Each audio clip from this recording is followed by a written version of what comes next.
Yo, what's up guys? This is your favorite fanfic YouTuber, the Fanfic Majesty. Become a member of the channel to access more content. The link is in the description. 4 Seconds Chapter 89 Cooperation between Intelligence Giants 1. In the previous chapter, the location of the note has been changed to Sabadi Archipelago. The note was secretly left by Nika. I don't know how CP did it. Their office was clearly guarded by soldiers. But these omnipresent guys always have a way of putting information in unexpected places. He is indeed a professional assassin. Return to Sabadi Archipelago. Smoker first went back to the branch to change his clothes, and then hurried to island number 13. Nika is a guy who is too cautious. Unless he happens to be out on a mission, he will never meet me. Over the past 5 years, the two met only very rarely, and most of the time they communicated using encrypted Mushi. But things have changed a lot recently. The establishment of the slave auction house created many opportunities for the two. Moreover, in lawless areas, government surveillance becomes extremely weak. Smoker arrived at the agreed location on island 13. From a distance, he saw Nika, a man in a black suit and a strange mask, waiting for him. People are coming and going around. Most people ignored him, but a few gave him meaningful looks. Smoker's eye twitched slightly. You idiot, you're wearing this in an illegal area. Are you afraid that you won't stand out? These CP bastards usually speak and act in a mysterious way. But they either keep pigeons or wear masks, afraid that others won't recognize them, right? Nika said calmly. Follow me. Nika always chose the meeting place, and Smoker was used to it. The two of them walked around and finally arrived at a tavern. Although it is simple, it is very clean and more importantly, there are few people. This is a new pub I discovered. It's quiet, the wine tastes good, and it's a good place to talk. Smoker looked up at the sign and fell silent. Shocky's rip-off. As a CP agent, is it really okay for you to drink here? But before he could react, Nika pushed the door open. Hey. Smoker was stunned when he failed to call out to Nika. What's the difference between you and a mouse entering a cat's nest? I wanted to turn around and leave, but then I thought, Rayleigh and Shaky are both in seclusion, so they shouldn't cause any trouble. So he gritted his teeth and followed in. I will risk my life today. Even if I can't win, I can just run away. Advertisement. Smoker pushed the door open and found that only the short-haired proprietress was there. Open black lens bracket. Rayleigh is not here. That's great. Close black lens bracket. Then she looked at the ageless proprietress. Is this Shaky? Nika ordered a few glasses of wine expertly. It seems that he has been here quite often these days. Smoker sat down next to Nika. Nika, what the hell are you doing? You be **************** D. Are you afraid that others won't recognize you? Nika adjusted his mask, unable to hide his confident expression. Don't worry, my disguise is impeccable, no one will know it's me. Can you please change this mask? I've known you for 5 years and you've never changed this Arankar mask? How is that possible? As a senior agent, I change my mask every week. Then you should at least change your style. One of you has a black eye and the other has a white eye. Even the dogs in Maranjoa know you. Nika was struck by lightning. At this time, Shaky came over. Mr. Nika, your wine. Smoker. FKU. Damn, he's an agent and his name is known to everyone. After Shaky delivered the wine, Nika called her. Madam Boss, last time I told you I was a businessman, I was actually lying to you. I actually have another real identity. I know, he should be a government agent. Having said that, he turned around and started wiping the cups, seemingly without any interest. Nika said nothing more, just stared at Shaky. This woman is destined for death. Then he pointed his finger at her back. Fortunately, Smoker had been using his observation hockey since he entered the store. He sensed what was going to happen next, and his scalp suddenly went numb. He quickly grabbed his wrist. Forget it. I'll handle it. Nika thought that it would be more convenient to let Smoker, the local boss, handle it. So he nodded, slowly put down his hand, picked up the wine glass and took a sip. Smoker wiped the cold sweat off his forehead. Just now, when he was anxious, his observation hockey had another breakthrough. I can already see the future 5 seconds later. If I hadn't taken action just now, Nika would have used finger pistol on Shaky.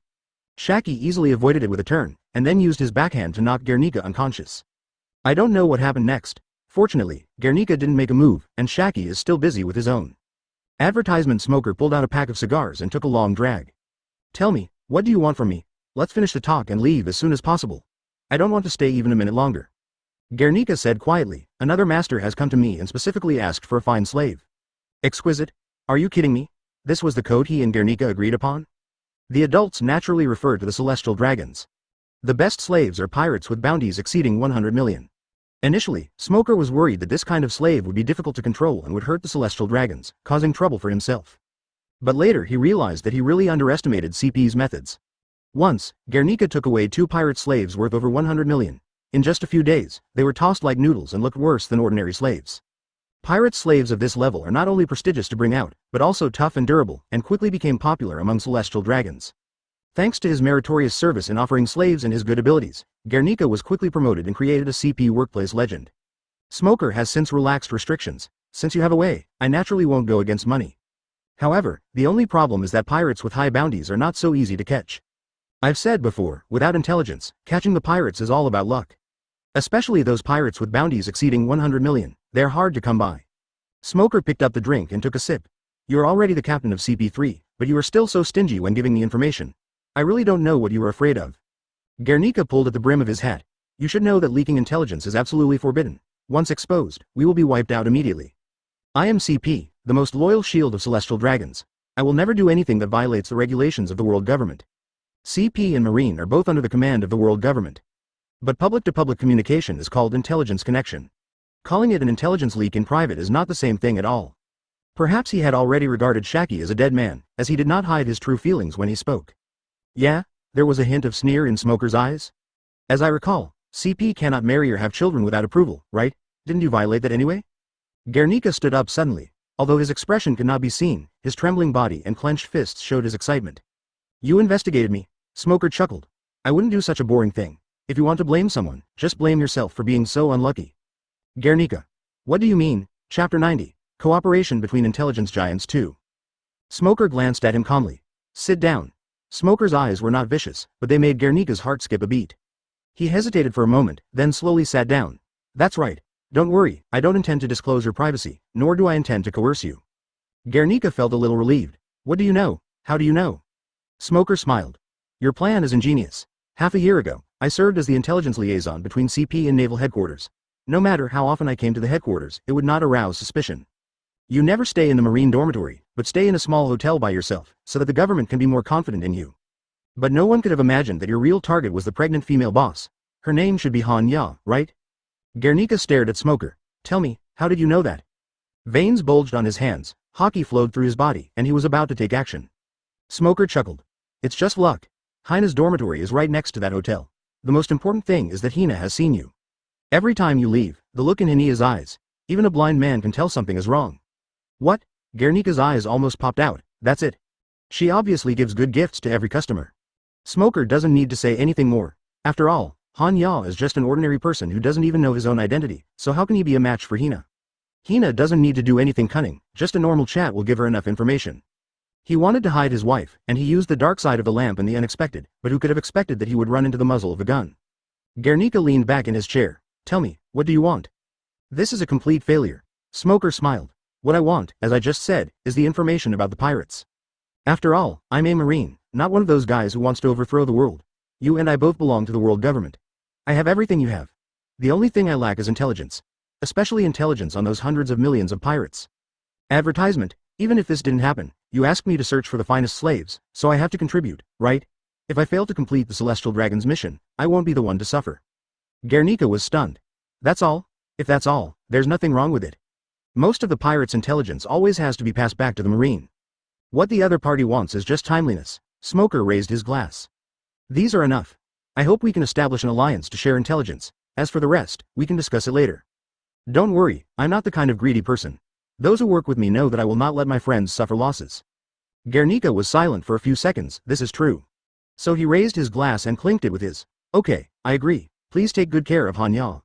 When doing business in the naval headquarters, you don't have to worry about pirates and underworld forces, but there are also many cumbersome regulations. Guernica once encountered a situation where Hina was troubled by issues such as tax payment, sanitation, and household registration. Due to his status, he could not step forward to solve the problem. After all, Smoker is a rear admiral, so it is easy for him to take care of a small hotel.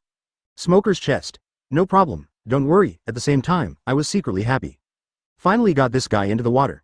Because of the different nature of the work, it is easy for CP to develop a few Marine undercovers, but it is extremely difficult for Marine to win over CP. Therefore, Marine has always been the party that has been unilaterally infiltrated. Pull yourself over to Guernica, it was both luck and a long-planned one. What is Pirate's intelligence? Just testing. What he really wants to do is to drive a nail into the CP. From the first day that Guernica allowed the slave trade, Smoker had been planning for this day. The slave trade is certainly a quick way to get to celestial dragons, but it is also fraught with danger. What are celestial dragons like? They would certainly show off to their companions when they got slaves. How could the other celestial dragons not be jealous? As people compare with each other, their appetites will naturally grow bigger and bigger. Eventually it would come to Guernica, and Guernica would have no right to refuse. At that point, unable to satisfy the celestial dragon's desires, Guernica had only two choices. Advertisement: either you stick to the rules and be rejected by celestial dragons, or even be killed like a dog to vent your anger. Either break the rules, rely on the power of Smoker, and satisfy the insatiable needs of celestial dragons. If Guernica was completely brainwashed, then his plan would be meaningless. They may even regard death as a form of allegiance, singing about new creations and welcoming bullets with their foreheads. But Guernica is different. In the original Onigashima War, he was forced to follow orders and intervened in the battle between Luffy and Kaido. But in fact, he was quite resistant to this order, and even said something like, "You were asking me to die," and he had no awareness of sending himself to death at all. This shows that he is not blindly loyal to celestial dragons, but has his own little tricks. Plus, Smoker got the information that he had a wife and children. Through coercion and inducement, he was finally won over. Smoker smiled with relief. In the eyes of the world government, CP is a completely domesticated dog. Even though he beats and scolds me, his trust is absolutely great. And Marine is a knife. When encountering a strong enemy, he would take it out and play with it for a few times. When there was no danger, he would put it back into the sheath, being careful at all times for fear of cutting his hands. Moreover, compared to CP, Marine's intelligence is really lame. In many cases, CPs infiltrate and plan ahead of time to prevent problems before they happen. Marine seems to be late to the party and needs to waste a lot of manpower and resources to clean up the mess. I wonder if the government is intentionally wasting Marine's energy. After the conversation, Smoker and Guernica walked out of the tavern. Smoker stood at the door and looked back, and happened to meet Shaki's eyes. Although it was only a moment, Shaki's eyes flickered and Smoker's gaze was meaningful. A black bird was circling in the sky. Smoker turned and asked Guernica, "Are you interested in the World Economic News Agency?" Guernica nodded. As an excellent employee of an official intelligence organization, how could I not be interested in the world's largest intelligence agency? However, this organization is elusive and even CP cannot grasp its movements. Then let's go visit them. Follow us. After saying that, a black shadow appeared above his head and the whole person flew up as if he had lost weight. Guernica was startled, and Moonwalk quickly followed. Flying for a long time, penetrating layers of white clouds. Finally, we found a strangely shaped airship with many albatrosses circling around it. Chapter 93. Cooperation between Intelligence Giants 3. Smoker looked at the airship and sneered. A few days ago, Vip's frigate bird reported that there was an airship following him overhead. According to the description of the frigate bird, Smoker deduced that it was the headquarters of the World Economic News Agency. Then immediately the news broke about his battle with Doflamingo and the transportation of heavenly gold. Smoker would never believe that this was a coincidence. It was just that Smoker had a mission to complete at the time and didn't want to expose G12's intelligence capabilities, so he endured it for the time being. I didn't expect that before I could settle accounts with them, they had come to Sabaody Archipelago without anyone noticing. It was also spotted by a frigate bird. If they were albatross scouts, they might not betray them for the sake of their own kind. But frigate birds are different. They have a very bad relationship with albatrosses. It was a rare opportunity to give his arch-enemy a hard time, so he sold the World Economic News Agency without hesitation. Smoker and Guernica smashed the glass and rushed into the airship one after another. The reporters were startled at first, and then quickly shouted, "Enemy attack!" They threw down their pens and pulled out knives and guns from under the table and pointed them at the two men. Reporters from the World Economic News Agency often go to battlefields in chaotic areas. Although they are just playing with pens, they all have some ability to save their lives, and quite a few of them have even killed people. Smoker glanced at the tense crowd. The World Economic News Agency came to Sabaody Archipelago, but they didn't even say hello. How polite. Although the World Economic News Agency is the largest intelligence agency in the pirates' world, it is not an agency of the world government. It is a legitimate private enterprise, so Smoker does not need to consider the impact or procedures. The reporters didn't say anything, but just stared at the two men with unfriendly expressions. They knew that they had offended many people over the years, so they always valued the secrecy of their base more than their lives. They did not expect that two unidentified guys would break in. Seeing that the atmosphere around him was becoming increasingly depressing, Smoker lost his patience and rolled up his sleeves. I thought the guy who used the pen would listen to reason, but it seems that he still has to take action. Suddenly, a voice came from behind the reporter. "Stop it." When the reporters touched it, they seemed to have found their backbone and hurriedly made way. An oversized albatross in a tuxedo steps out. "Ha ha ha ha, I didn't expect that the Smoker Rear Admiral of the G12 branch would visit my humble home. What an honor. There's no rule against airships docking at Sabaody Archipelago, right?" Smoker exhaled a puff of smoke. "Nice to meet you, World Economic News Agency, President Morgans. Advertisement. Such regulations can be made at any time, but I came here today just because I want to talk to you, the News King, about something." "Oh, interesting. Come with me." After that, Morgans took the two into an office. Smoker looked around secretly. The walls and doors are extra thick, probably with a soundproof interlayer. There's a white telephone bug on the roof to prevent eavesdropping. As expected of a big shot in the intelligence community, he has a strong sense of security. He got straight to the point. Morgans, I came here this time to form an alliance with you. Morgans picked up the tea and took a sip gracefully. With all due respect, Smoker Rear Admiral, a mere Marine branch is not qualified to cooperate with our club. President Morgans, you heard wrong. I'm not talking about the G12 branch cooperating with the World Economic News Agency, I'm talking about cooperating with you. Morgans was stunned at first, and then laughed out loud, holding his stomach, as if he had heard a huge joke. Gah ha ha ha, you're working with me? Do you have leverage? Money? Status? Power? I'm sorry, I don't see anything I like about you. Of course there are bargaining chips. Smoker lit a cigarette and said lightly, it's your life. Morgan's face turned dark, and he suddenly jumped up and punched Smoker in the face. Seeing the fist coming down on Smoker's face, Guernica suddenly attacked and grabbed Morgan's wrist. Smoker exhaled a puff of smoke. Oh, I forgot to introduce you to this person, who is also a member of the Alliance, Guernica from CP3. Morgan screamed, CP? The look towards Smoker was also filled with fear. How could a Marine win over CP? No, judging from the performance just now, this Guernica is actually a subordinate.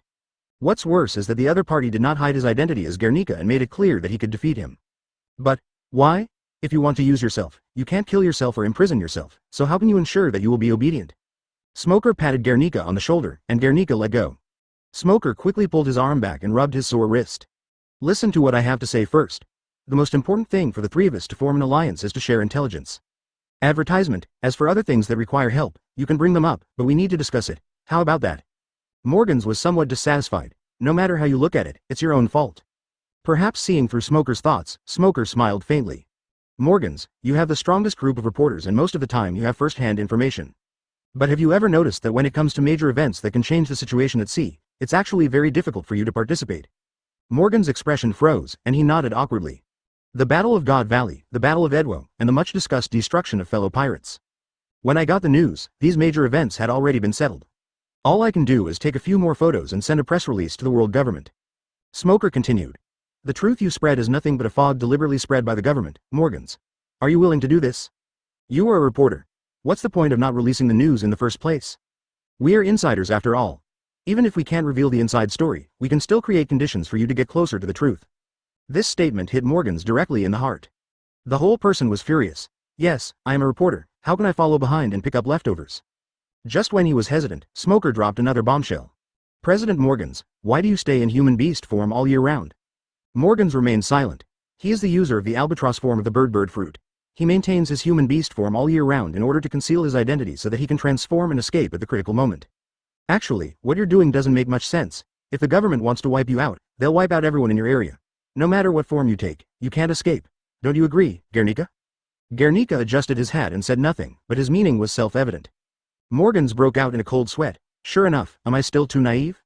Morgans, I give you a promise. If one day, CP or Marine attacks you, we will help you to the greatest extent possible. What do you think of this condition? Morgan's eyes lit up. Yes, I just wanted to hide before, why didn't I find an insider? HMPH, interesting. In that case, I'll join, and let you see the strength of my news network. And I'm also curious about what kind of waves a guy like you will stir up. Then he stretched out his wings. Smoker smiled slightly and folded his hands. Then he looked at Guernica, who was silent for 2 seconds and also put his hand on it. Chapter 94 Capturing the best slaves regardless of whether it was voluntary or not, the three of them looked at each other much more favorably after forming an alliance. Morgans coughed a few times. Well, it's a rare occasion for us to get together, why don't we exchange information? Smoker and Guernica naturally had no objection. Smoker is fine, Morgans is hiding every day, and Guernica cannot move freely due to his identity. If nothing unexpected happens, they won't get together again for a few years. This is the first intelligence reconciliation. Even if we don't reveal our true financial situation, we have to at least produce some useful information. Morgans was quite interested in the government's intelligence and turned to look at Gurney. Nika, how about you speak first? Smoker was startled and quickly interrupted them. Wait, from now on, call him by his name, or Gear, but never Nika. Morgans. Huh? Why? Guernica was also confused. Now that you mention it, all the adults call me Gear. Is there some secret? Smoker wanted to slap himself a few times. Why was he talking so quickly? Was Nika's matter something he could talk about? Then he chuckled a few times and his mind worked quickly. This name involves some taboos. Do you know Rox?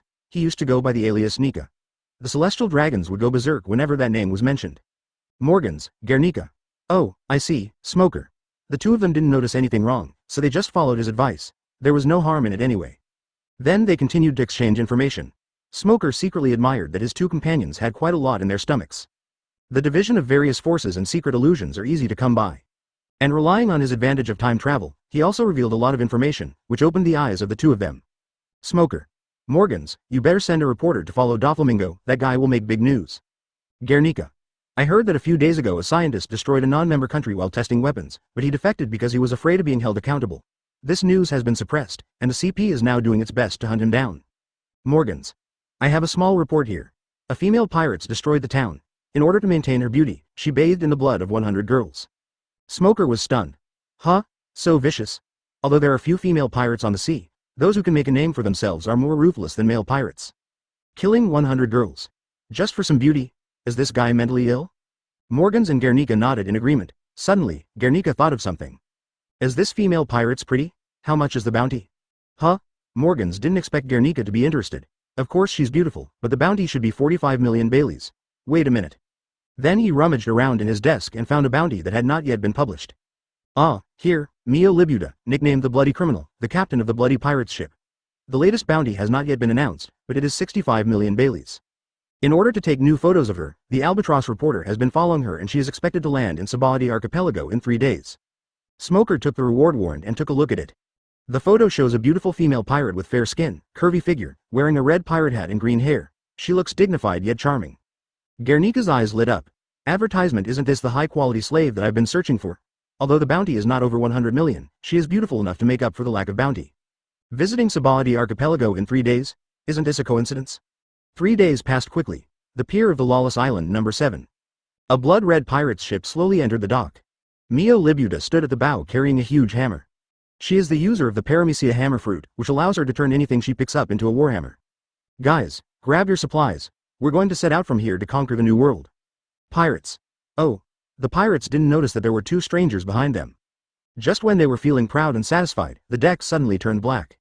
Then everyone was crushed by a huge suction force and lay on the deck, unable to get up. Assholes, who are you? #%%. Mio Libuda lay on the ground, staring at Smoker and Guernica with her beautiful eyes, cursing non-stop. Smoker walked up to her and put his foot on her mouth. Jeer, you only need this guy, right? I'll take the other people in the ship. Guernica nodded. No problem, but be gentle, she's an important commodity, don't step on her. Smoker snorted. Don't worry, a guy with a bounty of over 60 million has a face harder than a rock. The rest is easy. Guernica tied Mio Libuda up. The other pirates were sent to the slave auction by Smoker. As for the pirates, ship and the treasure on it, they were all put into the small treasury. Guernica had no problem with that. He only cares about his wife, children and power, and has no desire for money or treasure. Guernica contacted a ship to pick him up, and Smoker, who had nothing to do, came to see him off. As for Mio Libuda, he was tied up and thrown to the ground. With a rag stuffed in his mouth, he struggled desperately, making a woo sound. Seeing that the other party seemed to have something to say, Smoker took the rag out of her mouth. Cough cough cough. You 2 damn guys actually used your abilities to launch a sneak attack. If you have the guts, fight again fair and square.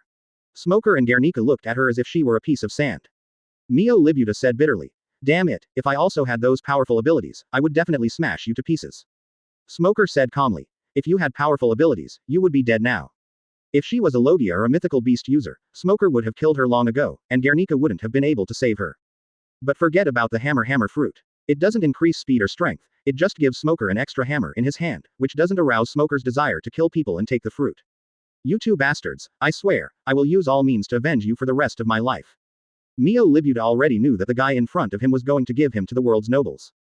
Although she felt humiliated, she was not particularly nervous. She was even confident that with her beauty and skills, she could charm her noble master and free herself from her slavery. Isn't this how I made my fortune?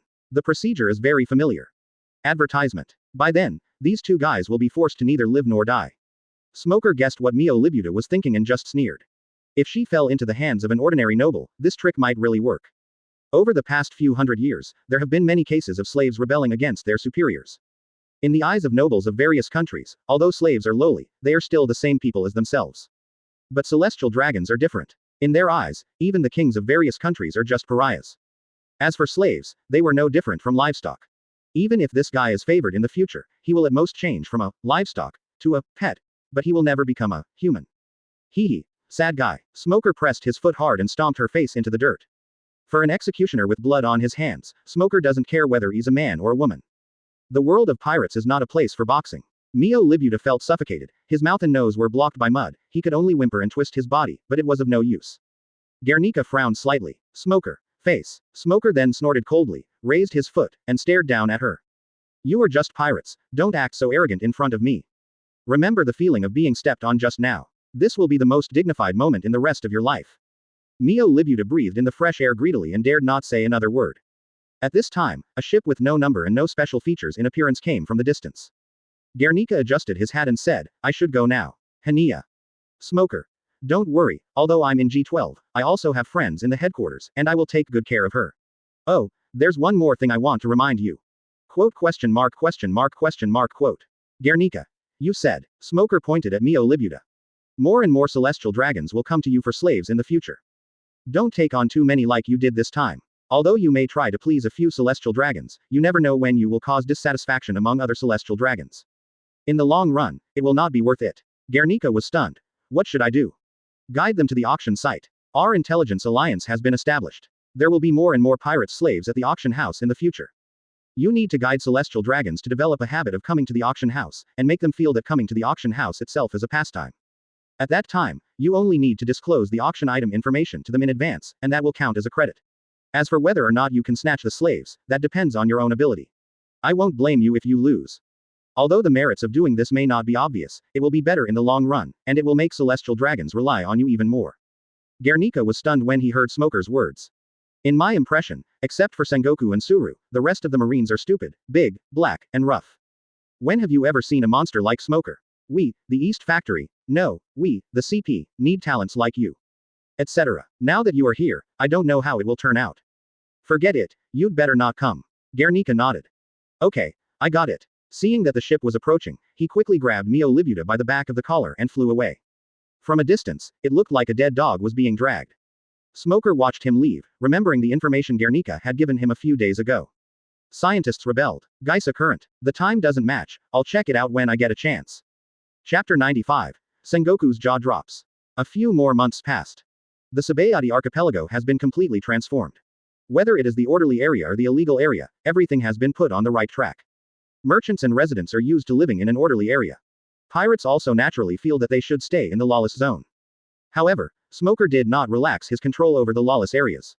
There is a special base led by Gaspard and a bunker defense line that separates the black and white areas. There are intelligence stations and Zane's security group in secret. One bright and one dark, make the Sabayati archipelago a solid piece of steel. Not only that, both G12's military affairs and slave trade industries have become increasingly mature and can even operate on their own. Most of the time, Smoker just keeps an eye on the progress, while Zane, Vip and Eamon handle the details. That day, Smoker was sitting in the office, talking on the phone with someone. Behind him was a sea chart of the area, which was densely marked with the names of pirates, bounties, and their movements. Teacher Zephyr, Mr. Sengoku has become a marshal. Will we be able to act more freely from now on? G12 can't catch all these pirates, and even if they catch them, the prison won't be big enough. Why not let other branches join in? Den Mushi was wearing sunglasses and looked unhappy. What nonsense are you talking about, Smoker? This is the transfer of power of the largest military force on the sea. Don't think that everything will be fine just because Sengoku becomes the admiral. The world government will definitely keep a close eye on him. If there is any unusual movement in the headquarters, they will immediately airdrop a few admirals to undermine Sengoku, even if they are 3 idiots. At times like this, we must stay calm. Nothing can be changed before these 3 brats take over as admiral. Smoker pinched his brows helplessly. Okay, I'll listen to you. Zephyr. By the way, the previous chief of staff retired, and now it's Xiaohei who's taking over. You can send the money you earn over here. The Marine Chief of Staff holds the key powers over supervision, intelligence, finance, and personnel, and has always been held by the Marshal's absolute confidant. When Kong was the Marshal, his classmate served as the Chief of Staff. Even if Smoker made a fortune, he would not dare to transport it back to the headquarters, otherwise he would not be able to hide it from Kong's eyes. Now that Sengoku has come to power, he will naturally replace the Chief of Staff with his own people. This is not a purge, but a normal handover. Every marshal operates in this way, and the world government also takes a tacit attitude. Thanks to Sengoku's operation, the former chief of staff retired gloriously a month ago without causing any commotion. Smoker clicked his tongue a few times. You are a marine marshal, but you still want my little money. Is it worth it? Zephyr's roar came from the Den Mushi. Stop talking nonsense. Why do you want to be the base leader of the G12 branch? Isn't it just to make money? Don't fool me, you must pay me every penny. Smoker sighed heavily. I'm not the base commander, why are you mad at me? Forget it, I accept it. I will send the money over as soon as possible. But I have worked hard for nearly a year, so please leave me some money. At least a small amount. You don't know, there are too many people in the branch now, and the headquarters doesn't give us money. Mr. Zephyr, you can't just ignore my life or death. Zephyr fell silent. He knew the situation of G12. Military funds are allocated according to the size of the base, but with the need to support people in two branches, plus the fact that the branch has just been expanded, the pressure is indeed a bit great. Forget it, the slave trade has just started, so it must not be very good. Just leave some for him. Closing square bracket. Okay, I promise. Remember, you can only keep a small amount. Smoker was extremely happy when he found someone to take the blame. Zephyr continued to chat for a while. Advertisement. By the way, I have something else to tell you. Ever since Hina went to Logue Town, more than half of the pirates in East Blue have been killed, and the ones that remain are just useless minions. Hina is currently inspecting East Blue to completely wipe out the group. She even went to base 161 a few days ago and seems to be getting along well with the new base commander. Smoker perked up. Belmir, I miss you so much, and everyone, I really want to go see them.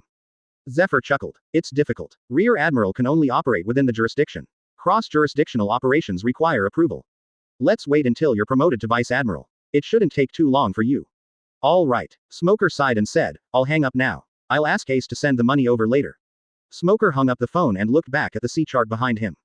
The headquarters is less than a day's sail from Sabayati Archipelago, so there is no need to escort it in person. With the establishment of the Intelligence Alliance, G12's efficiency in capturing pirates has improved visibly. In just over half a year, they wiped out hundreds of pirate groups, big and small. Thousands of pirate slaves were delivered to the population auction house, and dozens of devil fruits were saved. Not only that, the auction house organizes an auction every half month, attracting more and more celestial dragons to participate. Thanks to Zen's various tactics, celestial dragons' opinion of the slave auction became higher and higher, and they even became somewhat dependent on it. Upon seeing this, nobles from all over the country flocked to the scene. Even though pirates' kidnapping incidents occur from time to time, it cannot dampen their enthusiasm. And Smoker raised his sickle without hesitation, reaping wealth crazily. Coupled with the gambling industry, Sabayati Archipelago has now truly become an island of wealth. 2 days later, Smoker stood on the warship. There were hundreds of wooden boxes piled in the cabin, which were what Smoker wanted to pay. Although there are banks in the pirates' world. But Smoker always trades in cash. After all, such a large amount of money can be easily monitored by CP. Therefore, Smoker's way of sending money to the headquarters is also very simple and unpretentious. Cash. In boxes. Looking at the half-full cabin, Smoker kept instructing Ace. Remember, come back after the handover, and don't eat or drink. If you ask me how many hundreds of millions I have left, just say hundreds of millions. You can make up whatever you want, but it's best not to exceed 500 million. Besides, at last, when the ship was about to set sail, Smoker sighed and took out 20 more boxes. Here are 20 devil fruits, as a gift to Mr. Sengoku as the successor to the Marshal. After Ace's repeated assurances, Smoker looked back every few steps as he got off the boat. The day passed quickly. Sengoku, Garp, Zephyr, and Crane sat around a table, staring at the 20 devil fruits in a daze. Sengoku's face was a little swollen and so gloomy that it seemed as if water was dripping out. Garp leaned against the sofa, eating senbei in a carefree manner. His face was also cold, and the look he gave Zephyr was like a knife. Zephyr's face was filled with guilt and annoyance. After a long while, Sengoku suddenly jumped up, grabbed Zephyr's shoulders, and shook him while cursing. Zephyr, you be asterisk asterisk asterisk asterisk asterisk D, you actually let a mere branch leave more than 6 billion Baileys.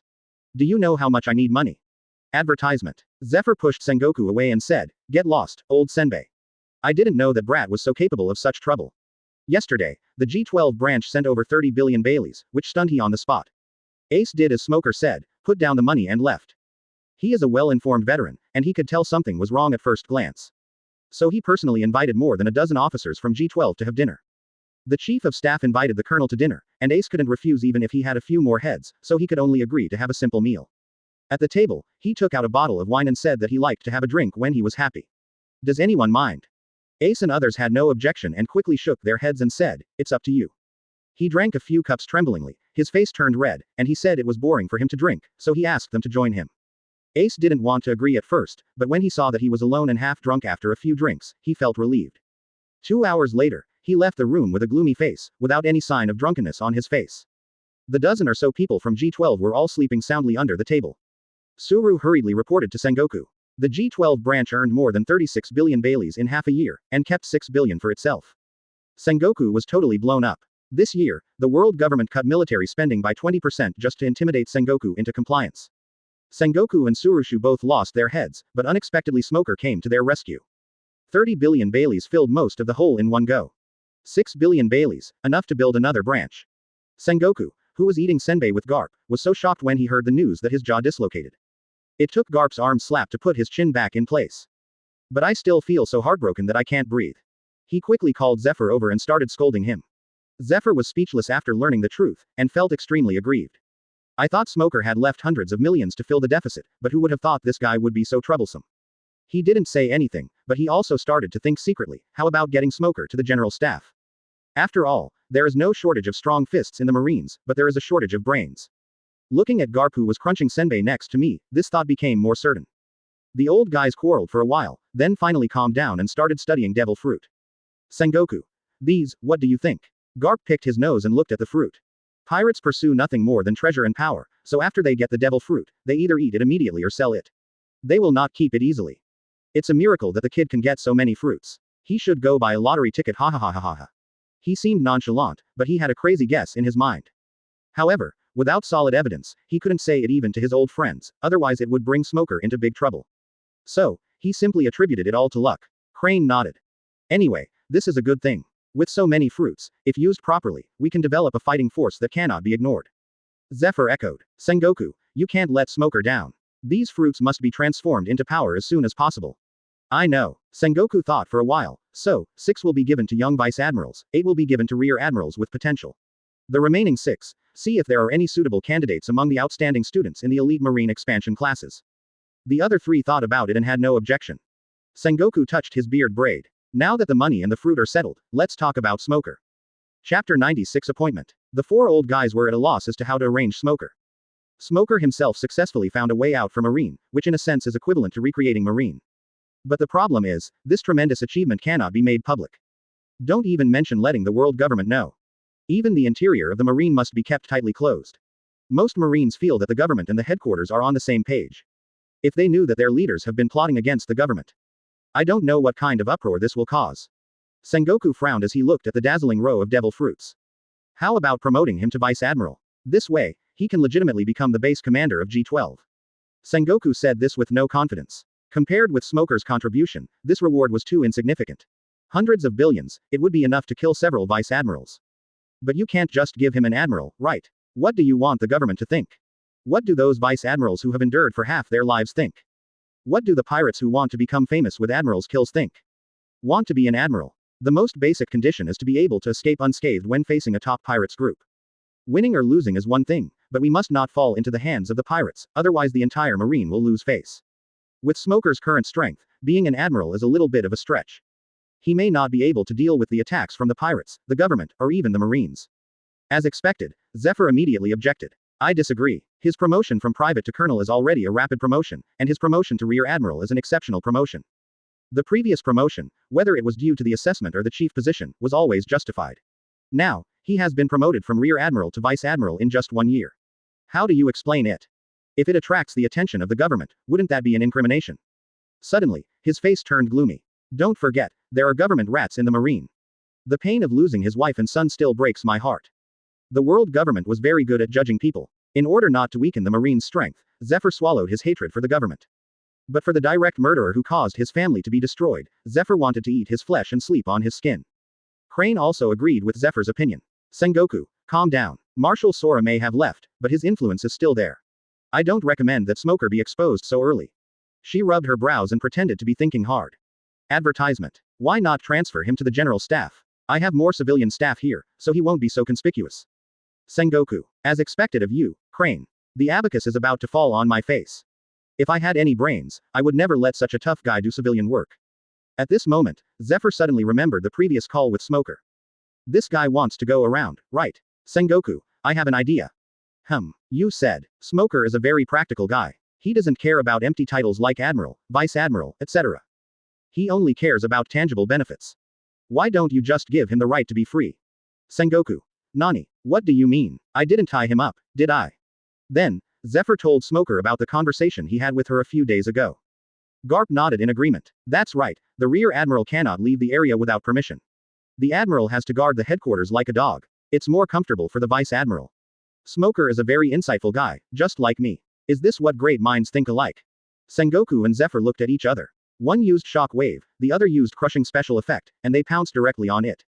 Bang, bang. Garp's shrill screams were suddenly heard in the office. A week later, G12 branch received the letter of appointment. The entire base was suddenly filled with joy. Several close subordinates rushed into Smoker's dormitory and dragged him out of bed.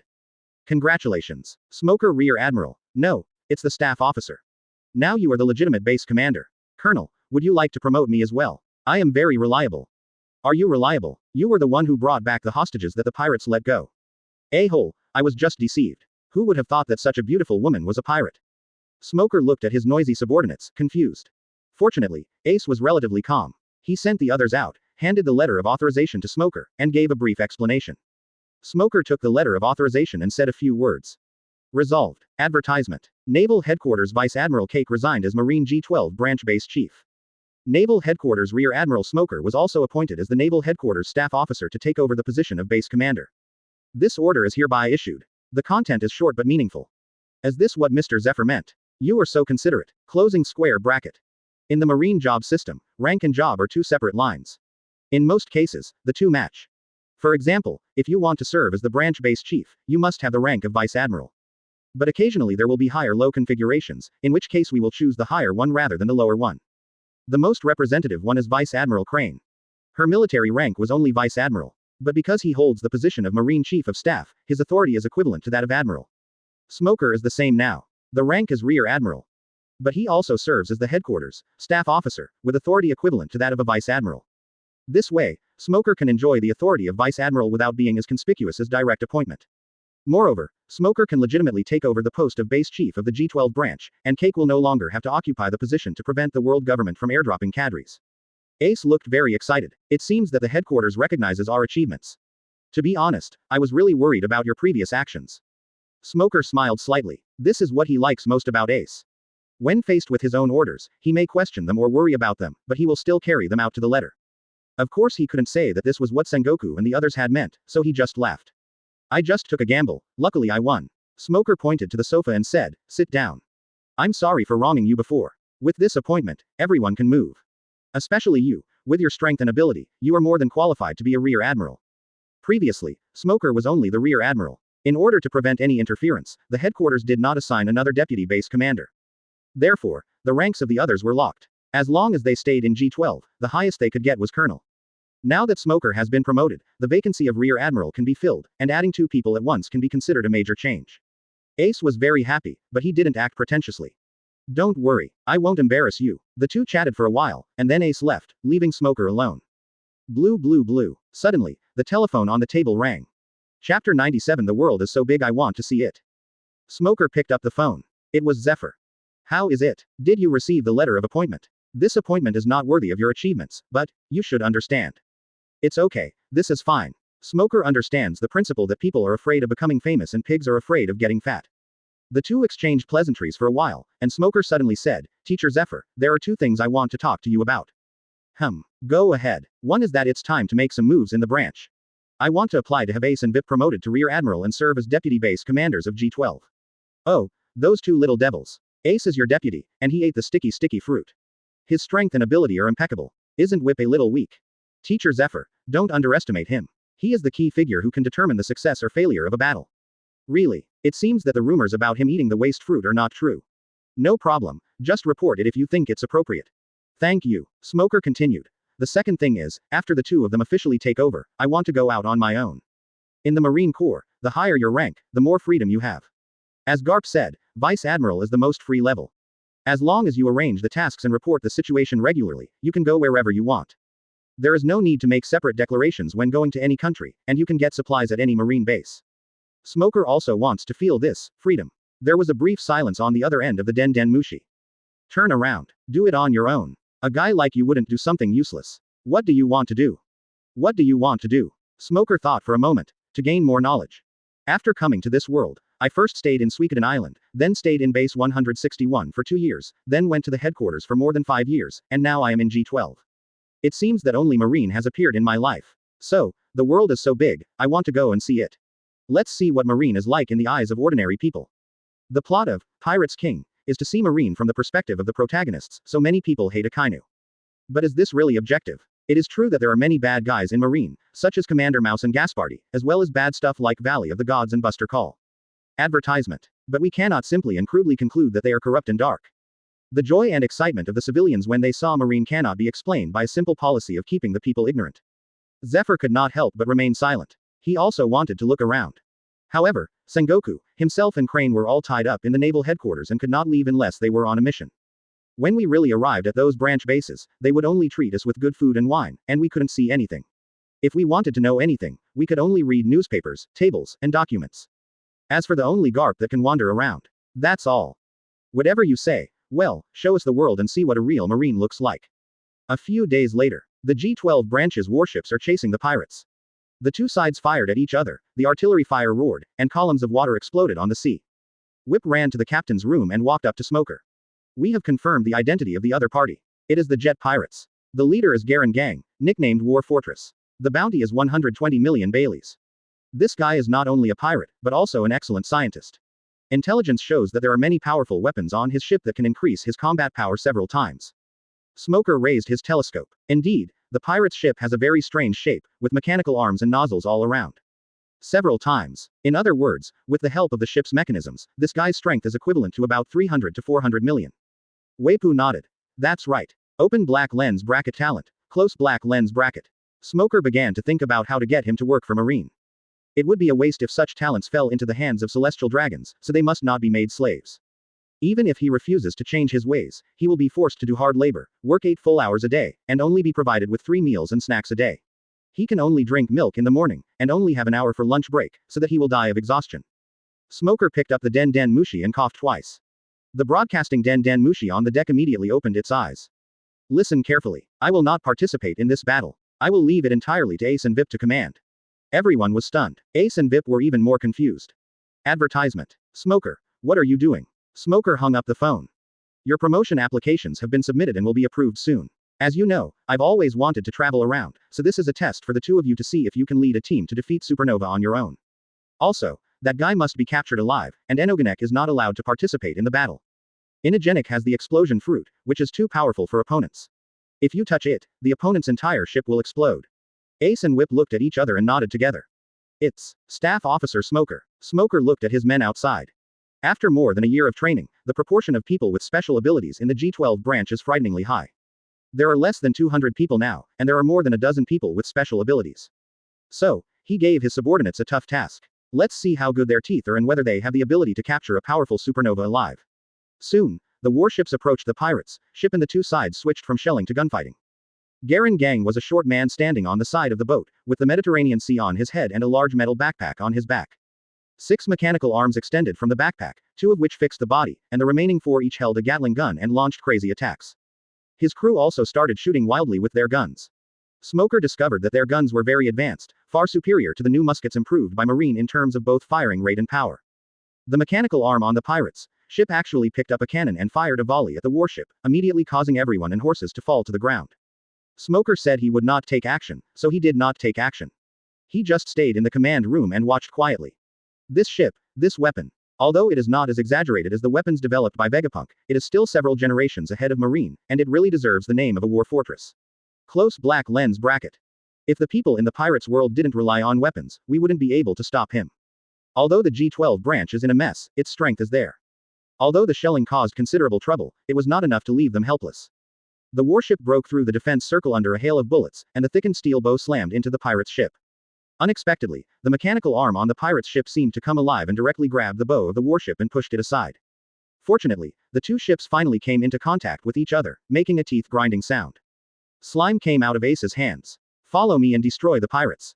Chapter 98. I feel relieved to leave it to you. Ace leapt high into the air. Slime chains. Thick chains of slime held the two ships tightly together.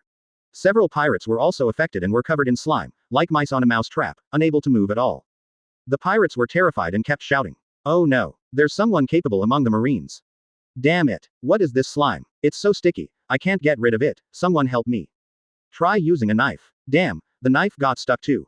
At this time, someone shouted. Oh no, the boat is stuck. Can't get free. The pirates' faces suddenly changed. When facing a Marine, no matter how strong the pirates are, the first choice is to escape. Now I'm trapped, I feel uncomfortable. At this time, a very clever pirate brought a torch and said, try burning it with fire. Jalan Gang was shocked when he saw this. Hey, wait. Before he could finish his words, the torch had already hit the slime. There was a loud bang and a mushroom cloud rose. The strong impact blew everything on the ship into the sea. Fortunately, under the intense fire, there was a layer of steel on the surface of the warship. Although the surface was burned red and a large dent appeared, it was not a big deal. But to Smoker's shock, the pirate's ship didn't seem to be damaged at all. Huh, what kind of material is this pirate's ship made of? It can actually withstand such a violent explosion. Closing square bracket. The explosion separated the two ships and swept away all the slime. But the pirates that were stuck were left with nothing. Galen Gang was upside down with half of his body stuck in the deck, and he couldn't get out even though he kicked hard. Fortunately, several slender mechanical arms stretched out from the backpack and pulled him out. Jalan Gang was covered in black, and black smoke came out of his mouth. Damn, what on earth is this thing? It's even more powerful than the liquid bomb I researched. Don't be afraid, little ones. These slimes are afraid of fire. Open all the mechanisms and follow me. The pirates cheered up and raised their guns to shoot. There are also some pirates running around to open the mechanisms. Garen Gang rushed to a group of mechanical arms, and several tentacles extended from his backpack and inserted into the mechanical arms. Let me show you the power of technology. Advertisement. The mechanical arm suddenly came alive, picked up a gun barrel and threw it at the marine. Several soldiers were unable to dodge and were knocked away, falling into the sea with blood spitting out of their mouths. Careful. Slime chains. Ace quickly released the slime chain, which stuck to a few people and then pulled them back to the warship. Military doctor. Treat them. Several tentacles stretched out from Garen Gang's bag and began to control other mechanisms. For a while, marine soldiers were attacked every minute. The entire pirate's ship is like a spider web, and Garen Gang is the spider in the middle. Wait quietly for the prey to enter the net, and then deliver a fatal blow. At this time, Guy rushed towards Garen Gang. Garen Gang let out a strange laugh and used his tentacles to manipulate the mechanism, and suddenly many spikes emerged from the ground. Guy instantly changes into animal form. A huge black cat dodged the spikes lightly, and then, on all fours, rushed towards Galen Gang like a sharp arrow. Hey, naive Guy. Garen Gang was not in a hurry. He suddenly sprayed out a huge net and directly covered Guy. Then the other arm raised the gun barrel and was about to smash it. Stop. Slime Gatling. Ace's special arm changes into a machine gun shape, spraying countless slime bullets. Garen Gang realized how powerful it was and quickly put the gun barrel in front of him to block the slime bullets, while the wine barrels and other things next to him were shot to pieces. It's just a flammable liquid, don't be so arrogant. Two nozzles appeared in the backpack, spewing out high-pressure flames, instantly igniting the slime. Boom. There were continuous explosions and a raging fire on the ship, blocking Ace's attack. At this time, the marine and pirates were fighting in a stalemate. I have to say, the pirates of the Jet Pirates are really amazing. Although the marines had the upper hand, there were also many casualties. Smoker watched quietly in the command room, his expression as calm as water. It was hard to tell whether he was happy or angry, but his eyes flickered from time to time, indicating that he was not so calm either. And Energetic was already as anxious as an ant on the hot pan. Advertisement. If he were there, he could disarm most of the enemy just by touching the boat. He couldn't hold back any longer and challenged Smoker to a fight. Smoker patted Enogenek's shoulder. They have to overcome this difficulty on their own. Whether it's him or you must remember that the fruit ability doesn't always work. The battle lasted for a long time and both sides suffered casualties. The Marines of G12 suffered heavy damage from the endless traps. Fortunately, Ace, Vip and other cadres took action in time and no one was killed in the battle. The Jet Pirates were not having a good time either. Except for Garen Gang who was fighting stubbornly, everyone else was either killed in the battle or captured alive. Garen Gang controlled more than a dozen mechanical arms and launched continuous attacks. Stupid Marine, you are no match for my technology. Ace's forehead also had veins bulging. If Smoker hadn't said that this guy must be captured alive, the ship would have been sunk long ago, and he wouldn't have had the chance to be so arrogant here. Technological weapons will eventually run out of use, but my abilities are endless. Slime Punch. Ace created a slime fist with a diameter of several meters, covered it with armament hockey, and the fist instantly turned black and smashed towards Garen Gang like a meteor. The power of technology is limitless. Flamethrower. A burst of hot flame spurted out and collided with the black fist. Under Hockey's obstruction, the black fist was not ignited, but broke through the flames and smashed towards Garen Gang. Jalan Gang was shocked when he saw this. Damn it. He hurriedly operated the mechanism, and a steel plate with spikes blocked the two of them, and at the same time shot an ace arrow towards them. Die. Jia Lingdong's face was distorted. He didn't know that there was a more difficult person to deal with, Smoker, on the warship. He only wanted to seriously injure Ace and take him hostage to find a glimmer of hope. Ace Special sensed the arrow, and thick mucus emerged from his body, and then he was covered with armament hockey, as if he was wearing a black armor. Stupid. Whether it's attack or defense, how can liquid be better than steel? Closing square bracket. But then a scene that surprised him appeared. The black fist broke through the steel plate and hit him in the face, while the bow and arrow were all blocked by the slime armor. Ace stepped on Garen Gang breathlessly, looked at his fist, seemed to have thought of something, and turned to look at Smoker. Smoker smiled slightly in the command room and gave him a thumbs up. I am very relieved to leave the branch to you. Close black lens bracket. Chapter 99 Retracing the path they traveled. On the Grand Line, a luxury cruise ship is sailing slowly. There were delicious food and fine wines on board, melodious songs, and a group of well-dressed men and women were toasting and dancing on the deck. Smoker lay comfortably on the sofa, taking a sip of the wine next to him from time to time. Open black lens bracket. This is life. Close black lens bracket. 1 month ago, the G12 branch defeated the jet pirates with less than a quarter of their strength. This kind of record is nothing in New World, but it is shocking enough in Paradise, and it really makes the Marine branch proud. The Sabayati archipelago is now, even without Smoker. Without 3 or 4 powerful supernovas joining forces, there is no way you can create any waves. Smoker checked the jet pirates' files and interrogated them himself. I found that although they are the pirates, they are more like a mobile research institute. The bulk of the income actually comes from selling weapons. Although they did rob a lot of money, they never did anything like massacring a village or destroying a city. It can be regarded as a breath of fresh air in the pirates' world. Smoker picked it up and threw the one with life on it to Zane. The rest were all locked up, preparing to patiently recruit them. Especially Garen Gang, with his civilian scientific qualifications, he actually made so many high-quality weapons, some of which were not inferior to those of the Gun Research Institute under his guidance. It is a crime for such talents to fall into the sea. While in prison, Jalan Gang still took a pen and paper to write and calculate every day, and he had no awareness of being behind bars. Upon seeing this, Smoker asked someone to invite him out and treat him to a delicious meal. After a few bottles of liquor, I figured out his background. It turns out that this guy was originally a researcher at the Mechanical Island. Because he was dissatisfied with the island owner Ratchet's daily research on conquering the world and the crown of gold, he took his subordinates out to sea. He had no interest in treasure or ruling, he just liked research. The reason for such a high bounty is that several non-allied nations purchased his weapons and defeated the allies, so he inexplicably became a supernova. So, Smoker packed up his entire team and went to the Gunnery Research Institute. This kind of talent must not be wasted. A few days later, the appointment from the headquarters came down. Ace and Vip became deputy base commanders. After Smoker completed the handover, he was completely liberated. He took a 6-month vacation and prepared to walk from Upside Down Mountain to Sabayati Archipelago again. Of the 7 routes, he chose the one Luffy took. Prepare to take advantage of the time traveler's foresight and make some money first. Advertisement. Puff, puff. The Den Den Mushi in Smoker's pocket started to ring. After opening it, there was an image of an old man with messy hair and beard. Hey, Smoker. Dr. Oobly, long time no see. What's up? I'm on vacation. You're still hiding this from me, B******************. D. That guy Gat Gang said that you would help him develop a high-performance precious alloy. Do you know the significance of this invention? I want to participate too. Smoker certainly knows that materials science is the most important basic subject. I just have a way, but I'm still missing a key item. That's why I came out this time. Smoker is talking about Munch fruit and Wapple alloy. There is too much of a random factor involved in this thing. Wapple is the king of an allied country, so it is not easy to take action against him.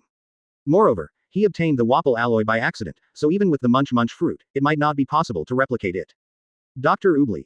Anyway, you must not forget this, or I will pester you every day. Oh, okay. I got it, doctor. Just let me have a good vacation. Hanging up the phone, Smoker sighed helplessly. These crazy scientists are hard to deal with. Suddenly, the ship's broadcast sounded. Ladies and gentlemen, the Cactus Island is ahead. This is an uninhabited island with unique scenery and is very safe. You can get off the boat and visit it later. We will also prepare a barbecue dinner. Smoker walked over to the boat. An island appeared in sight. A wide river divides the island into 2 halves, and the island is covered with huge cacti that are no smaller than the mountains next to them. When the ship approached, everyone was surprised to find that there is actually a group of houses on the island and a newly built pier by the river. Dozens of men, women, young and old were at the riverside dock, holding banners, waving flags, shouting and dancing happily. Smoker looked at the crew members next to him. They were also confused. The cruise ship did not dare to approach, so it lowered a small boat to investigate the situation. Several crew members talked with each other for a while and then hurried back. At this time, the radio sounded again. Dear guests, we are very sorry, this island is not uninhabited.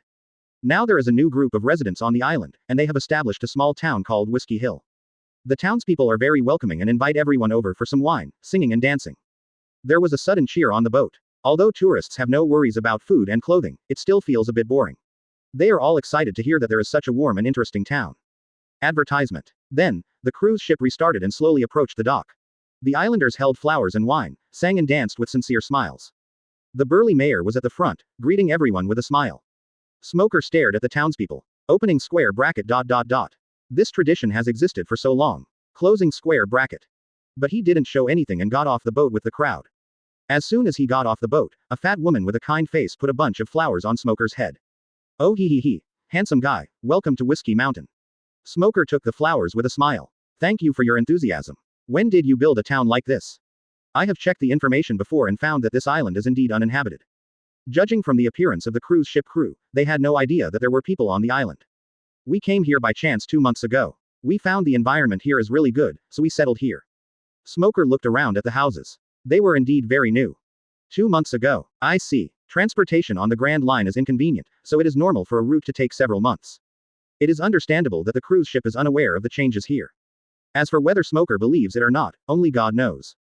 The fat woman continued to talk. This island is located on a major transportation route, so we need to make a name for ourselves and attract more ships. Enjoy your time, young man. And be sure to help us promote it later. Oh, don't worry, leave it to me. I know the reporter. It would be a loss if you don't come to such a beautiful and welcoming town. Oh ha, thank you so much. Smoker followed the crowd into the town. Although the Sparrow is small, it has all the organs. A small town with a population of about 100 people, with all kinds of hotels, bars, shopping malls, everything you need. The islanders were also very enthusiastic and did their best to entertain everyone. At night, a grand banquet was held on the island.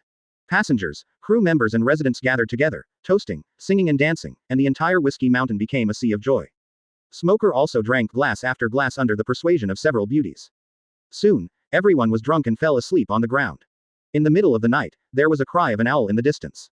The townspeople who were also fast asleep suddenly opened their eyes. It reflects a faint cold light under the moonlight. Chapter 100 Whiskey Mountain. The townspeople quietly went out and gathered in a square in the distance to whisper. I didn't expect to meet such a group of stupid fat sheep. I've got my eyes on someone whose necklace is worth a house. I've got my eyes on a beautiful girl, those breasts, that A. No one is going to compete with me tonight. The mayor and the fat woman stood on a high place, ignoring the dirty words coming from below. Whether it was said or done, both of them have seen too much.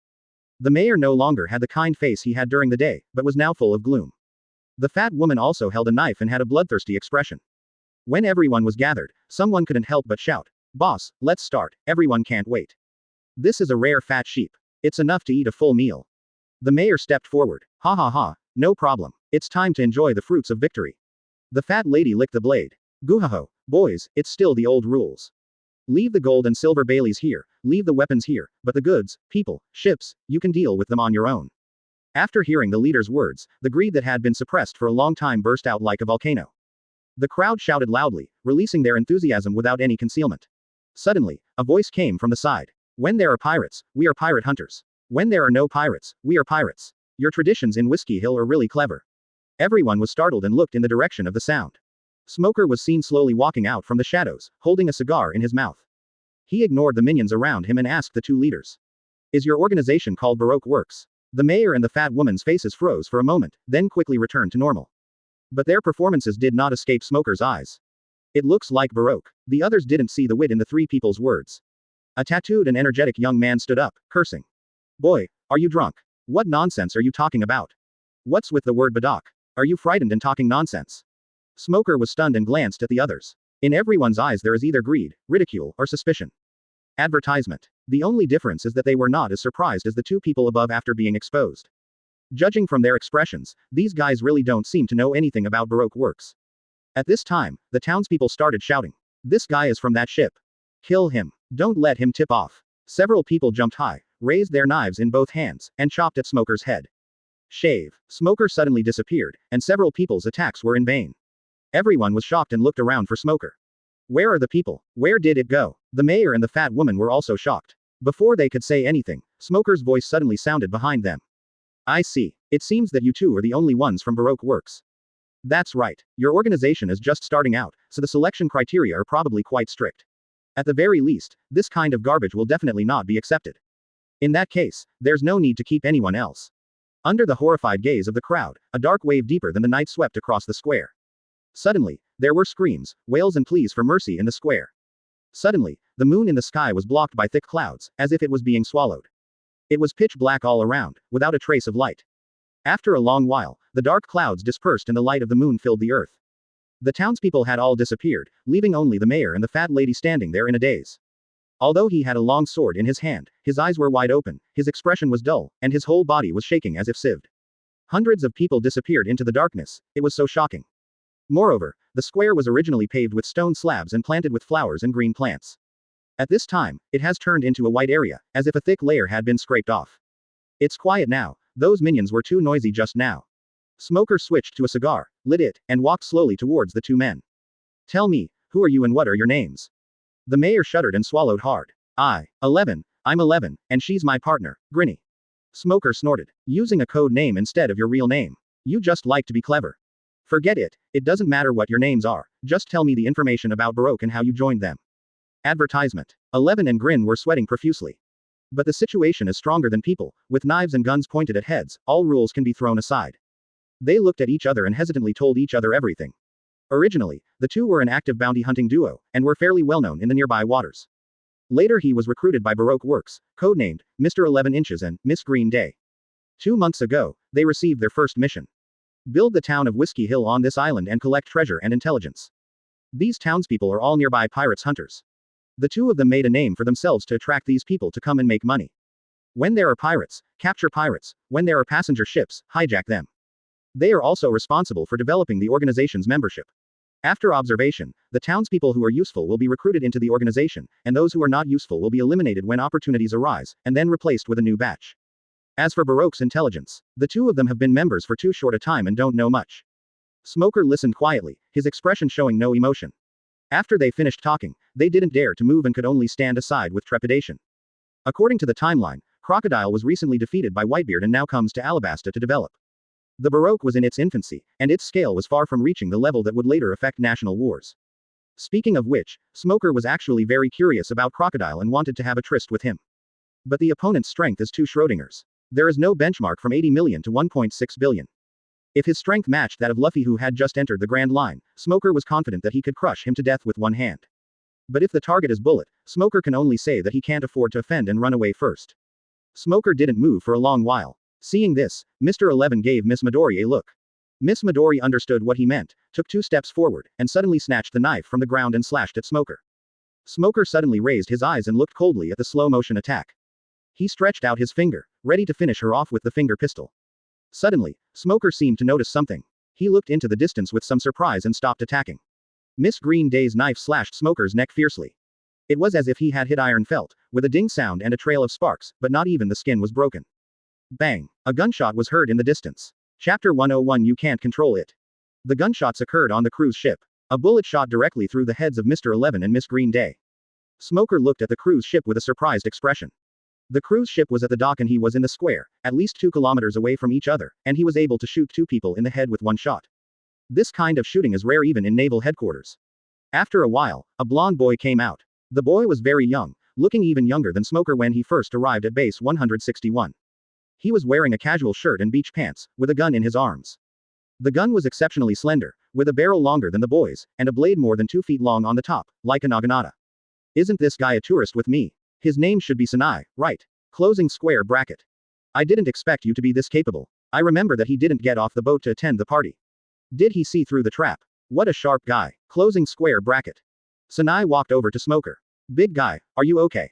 Why did you come here alone? Smoker blinked. I got up to go to the bathroom and saw someone so I came over to check it out. I didn't expect the mayor and the lady too. Oh, then you were really unlucky. Sanai suddenly asked. I saw this fat woman chop you, how come you were not hurt? Smoker threw out an iron rod. This is the rod I picked up, I just hit it. No matter how good a sniper you are, you can't keep staring at me. Sanai looked at the deep cuts on the iron rod and had no doubts. I take it back, you're really lucky. Sanai didn't see any more enemies and couldn't help feeling puzzled. Big guy, have you seen the other people in town? No, I only saw tourists and the 2 of them. Sanai, after all, he was just a boy of 13 or 14 years old. Seeing that there were no enemies, he relaxed and sat on the ground and started chatting with Smoker. Advertisement. Smoker was also very curious about Sanai's identity and wanted to find out indirectly. Unexpectedly, the other party had no intention of hiding anything and explained everything clearly after a simple question. It turns out that Sanai is a famous pirates hunter nearby. I had received an offer from Mr. 11 to come to Whiskey Hill, but he flatly refused. Recently, he found that many bounty hunters in the area had disappeared inexplicably, so he became suspicious. I just happened to receive a mission that required me to pass through Whiskey Mountain, so I followed the cruise ship to take a look here. As soon as we entered the dock, we saw Mr. 11 in disguise, and he hid on the boat. At night, he was suddenly startled by a strange noise. When he came out, he saw Green Sun trying to kill Smoker, so he shot them dead in a hurry. Just now I was in a hurry and killed them without asking any questions. Now the islanders are gone too. How strange. Fortunately, Sinai didn't care too much. Seeing that there were no clues, he was too lazy to investigate further. Then, the two searched for a long time. A lot of things were found, but no gold, silver or treasure. Sinai kept saying it was bad luck, but Smoker felt the exact opposite. This shows that the treasure on the island had just been taken away by Baroque. As a secret criminal organization, Baroque headquarters cannot have frequent contact with its subordinates. This means that the news here will not reach crocodiles' ears in a short time. The next day, the tourists woke up with hangovers. The townspeople were all surprised to find that they were missing. After searching for a while, they could only call the police with the nearby marine and then leave in a hurry. Smoker and Sinai mingled in the crowd without saying a word. The cruise ship set sail again. Smoker came to Sinai's room. After all, Sinai has the mentality of a teenager and is an extrovert by nature. In addition to the life-saving grace and a night of chatting, he has become very familiar with Smoker. Sinai disassembled the spear into a pile of parts and was wiping them carefully. There was a row of bullets on the table, much thinner and longer than normal bullets. Seeing Smoker's curiosity, Sinai smiled smugly. Advertisement. This is my treasure, a special bullet made by Sinai, which can penetrate steel plates from a distance of 1 kilometer. Really? Smoker picked up the bullet and looked at it. For Whiskey Mountain, you are really well prepared. Those idiots are not worth my using these treasures. I came out this time to hunt 2 prey in Little Garden. Oh, hunting, that's great. Suddenly, Smoker thought of something and his expression became strange. Wait, 2 prey, you are not talking about Blue Ogre Dory and Red Ogre Brigitte. Closing square bracket. Blue Ogre Dory, Red Ogre Brigitte ideographic period. The 2 former captains of the giant pirates. More than 80 years ago, a duel took place for an extremely boring reason, and the winner has yet to be determined. In the comics, this battle is sacred and must never be stopped. But in Smoker's opinion, Chuncheon is just bored. They are not just soldiers, but captains of the giant pirates. The heads of Elbaf's most elite fighters were attached to their belts. The 2 of them fought without any care in the world, and they felt happy, but what about their responsibilities as captains? Not to mention the pirates, even the marine base would be in chaos if it was leaderless for a long time. As expected, the duel between the 2 men caused the giant pirates to fall apart. In order to find the captain, Cassie and Omoi were tricked into staying in Eni's lobby for decades. Several giant pirates were captured and executed by the marine, but were rescued by the nun, who then allowed the nun to infiltrate the giant tribe. This indirectly caused the young ant to destroy half of the giant village and kill the old captain. These things were not done by the 2 of them personally, but they are closely related to them. Smoker shook his head, shaking the thought out of his mind. Sinai, the prey you're talking about, isn't it a giant? Hey, you also know. The bounty on the giant is 100 million. 2 of them combined is 200 million. Quote. Sinai, well, listen to my advice, let's go back. You can't catch this prey. Chapter 102 Little Garden. Hearing Smoker's dissuasion, Sinai was obviously unhappy and spoke in a cold tone. Seeing this, Smoker tactfully said goodbye. How can a young and energetic guy like him possibly hunt down a giant? Blue Ogre and Red Ogre have been there for decades. If they were really that easy to kill, it would still be your turn. Soon, the cruise ship arrived at Little Garden and stopped offshore. In the plot, the Straw Hat Pirates sailed directly into the heart of Little Garden along the river. But the tourists on the cruise ship are all weak and helpless, and if they rashly go to the island, they will be fed. Smoker approached the crew. Why do you want to stay in such dangerous waters?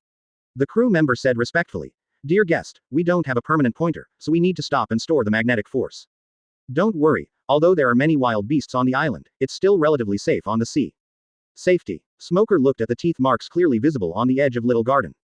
If I didn't know there was an island-eating goldfish here, Lousy would have believed you. It will take a year for the Little Garden's pointer to be fully stocked, right? Are we just going to wait like this? Besides, I heard there's a legend about an island-eating monster here. The crew members smiled professionally. Don't worry, our needles have recorded the geomagnetic field here many times before, so it doesn't take that long at all. We can get a full reading in just 2 days. The island-eating monster does exist, but it only shows up on islands. It's fine near the coast. I see. Smoker nodded, believing it mostly. The combat effectiveness of these crew members is not as good as that of marine recruits. If they were not sure, they would definitely not stay here. After all, they couldn't risk their lives. If that's the case, then there's nothing to worry about. If something happened to the ship and civilians were killed or injured, no matter it is due to natural disasters or man-made disasters, it will not look good for me as a marine. Suddenly, Smoker caught a glimpse of Sinai wandering by the boat. Open black lens bracket. Close black lens bracket. That's the lifeboat over there. Night. The cruise ship floated on the water, it was pitch black all around, and all the lights on the ship were turned off. Unlike Whiskey Mountain, the lights and fires on the entire cruise ship were turned off, and the tourists also rested early under the persuasion of the crew. Late at night, Sinai slowly opened his eyes. He put on his clothes, took his weapons, sneaked out of the guest room, found the right opportunity to lower a lifeboat, and floated towards Little Garden. However, as soon as Sinai took action, he was sensed by Smoker's observation hockey. Smoker stood on the top of the boat and watched Sinai leave. Advertisement. Quote. Forget it, after all, we know each other, I can't just watch him die. Since you are free anyway, go and see what he is doing. A black ball appeared above Smoker's head, and the gravitational force offset the gravity, and he flew lightly towards Little Garden. The two of them landed on the island one after the other. Smoker used his observation hockey to sense that there were no powerful beasts near Sinai, so he did not show up directly, but stayed far behind. Soon, daybreak came. The scenery of Little Garden also appeared in front of Smoker. I have to say that the scenery here is beautiful and the environment is pleasant.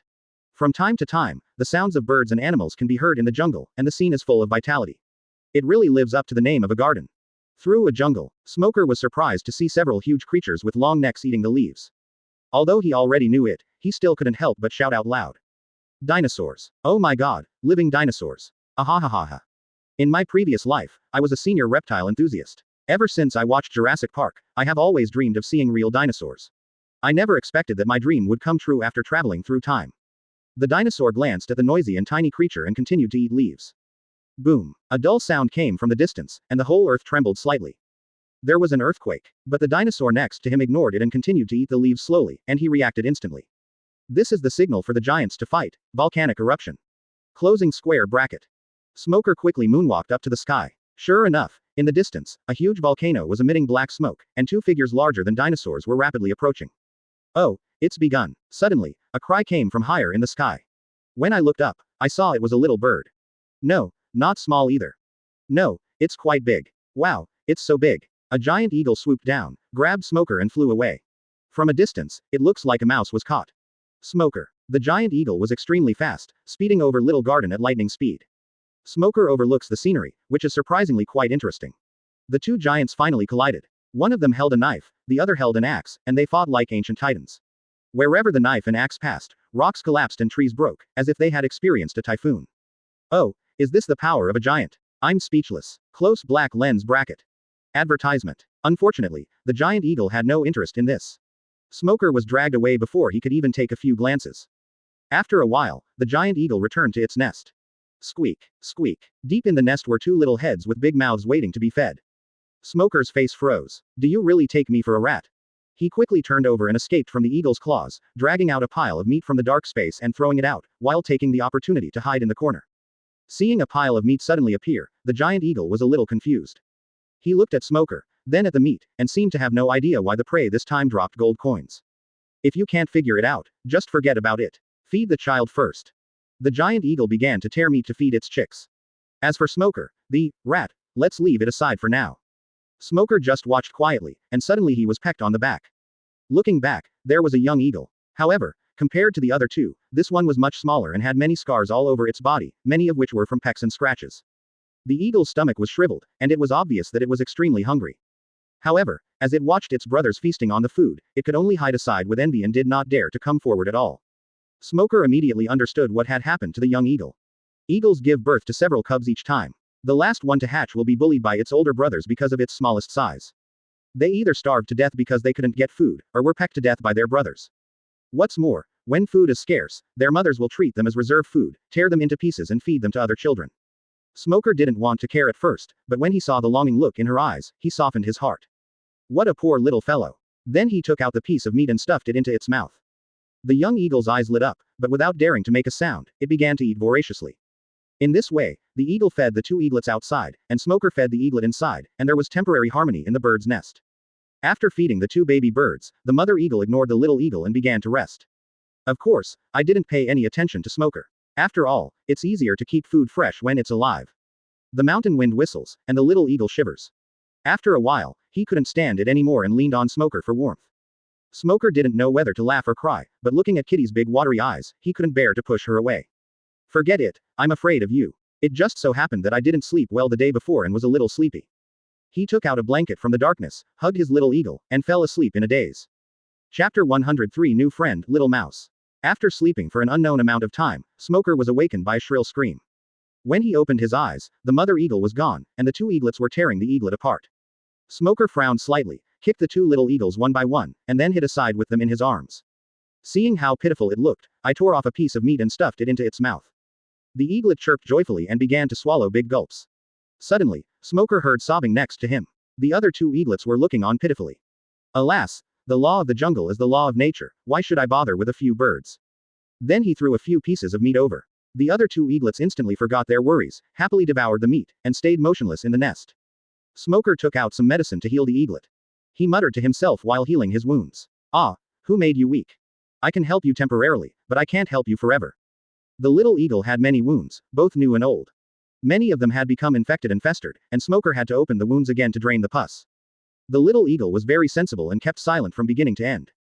Just looked at Smoker with big watery eyes. Until Smoker said, I can't take you away. The little eagle's eyes lit up, and it flapped its wings twice and chirped happily. Smoker was stunned. You want to come with me? The little eagle screamed. No, can you understand me? The little eagle cried again. Smoker. Huh, when the mother eagle returns to the nest again. I was surprised to find that the nest was filled with meat.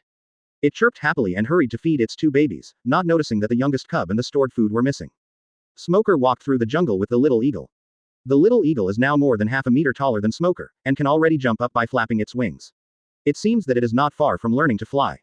But it is just a cub after all, and in this forest, it is no less than a piece of fat meat. After walking for only a few kilometers, they encountered several waves of wild beasts attacking them. Smoker was fed up with it and could only put the eagle into the darkness. I didn't expect the little eagle was afraid of the dark. After staying for less than a minute, he started to make a fuss and insisted on coming out.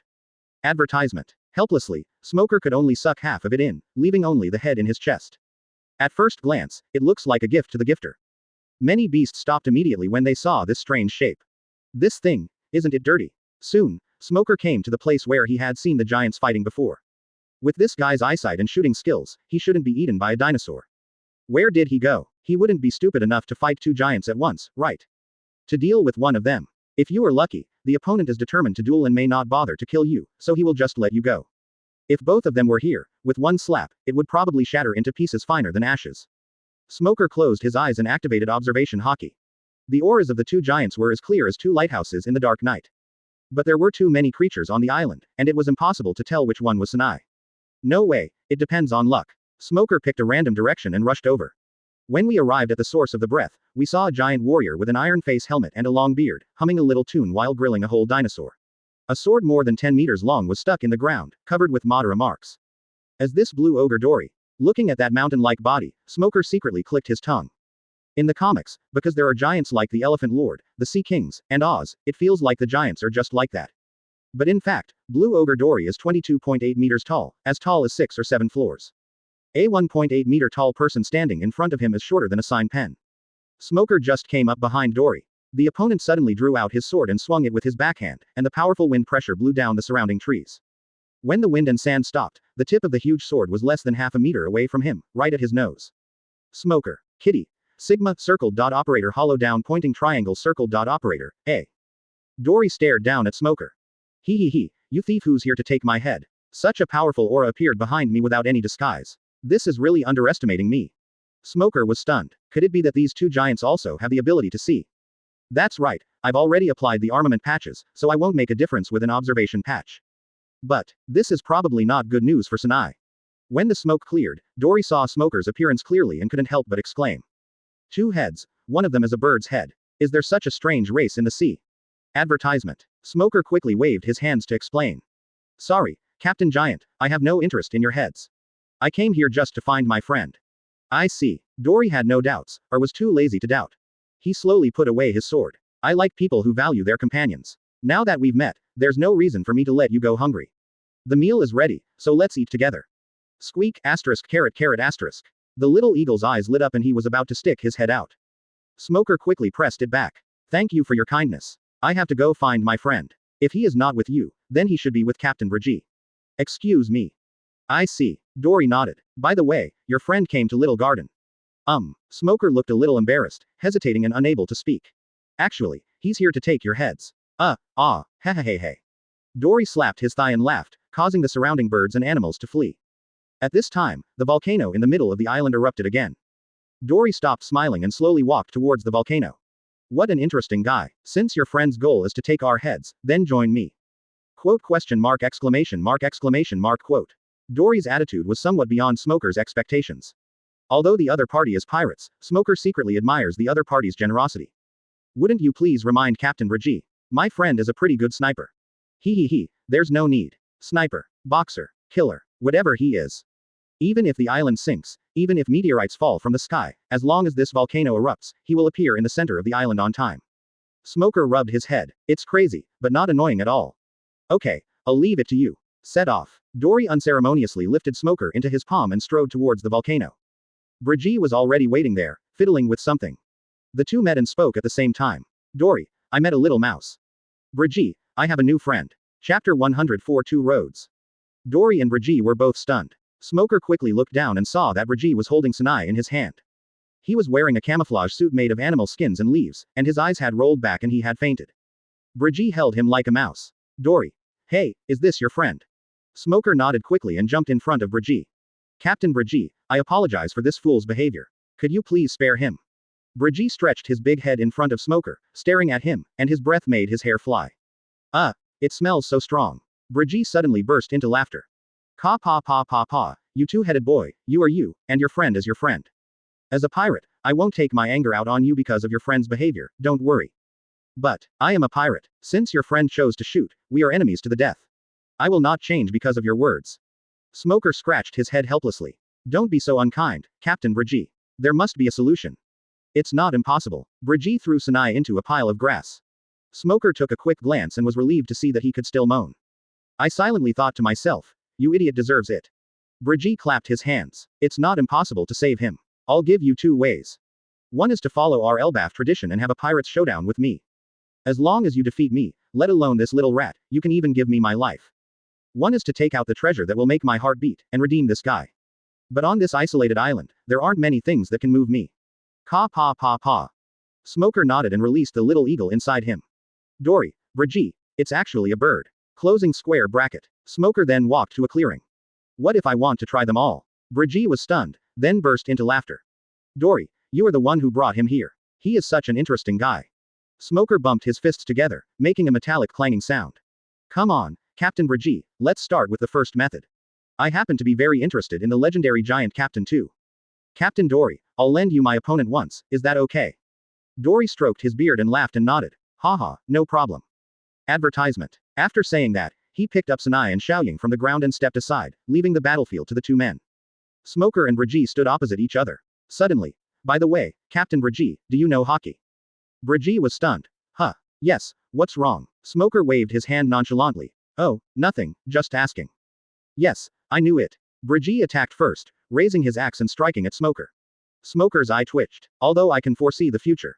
But facing an opponent with a body the size of a building and an axe as big as a wall. The difficulty of dodging is also several orders of magnitude higher. Smoker used a shave to dodge, then moonwalk jumped into the air. Brigitte chuckled, as if he had expected this, and jumped high, clapping his hands. Oh no, iron body. Closing square bracket. Smoker hardened his body and covered it with armament hockey, but he was still knocked away dozens of meters and fell heavily to the ground, raising a cloud of dust. Brigitte shook his hands and laughed. It's so hard. Smoke without harm. A few seconds later, Smoker jumped out of the smoke. Although his clothes were torn, he was safe and sound. Tempest kick. Smoker kicked out several wind blades, hitting Brigitte's side face. It hurts, but it doesn't help me. Smoker frowned, and kicked out a shadow with his legs, and hundreds of light blue wind blades slashed over. Brigitte activated armament hockey, rushed towards Smoker with the wind blade, raised the axe high and chopped it down. Smoker's eyes focused, one of his legs turned black, and he kicked out a black light blade with full power. Dark Moon Annihilation. This is the Tempest kick that incorporates the power of the fruit, and the darkness flies out like a wind blade. Brigitte is a veteran of many battles, so he won't be careless. He gripped the axe handle tightly with both hands, covered the axe with armed color, and chopped it down hard. Before the Great Pirates era, whether it is marine or pirates, they don't really like devil fruit. They believe more in their physical fitness and the hockey they have trained. The method Brigitte used was the most common way to deal with people with special abilities. No matter what tricks you have, just go straight in with your powerful hockey and strength. No matter how fancy you are, I can defeat you with just my own strength. Advertisement. The black axe and the black wind blade collided. But no sound was made. After a while, the black wind blade dissipated. The axe left a deep scar. Brigitte took a few steps back, touching the axe, his eyes showing 3 parts of heartache and 7 parts of shock. What a powerful ability that can break through my hockey. Smoker also smiled. As expected of the giant captain, this huge amount of hockey is truly astonishing. Smoker's attack is like a black hole, swallowing up all matter it touches. Whether it is steel or stone, it will pass through as if it is nothing, leaving a smooth cut. When facing this move, you can either dodge it with extremely fast speed and elementalization, or resist it with indestructible sea stone, or use a large amount of hockey to offset it. Brigitte obviously used the third method, using massive amounts of hockey to offset his own abilities. Because of racial differences, there are not many giants who can master hockey. But as long as they master hockey, thanks to their huge size, the amount of hockey can reach more than 1,000 times that of ordinary people. The height is about 10 times, and the volume is about 1,000 times the cube, and the density is not considered here. Such a huge amount of hockey can resist almost all abilities, even Logia. Actually, the full-screen attack of 3 admirals and Enel is just a special case. In fact, it is normal to be like Caribou, Monet, and the original Smoker. With the size of a giant, just roll a few times and run a few steps to get out of the range of your ability. Brigitte laughed. Boy, you're pretty good. I'm going to get serious next. He raised his hands, his arms turned black, and inserted them into the hill next to him. He lifted up a 100-meter mountain and threw it towards Smoker. What a mess. Dory cursed inwardly, and quickly took Xiaoying and Sap to avoid them. The huge rock fell, as if blocking out the sunlight. Smoker didn't dodge or evade, he thrust his hands into the ground, darkness surging from his body. 9-headed dark demon dragon. Suddenly, the ground began to collapse, and countless dark matter poured out, condensing into a 9-headed dragon. The dragon roared, and wrapped its head and neck around the boulder like a python, quickly disintegrating and devouring it. Brigitte yelled, raising his axe high. Great catch. If you can catch the next move, you win. Then hockey flowed through his body, and the axe turned into a deep purple-black color. Powerful slash, city domination. Brigitte yelled, swinging his axe wildly. Black thunder roared, the sky and earth changed color, and the surroundings suddenly became quiet. A shock wave suddenly erupted, like the roar of hell and like a hurricane, rushing towards Smoker with endless power. Chapter 105 Night Party. Faced with the catastrophic shock wave, Smoker no longer held back. The black 9-headed dragon roared towards the sky, and its 9 huge heads moved forward to resist the red and white impact. The huge impact created a strong wind that almost swept across the entire island. For a moment, the wild beasts on the island were silent. Bakeng was an out-and-out hockey attack, and the 9-headed dragon devoured it much more slowly. But the darkness was endless, and in the end the 9-headed dragon gained the upper hand and tore Brigitte's attack apart. One of the dragon heads slammed into Brigitte. He quickly used the axe covered in armed color to block in front of him, but was still knocked away and fell on his butt, and the whole ground shook. Sanai felt the vibration, woke up faintly, and then suddenly opened his eyes wide and sat up. When he looked to his left, he saw a bird that was twice his size. What? Look to the right, there is Dory who was watching the battle attentively. What? He turned over and saw Brigitte lying on the ground, and Smoker controlling the devil-like 9-headed dragon. What? Dory glared at him disapprovingly. Xiaoying also sat on him and told him to shut up. Smoker did not take advantage of the situation. Captain Brigitte, how about we just decide the outcome? If you keep fighting, your weapons will be destroyed. After all, it's not a life and death battle, there's no need to fight to the death. It hurts, it hurts. Brigitte turned over and sat up, looking at the axe that was eroded with many scars. He felt a pang of pain, but he still performed the ninjutsu happily. Ah, you win. This is the first time I've seen such a terrifying ability. Smoker smiled. That's because you haven't seen 3 admirals use their abilities. These are just small scenes. Don't you want to try the second method I just mentioned? Cachapachacha. As pirates, how could the loser be so shameless as to accept the winner's treasure? Whether it's that guy or my life, it's all yours. Smoker stretched out his hand, and the 9-headed dragon slowly retracted into the darkness. The darkness became silent and calm, like a pool of water. That's true, but I believe you won't refuse my treasure. Release. In the darkness, hundreds of large wooden barrels floated up. Advertisement. This is the loot obtained by Smoker when he encounters a small group of pirates. Brigitte was stunned, his eyes widened, his nose twitched, and then he rolled over. This is truly a treasure. You're right, I will never give up this treasure no matter what. Snap, snap, snap. He held a wine barrel in each hand, as if he were holding a cup, and poured it directly into his mouth, followed by a hearty groan. Ah, it tastes like heaven. As he spoke, he threw a few buckets to Dory. Dory couldn't wait to open it and gulp down the whole bucket. Kababa, such wonderful wine. We must hold a banquet today. Everyone. Oh, in the middle of the jungle. A few people lit a bonfire several stories high, filled it with rows of wine barrels, and started drinking while singing and dancing. Ka pa pa pa, I haven't had such a good drink in a long time. I at hash. Hee hee hee, today I'm going to hash %. The 2 giants hugged each other, drinking and chatting with each other, crying and laughing, with big clumps of snot and tears flying to the side from time to time. Normally the fine wine they seized was not enough for just 2 sips, but today they had a great time. Smoker relaxed for a rare time and ate and drank a lot. Even Xiaoying held the wine barrel and drank tons of it, and his alcohol tolerance was surprisingly good. Only Sanai, although holding the barbecue, looked uninterested and did not even drink a sip of wine. Smoker took a bite of meat and slurred his words. Sanai, don't be so discouraged. It's not shameful to lose to the giant captain. Brigitte also noticed the movement here. Kid, it's just a loss, isn't it? A true warrior wouldn't be afraid of failure, hiccup. Sanai was still a teenager after all, and his face immediately turned red when he heard this. Who said I lost? I just wasn't ready. I'm a sniper. Who would have thought that you, who is so big, could come up to me without making any sound? Brigitte curled his lips in disdain. How could a soldier be sneakily touched from behind? I'm just taking the initiative. Besides, your toothpick toy can't hurt me. What? Sanai felt greatly insulted and pulled out his sniper rifle. Today I will open your eyes. As he said this, he climbed to the top of a big tree despite everyone's dissuasion. Advertisement. Smoker squinted and looked around. It was already dark, and everything was pitch black. Although I can sense the scent of animals around me, I can't tell what they are. Same goes for Dory and Brigitte. Sanai looked around, quickly found his target, fired a shot in each direction, then put away his gun and jumped down. 300 meters to the left, I shot a rabbit between the eyebrows. To the right was a dinosaur, and I shot it through the heart. Oh, several people were quite curious, so they hurriedly took torches and went in the direction he said. Sure enough, a few hundred meters to the left, a rabbit was lying on the ground with a bullet in its forehead and its head was blown open.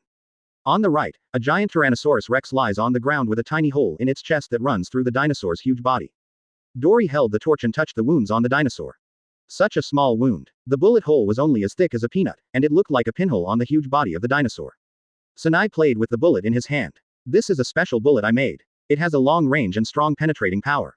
Then he walked up to the dinosaur and kicked it. As long as it penetrates the vital point, no matter how big the wound is, it doesn't matter. Brigitte laughed. Cachapachacha. Huh, looks like I saved my life. Smoker glanced at Brigitte and said nothing more. I didn't expect this guy to have such a high EQ. The bullet's penetrating power is indeed exaggerated, but it is still far from enough to deal with Brigitte. Not to mention his observation hockey and armament hockey, his physique alone is far beyond that of a mere dinosaur.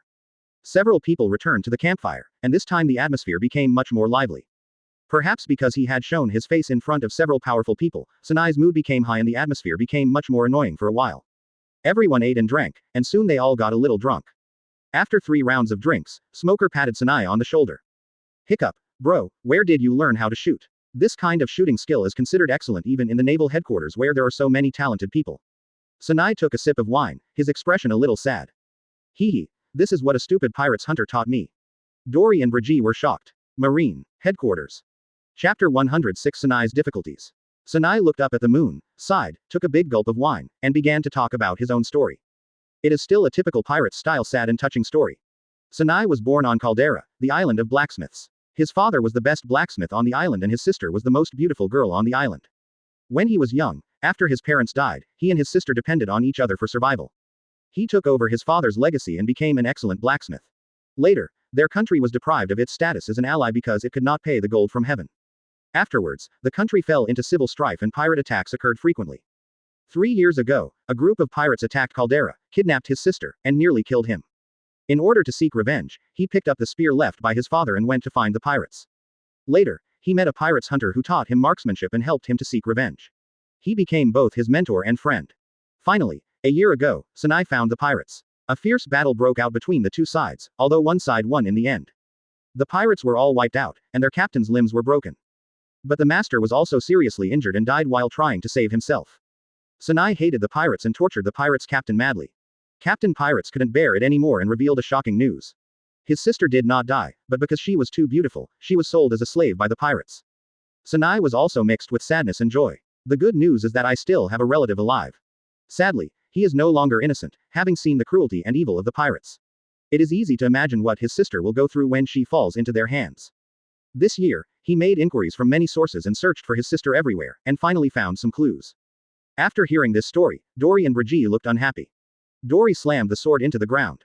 Damn human traffickers. They only know how to attack the weak and have no dignity as a warrior. This group of shameless scum is simply a cancer on the ocean.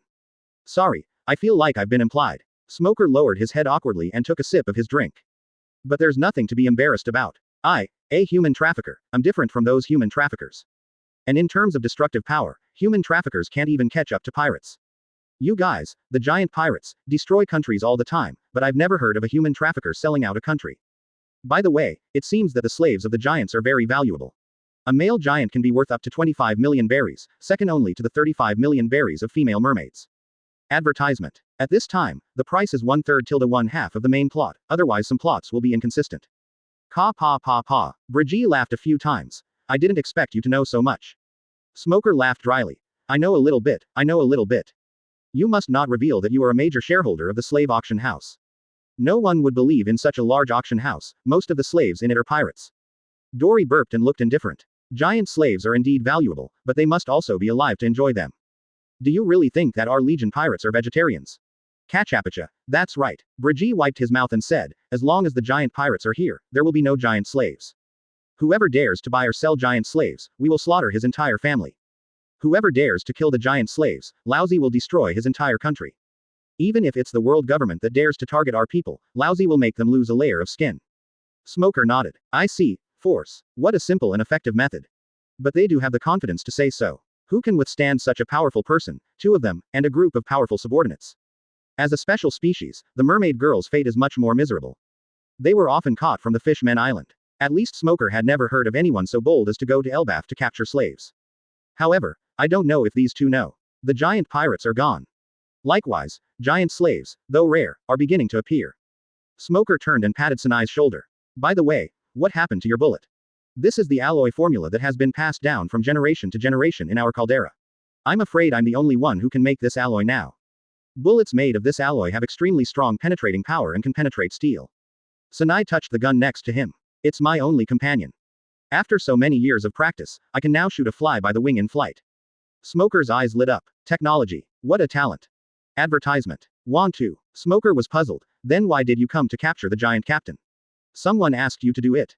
Dory and Brigitte also put down their barrels and looked at him curiously, wanting to know who had a grudge against them. This. Sanai looked at the giant captain with a blush and lowered his head. It was my own idea. I need a large sum of money recently, but there are no pirates with high bounties nearby, so I set my sights on you. 200 million Baileys should be enough for the two of you. Dory and Brigitte were both dumbfounded. That's it. In their eyes, there is no concept of money. Money is just a number. You just take what you need. Smoker also held his forehead with his hand. You are such a talent. Do you think the 100 million of these two is the same as the 100 million of other pirates? In recent years, Smoker has roughly figured out the pattern of pirates' bounty inflation. It basically doubles every 10 to 20 years. Crocodile's bounty of 81 million is equivalent to 300 million in Luffy's era. Otherwise, who would hire a rookie to be Shichibukai? The bounty for these giant captains was 100 million 80 years ago. In Luffy's era, it would be equivalent to 1.5 - 2 billion. Even now, it is estimated to be less than 1 billion. Otherwise, how could the giant pirates become the strongest? Otherwise, why would Auntie be so obsessed with marrying them? Otherwise, how could the red-haired man be on equal terms with them? Otherwise, how could they overthrow the 5 elders and withstand the attacks of the 5 elders? Otherwise, how could the third brother become the emperor's vice-chairman? With Sanai's sniping skills, if he encounters the fragile pirates, he might be able to succeed. But facing these two, there is no chance at all. Smoker asked curiously, why do you need so much money? Sanai gulped down a few gulps of wine. I heard that Alabasta is going to hold a large slave auction with many beautiful slaves. So I was going to try my luck, but I had no money, so this was the only thing I could do. Smoker's eyes widened. What did you say? Alabasta. Slave auction. Chapter 107. You didn't ask. When the smokers heard that there was a slave auction in Alabasta, they were stunned. Not to mention that only the Sabayati archipelago allowed legal auctions of slaves. The key point is that the current king of Alabasta is Cobra. Vivi's dad, the father-in-law in the hearts of many fans. I didn't expect that a guy like you with thick eyebrows and big eyes would get involved in the slave trade. Smoker suppressed his curiosity and continued to ask Sanai. Your sister has been kidnapped for several years. How can you be sure that she will show up in Alabasta? Sanai's face turned gloomy. He lowered his head and poked the campfire with the blade of his gun. I'm not sure. My sister was sold several times by nobles, pirates, and human traffickers. It took me several years to find the clues. The place where she is most likely to appear is Alabasta. This is also my last hope. I see. Smoker nodded and looked at the two giant captains. You want their huge bounty just to buy your sister, right? Sanai nodded. If I can use normal means, I will use normal means. I don't want my sister to get hurt. Although I have saved some money in the past few years, my sister is beautiful and, so she is much more valuable than an ordinary slave. The money I have is not enough. Smoker. Again, closing square bracket. By the way, can you please tell me what's your sister's name? Stella. Yokeli Stella. Her timeline has changed, it does not affect the main storyline. Smoker. Dory came up to the two of them, his mouth reeking of alcohol. He, Everyone has a painful past, but you still have the most precious thing, which is hope. Little boy, don't be so sad. As long as we haven't failed, we must maintain a strong spirit and be ready to fight at any time. Yes, that's right. Brigitte nodded drunkenly. Eat, drink. If you don't eat and drink well to nourish your body, how can you save your sister? Those slave traders won't just hand over the money and the slaves. Thank you both. You were right. Sanai nodded heavily, took the meat in one hand and the wine in the other, and started to eat with relish. Kachapacha. That's right. Food is power. After the two giant captains had comforted Sanai, they started a drinking contest with Smoker. It was a rare occasion for Smoker to indulge himself, so he accepted all the drinks offered to him. He did not use any ability to sober himself up, but just poured down one cup after another. Although the two giant captains are pirates, they are reliable. You don't have to worry about them dying from drinking too much. Until the dawn, Sanai and Xiaoying had already gone to bed. After Smoker finished a bucket of wine, he finally fell to the ground with his head tilted back and fell into a deep sleep. Dory and Brigitte looked at each other. How much wine can be contained in such a small box? Advertisement. I don't know, it must be enough for him to swim. Will we compete again tomorrow? Quote. Forget it, let's go to sleep. I don't know how long it took. Smoker could faintly hear a squeaking sound. My lips were also pulled so hard that they hurt. This strength, is it Hina? Closing square bracket. When I opened my eyes, I saw a hairy head. It turned out that it was Kitty who was pulling the corners of his mouth. When they saw he woke up, they chirped happily and ran around him in circles. It's you. Smoker covered his head and slowly sat up. Looking around, I saw two giant captains grilling meat and Sanai was wiping his beloved gun. Good morning. Guys, I didn't expect it's already noon. I didn't expect that I would be the last one to sober up, ha ha ha ha. There's no way, Sanai drinks less than 1% of what he drinks. As for the two giant captains, forget it, don't compare this with the giants. But everyone looked at him strangely. What, isn't that right? Sanai said angrily. Big guy, you slept for a whole day and night. Smoker was stunned. His mind was unable to wrap around for a moment. That cruise ship stored up a full magnetic field in advance and has already left. We were left behind. Oh, Smoker responded, and suddenly realized it, his eyes widened. What? Then, what about your sister? Sanai sat down on the ground, tore off a piece of barbecue and stuffed it into the little eagle's mouth. Although I don't know the exact time, it will take at least 1 or 2 months. Let's see if there are any ships passing by recently. Dory said in a muffled voice. This route is quite remote, there are not many ships coming here. Brigitte nodded in agreement. Anyway, cruise ships are rare, but if you're lucky, you might be able to grab a pirate's ship. Smoker shook his head. That's not so troublesome. His palm turned dark and a Den Den Mushi emerged. Den Den Mushi was originally in a state of depression. Seeing the light, I suddenly became energetic. He looked around, tears streaming down his face. Advertisement. When he saw Smoker, his eyes became particularly resentful. Sorry, I didn't mean to. I forgot something these days. Forgive me, I promise it won't happen again. When Sanai saw the Den Den Mushi, his eyes lit up. It turned out to be an expensive ultra-long-distance Den Den Mushi. Closing square bracket. Smoker finally managed to coax the Den Den Mushi into submission and started the call. Hey, headquarters. This is Smoker, the head of the G12 branch and the staff officer of the naval headquarters. Have any ships been on missions near Little Garden recently? Yes, that's great, thank you. Sanai. Dory, Brigitte. Smoker talked for a while, put away his Den Den Mushi, looked at the expressions of the others, and smiled awkwardly. Sorry, I didn't mean to hide it, mainly because you didn't ask. Don't worry, I'm just taking a vacation this time, not on a mission. After hearing what he said, several people relaxed. Sanai is a bounty hunter and is not afraid of marine. The two giant captains were absolutely confident in their strength. So what if they were marines? They had killed many people before, so they were not panicked. Dory stroked his beard and said, haha, I didn't expect there would be someone like you in the marines. It looks like the pirates are going to have a hard time in the future. Smoker denied 3 consecutive. I wasn't, don't talk nonsense. There are so many strong people in this department, I can't even rank among them. 4 veterans, 3 backups, and who knows if there are any hidden masters. Smoker feels that it would be good enough if his ability can be ranked in the top 10 of Marine. Brigitte shook his head repeatedly after hearing this. There are many strong people, but people like you are rare. Forget it, this has nothing to do with us. Kakapa. Over the next few days, Smoker and Sanai settled down there. They either fight or drink and eat meat. Life is so carefree and happy. I don't know if it's because there is enough food, but in just a few days, the little eagle has grown visibly bigger. Moreover, it gets along particularly well with Sanai and they stick together every day. 7 days later, a huge warship arrived at Little Garden. Compared with other warships, it looks a bit heavy and slow. The giant captain has hidden deep in the jungle. Only Smoker and Sanai were left waiting by the river. Chapter 108 Arrival at the Drum Kingdom. The warship lowered the gangway. Several Marine officers came down. The first person was tall and thin, like a bamboo pole, and judging by the shoulder straps, he was called Rear Admiral. He quickly walked up to Smoker and saluted. "Hello, Base Captain Smoker. Captain Scott of the Marine Transport Force Escort Team reports to you." Although they are obviously not related, Scott said it very politely. Smoker smiled slightly. Other experiences from previous lives may not be useful, but work experience will never go out of date. It's just a fancy sedan that everyone carries. He returned the greeting. "Thank you, Rear Admiral Scott. I'm sorry to have to make you detour because of my personal affairs." "You're welcome. You're a strong general of our department. With you here, we feel more at ease." Scold sighed. That B*************** D. Doflamingo set a bad precedent. He robbed Tenjojin and not only was he not sentenced to death, he became a Shichibukai instead. Now many pirates are eyeing the Golden Tiger in the sky, and we are under a lot of pressure.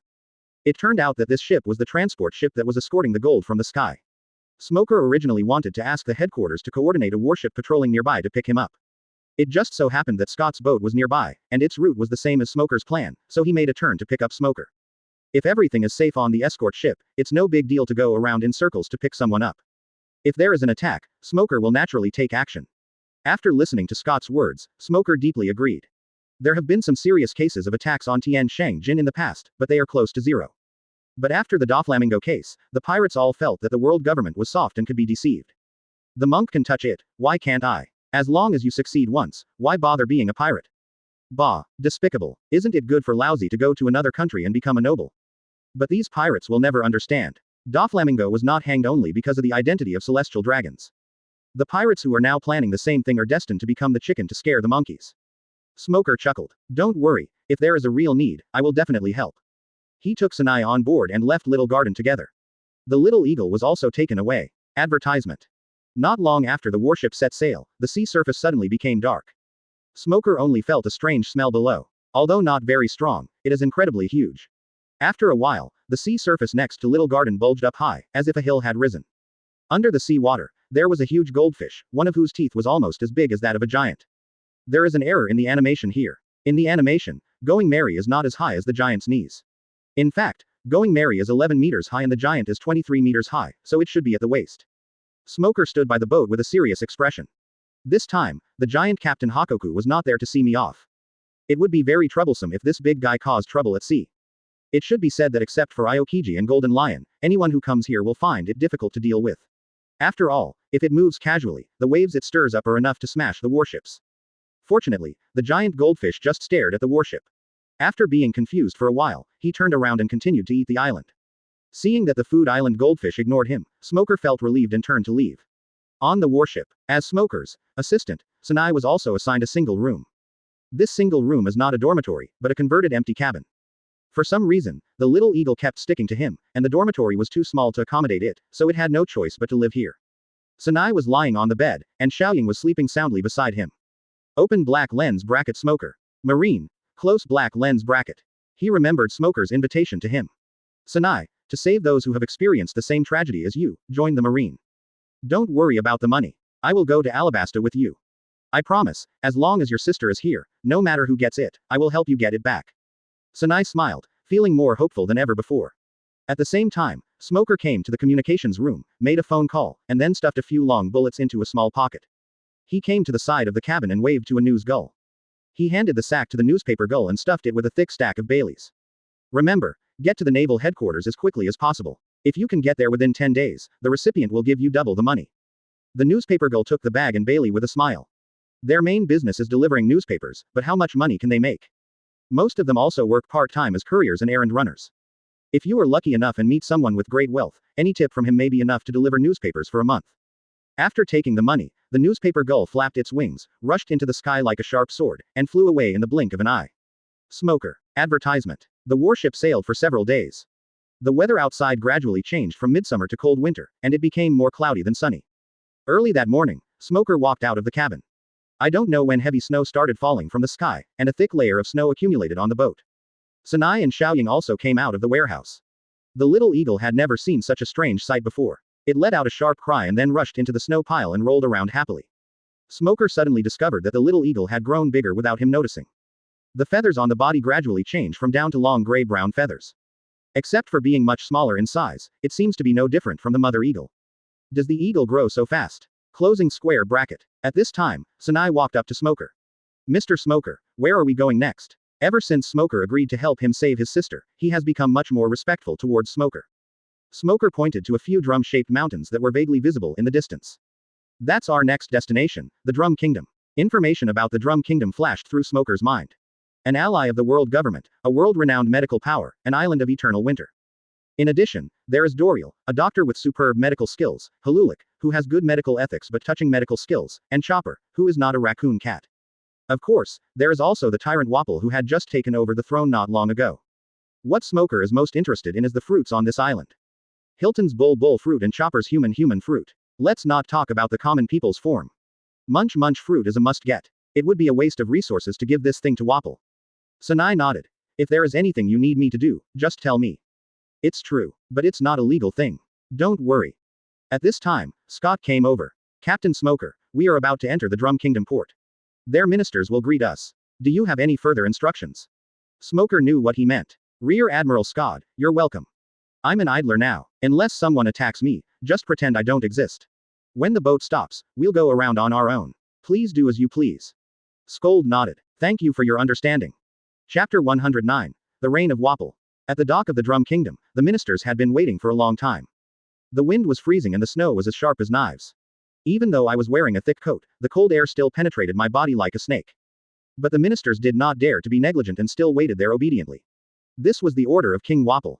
The gold from heaven is collected once a year, and the amount is linked to the national strength, which is basically at the level of bleeding profusely. Every ally was miserable about this, but they could only greet it with a smile, for fear that the world government would feel the slightest neglect.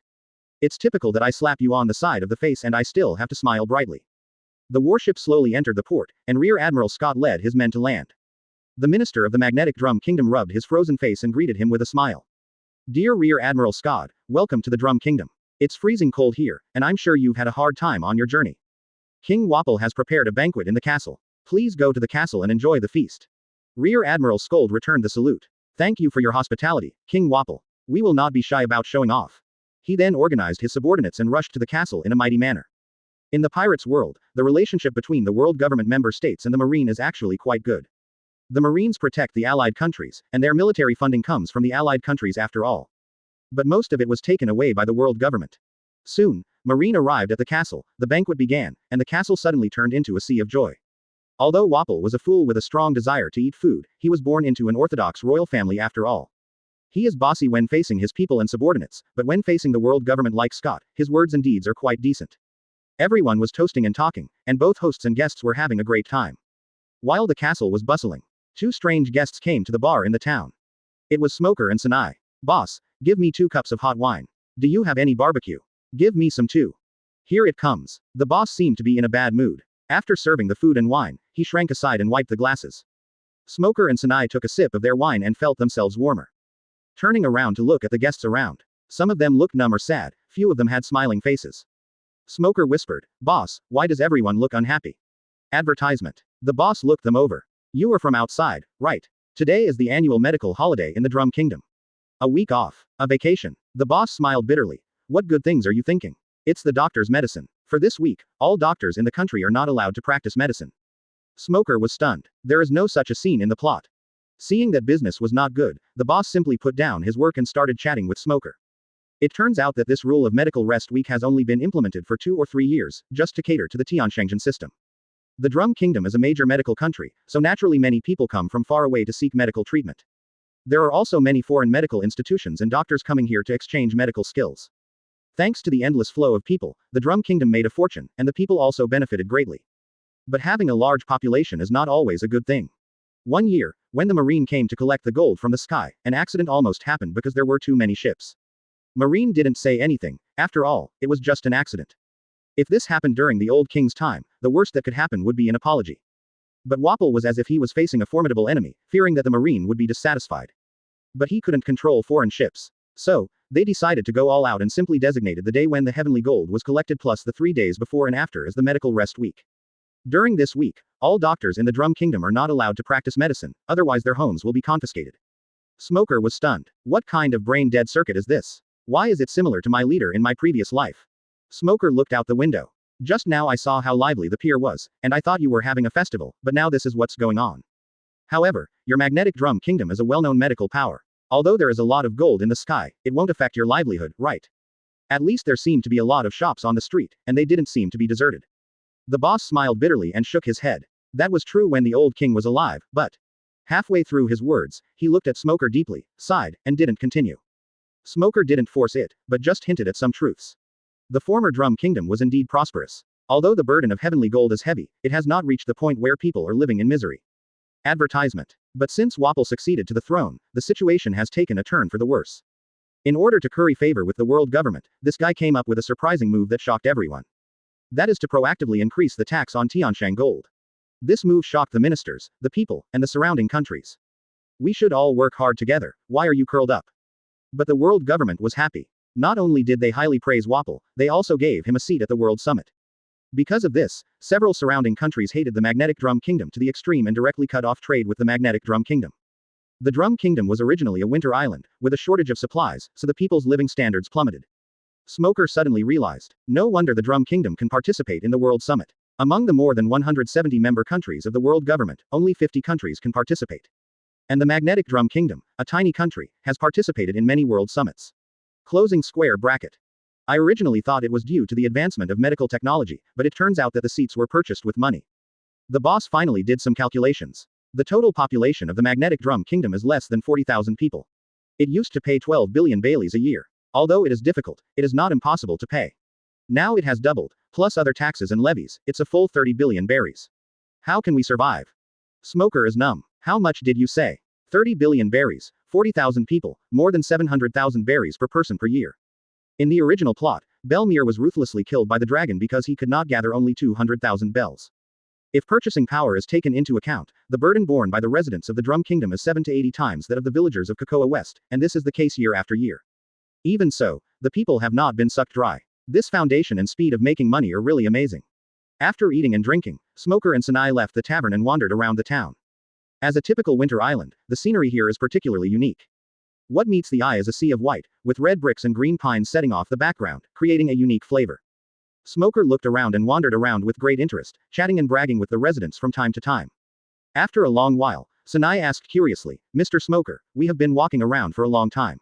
Where are you going?" Smoker chuckled. "There is no destination. What I really want to see is their king. But before I get to know the king, I want to get to know this country first." Suddenly, a loud noise interrupted their conversation. Chapter 110. The Foolish Emperor and the Corrupt Officials. Smoker and Sinai looked at each other and followed the sound. A group of people gathered in front of a house, pointing and talking.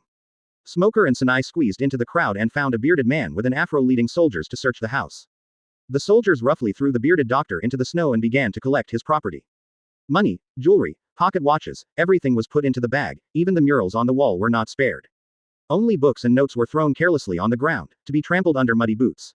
"My notes, my medical records, stop it." The bearded doctor ignored the pain and rushed over to protect the medical books and notes. But the soldiers ignored him and trampled him under their feet. The people around looked distressed, but they dared not speak out and could only whisper. "This is too much. Why do you treat Dr. Canis like this? Humph, a newborn baby has had a high fever for 2 days. If the fever continues, he will die." Dr. Canis was soft-hearted and cured the baby secretly. Unexpectedly, he was discovered by the guards and sentenced to have his property confiscated. What? He obviously means well. Humph, that's not all.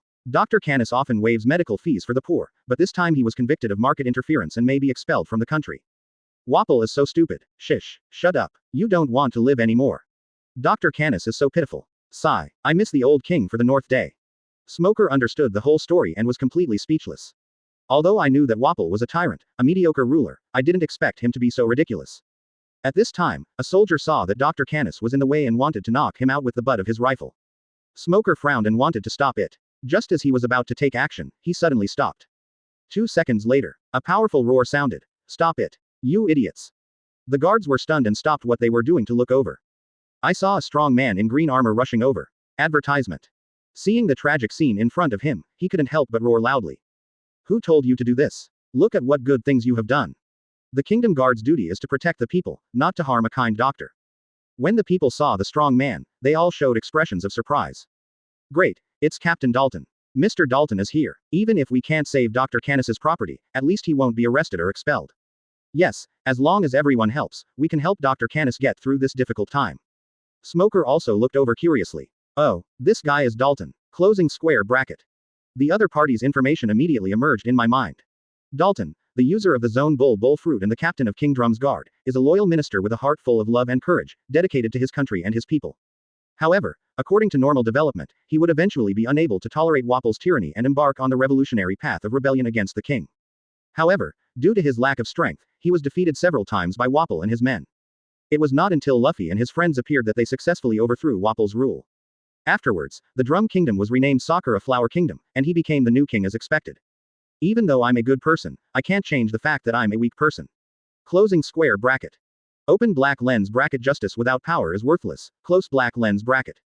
Intimidated by Dalton's reputation, the Kingdom Guards stopped what they were doing. They looked at each other, not knowing what to do for a moment. The man with an afro and beard next to him walked out. Dalton, the medical weak system is the will of King Wapple and also the law. Do you want to disobey the king's order? Dalton didn't care about the other party's threat at all. The law is a shield to protect the people. Laws that harm the country and the people are worthless. Chromaliman, take your people and leave immediately. Chromaliman frowned first, then sneered. Dalton, I hope you know what you are doing, let's go. Advertisement. After saying this, he left with his soldiers. Dr. Canis didn't care about the loss of money. He stood up tremblingly and picked up the broken medical books and notes on the ground with tears in his eyes. Dalton sighed and went over to help. The onlookers also woke up as if from a dream and came forward to help. Smoker did not show up, but quietly left during the chaos.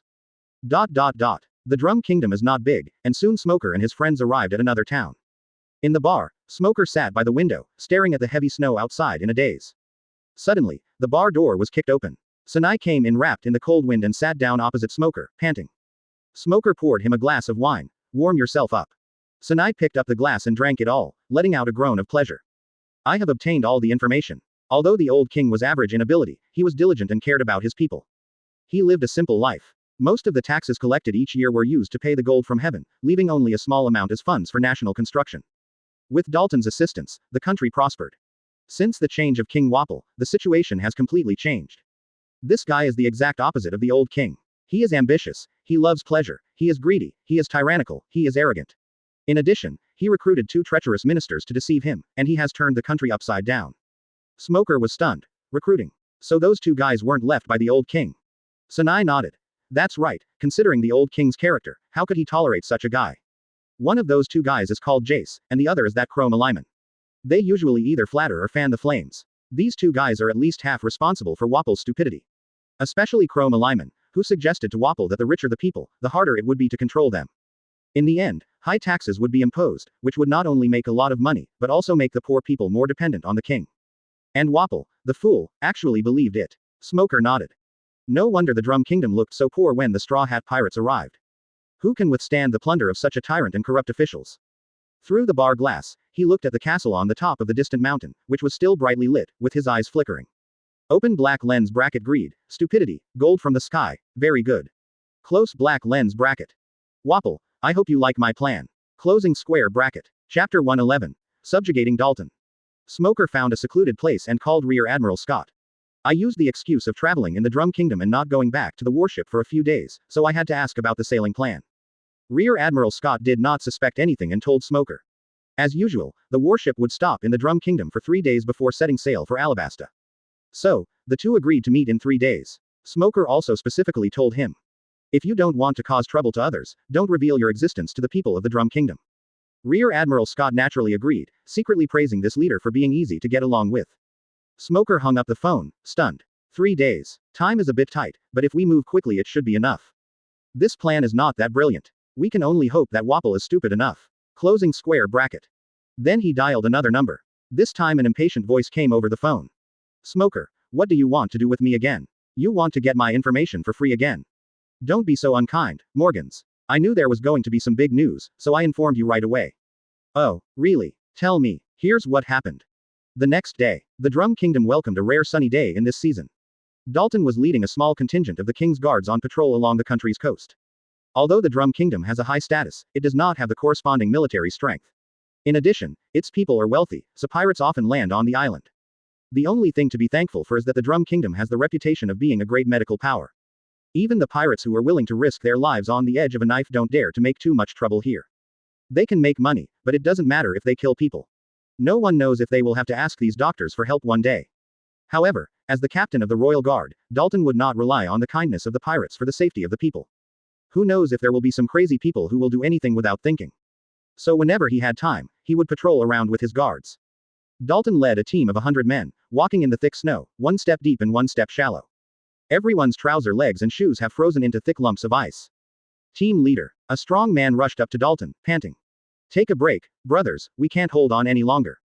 Dalton stopped and looked back. The eyebrows and hair tips of the team members were all covered with ice crystals, and they were already exhausted and panting. Dalton was a kind person and would never be harsh on his subordinates. Not to mention that after Walpole came to power, he didn't care about the safety of the people at all.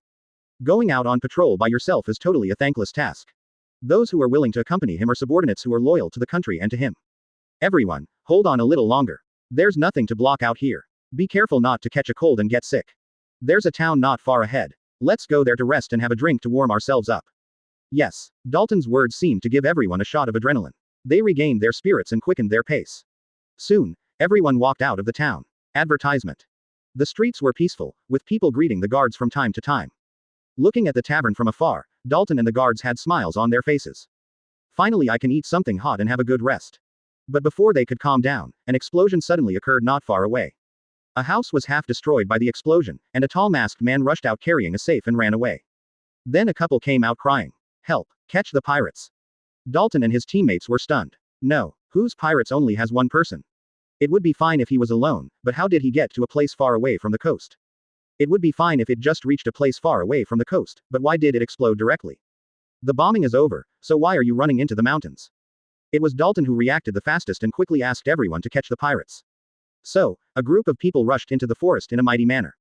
When everyone is gone, the couple took advantage of no one's attention and went to a deserted place. The expression instantly changed from mourning to nervous anticipation. Sanai came out from somewhere and handed them a bag. You performed well just now. The rest has nothing to do with you. As for whether to move or rebuild the house, that's up to you. The couple took the bag, opened it, and instantly showed expressions of shock and ecstasy. He hurriedly thanked Sanai repeatedly, then ran away. Sanai ignored them and just looked in the direction where Smoker disappeared, frowning slightly. What is Mr. Smoker planning while lying on the ground? In the mountains and forests. Dalton and others desperately chased the pirates. I didn't expect this, pirates, to have such great stamina that he could run so fast even while carrying a safe. I don't know how far I ran. Except for Dalton, everyone else has long fallen behind. Deep in the forest, Smoker suddenly stopped, turned around and waited for his pursuers. Dalton came up breathlessly, took out his weapon, a harp-shaped knife, and pointed it at Smoker from a distance. Pirates, surrender, otherwise, I will, take compulsory measures. Pirates was naturally dressed as Smoker. When he heard Dalton's words, a smile appeared in his eyes. He didn't say a word, but just shook his head. Dalton stopped talking nonsense, jumped high, and chopped down with his sword. Smoker reached out and grasped the blade with a nonchalant gesture. Dalton was shocked and tried to pull it back, but after several attempts, it didn't move at all. Damn it. Dalton knew it was serious, so he quickly let go and moved away. Then he changed into human beast form, roared, rushed forward, and punched Smoker. The strength and speed of the human beast form have made a qualitative leap, and the defense and recovery capabilities are completely different. But in the face of the huge gap in strength between the two, all the tricks were in vain. Advertisement. After a few seconds, Smoker retracted his force and carefully knocked Dalton unconscious. After an unknown amount of time, Dalton slowly opened his eyes. What came into view was a dim cave with a bonfire inside and the pirates sitting next to it. Dalton was startled and suddenly sat up. I was surprised to find that I had no rope on me. But I understood it after thinking about it. In the eyes of the other party, what difference does it make whether you tie yourself up or not? Who are you? What is your purpose in coming to the Drum Kingdom? At first I thought it was a group of pirates who were robbing and looting. Now, without hesitation, discard this foolish idea. How could someone with such strength care about those trifles? It was obvious that the other party was setting a trap for him. Smoker pokes at the campfire to make it burn brighter. Dalton, the captain of the Royal Guard who is deeply loved by the people and the right-hand man of the previous king. Unfortunately, in Waypole's eyes, he is just an old obscurant, a remnant of the previous regime. Dalton angrily asked, "Who the hell are you? It doesn't matter who I am. What matters is, are you loyal to this country, or to King Wapol? Don't tell me that, although the king is not perfect, isn't it our duty as subjects to correct his mistakes? That's right. If the king has flaws, the ministers will take his place, and the world will be in chaos. It may not be a good thing for the people. But, what if the king wants to destroy this country? What choice will you make?" Dalton's eyes were bloodshot, his teeth were clattering, and he spoke word by word. "What on earth are you talking about?" Smoker walked up to Dalton. "Dalton, I admire you enough to give you the right to choose. The first option is that I let you go and pretend we never met today. The second choice is that I tell you everything, but you only have two choices: become my subordinate, or die. Dalton was shocked and kept silent with his head down. His expression changed constantly and there were beads of cold sweat on his forehead.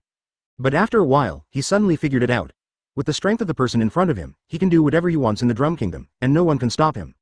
If that's the case, then my worries are totally meaningless. So he stopped struggling, his expression calmed down, and he said calmly, I choose the second option, please tell me.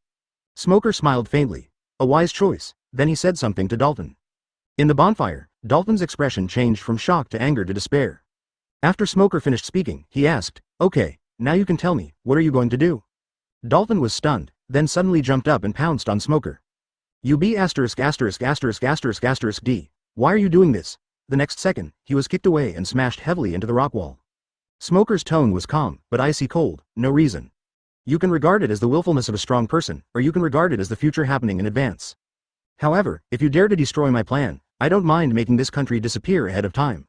Now, Dalton, tell me what you're going to do. Dalton struggled to free himself from the rock wall. He first closed his eyes in pain, took a deep breath, opened them, and then fell to his knees tremblingly. Dalton, I am willing to be at your disposal. Chapter 112, Bewitching Wapol. After conquering Dalton, Smoker was in a good mood. Your subordinates should still be looking for you in the mountains. They are all good and loyal to you. When you go out, take care of them and don't let them wander around, but don't reveal my presence. After that, he threw a den mushi to Dalton. Remember to follow the plan. I'll contact you if anything happens. After saying that, he turned and left the cave, quickly blending into the darkness. Dalton held the den mushi in his hand, sighed, pulled out a torch from the fire, and left the cave. Smoker went straight to the foot of the highest mountain in the Drum Kingdom. This mountain is 5,000 meters high. The top of the mountain is very flat, and the mountain walls are straight up and down. After years of wind and snow, the entire mountain has long since frozen into a huge icicle. The king's castle is located on the top of this mountain, and people usually go up and down the mountain by cable car. Unless you climb up the mountain wall directly like Luffy did, you will be discovered by the guards as soon as you use the cable car. However, this little thing is naturally not a problem for Smoker. He flew up from the ground, pulled by the black ball, and sneaked into the castle silently. Smoker used his observation haki to sense it a little. There were many smells in the castle, but none of them were familiar to him. It seemed that the Marines didn't live here. Among them, 3 auras were obviously stronger than the others, and they happened to be together. So, Smoker transformed into an element, sneaked into the castle, and followed the scent silently. Soon, he came to a large hall and hid on the beam. In the hall, Wapol sat arrogantly on the throne, with Crow Malaman and Jace standing on both sides of his throne. Below the 3 men, there were several ministers who looked sad and trembling with fear. At this time, Wapol was furious. The new tax law enacted by this king has been in effect for 2 years. Why is it that only such a small amount of money was collected this month? When this law was first enacted, the money collected was much more than it is now. The ministers below cursed in their hearts. How dare you ask that? What was the old king like, and what are you like?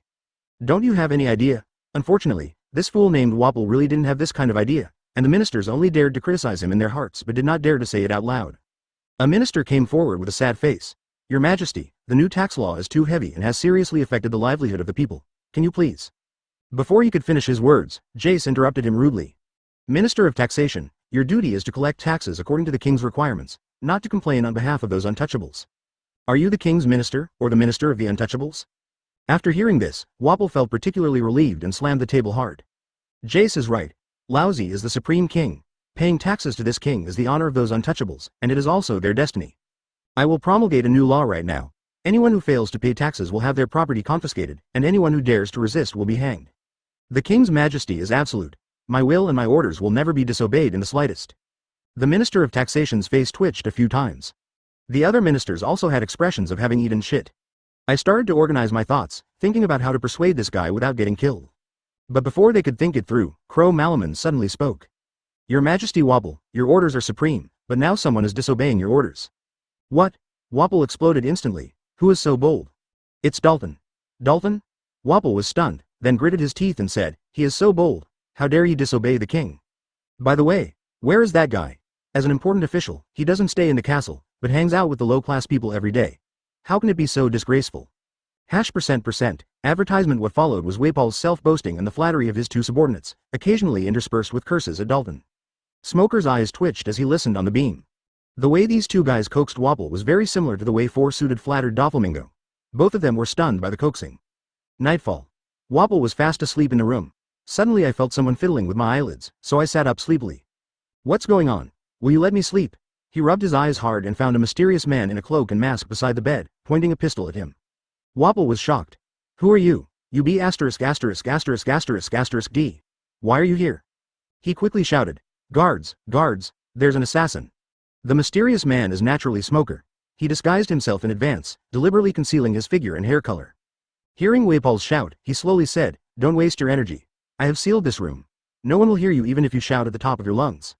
After saying that, he raised his gun and fired several shots into the air. Although the noise was very loud, there was still no movement outside. Wapol then discovered that the entire room was covered with a layer of black substance. He fell to his knees with a plop, trembling all over. Please, please don't hurt me. I have money and can give you a lot of money. I just beg you to let me go. But the next second, he suddenly opened his mouth wide and pounced on it. You rude fellow, I will swallow you whole. Smoker had already seen this scene. With a cold snort, he grabbed his mouth, pulled his skin and flesh, spun him around in the air, and then slammed him to the ground. Ow, that hurts. Wapol let out a scream and a stream of blood spurted out of his mouth. Smoker stepped on him, holding his neck with one hand and holding a gun to his mouth with the other. You can eat anything, right? Try this, Wapol said angrily. Damn it, then I'll eat it for you to see. I swallow it. Ah, it hurts. There was a click, and Wapol spat out a mouthful of blood with a few teeth in it. It turned out that Wapol's ability had been sealed by Smoker. Not only did he fail to bite the pistol off, but he also lost several teeth. Wapol finally got scared and began to beg for mercy incoherently. Please, please don't hurt me, I can make you the Vice King. Smoker threw him aside. I have no interest in the Vice King, nor in your throne or your life. Wapol calmed down a little and said tremblingly, Then, sir, you are. Smoker chuckled. I'm here to ask for your help, and also to bring you great wealth. Oh, Wapol didn't understand the first half of the sentence, but the second half was clear to him. Then his eyes lit up and he turned over and sat up. My lord, what do you mean? Awesome wealth, what an exciting word. Wapol dreams of being rich. He never understood why he didn't remember that the country was so poor before he became king. Whatever you want, your father will give it to you. How come after I succeeded to the throne, I have to pay for a watermelon? It must be the fault of those unruly people. Advertisement. Smoker went to one side, sat down, and lit a cigar. Wapol, I have a plan, but I need manpower. If you succeed, I can give you 40 billion Baileys. Mr. Duo? Wapol opened his mouth in surprise, his tongue sticking out. 40 billion. If you are capable enough, you can get another 20 billion. Wapol's eyes were red and his breathing became much heavier. 40 billion. No, what does 60 billion Baileys mean? The entire magnetic drum kingdom collected 30 billion berries in taxes a year, and paid double the amount of heavenly gold, more than 20 billion. After deducting national expenditures, there were only 40 to 50 billion left for them to squander. Big brother, you just open your mouth and say 60 billion Baileys, how can I not be excited? Wapol quickly stood up straight, his face serious. My lord, please rest assured. No, I will go through fire and water without hesitation. Smoker smiled and told Wapol about his plan. Wapol was shocked. Sir, this won't work. If things go wrong, the drum kingdom will be destroyed. Smoker smiled evilly and arrogantly. Humph, I'm here, what are you afraid of? If you succeed, you can get at least 40 billion Baileys or even 60 billion. What else is there to think about? This. Wapol paced back and forth, his reason and desire struggling. Smoker didn't rush, because this plan is actually very stupid and no normal person would agree to it. The only hope is that Wapol's IQ is already very low. After a period of struggle, he soon became a widow and lost Li Ji. Okay, I agree, after all, if I win, I will get a young model from the club, but if I lose, I will get to work moving bricks. Bah, how can I work? Naturally, there are untouchables who will do the work for me. Smoker nodded with satisfaction. This is a wise choice, but I have 2 requests. Sir, what do you say? First, you have to do it yourself. Your fruit ability is very useful and should be able to help. This. Wapol looked embarrassed. If I don't show up, I can still shirk responsibility if something goes wrong. If I show up myself, that would be irrefutable evidence. However, thinking that the plan was to leave no one alive, he gritted his teeth and agreed. Second, keep it secret. We will take action the day after tomorrow, and you can only bring your most loyal subordinates with you. As for those idiots who only know how to talk about the country and the people every day, don't let them know. Wapol nodded repeatedly. Don't worry, this is what I had planned. In that case, you should prepare well. As soon as Smoker stretched out his hand, the expensive furniture and decorations in the house, the bed, tables, chairs, cabinets, vases, all sank into darkness. In just a few breaths, a fully decorated room turned into a bare house. Except for Smoker and Wapol, not even a piece of paper was left.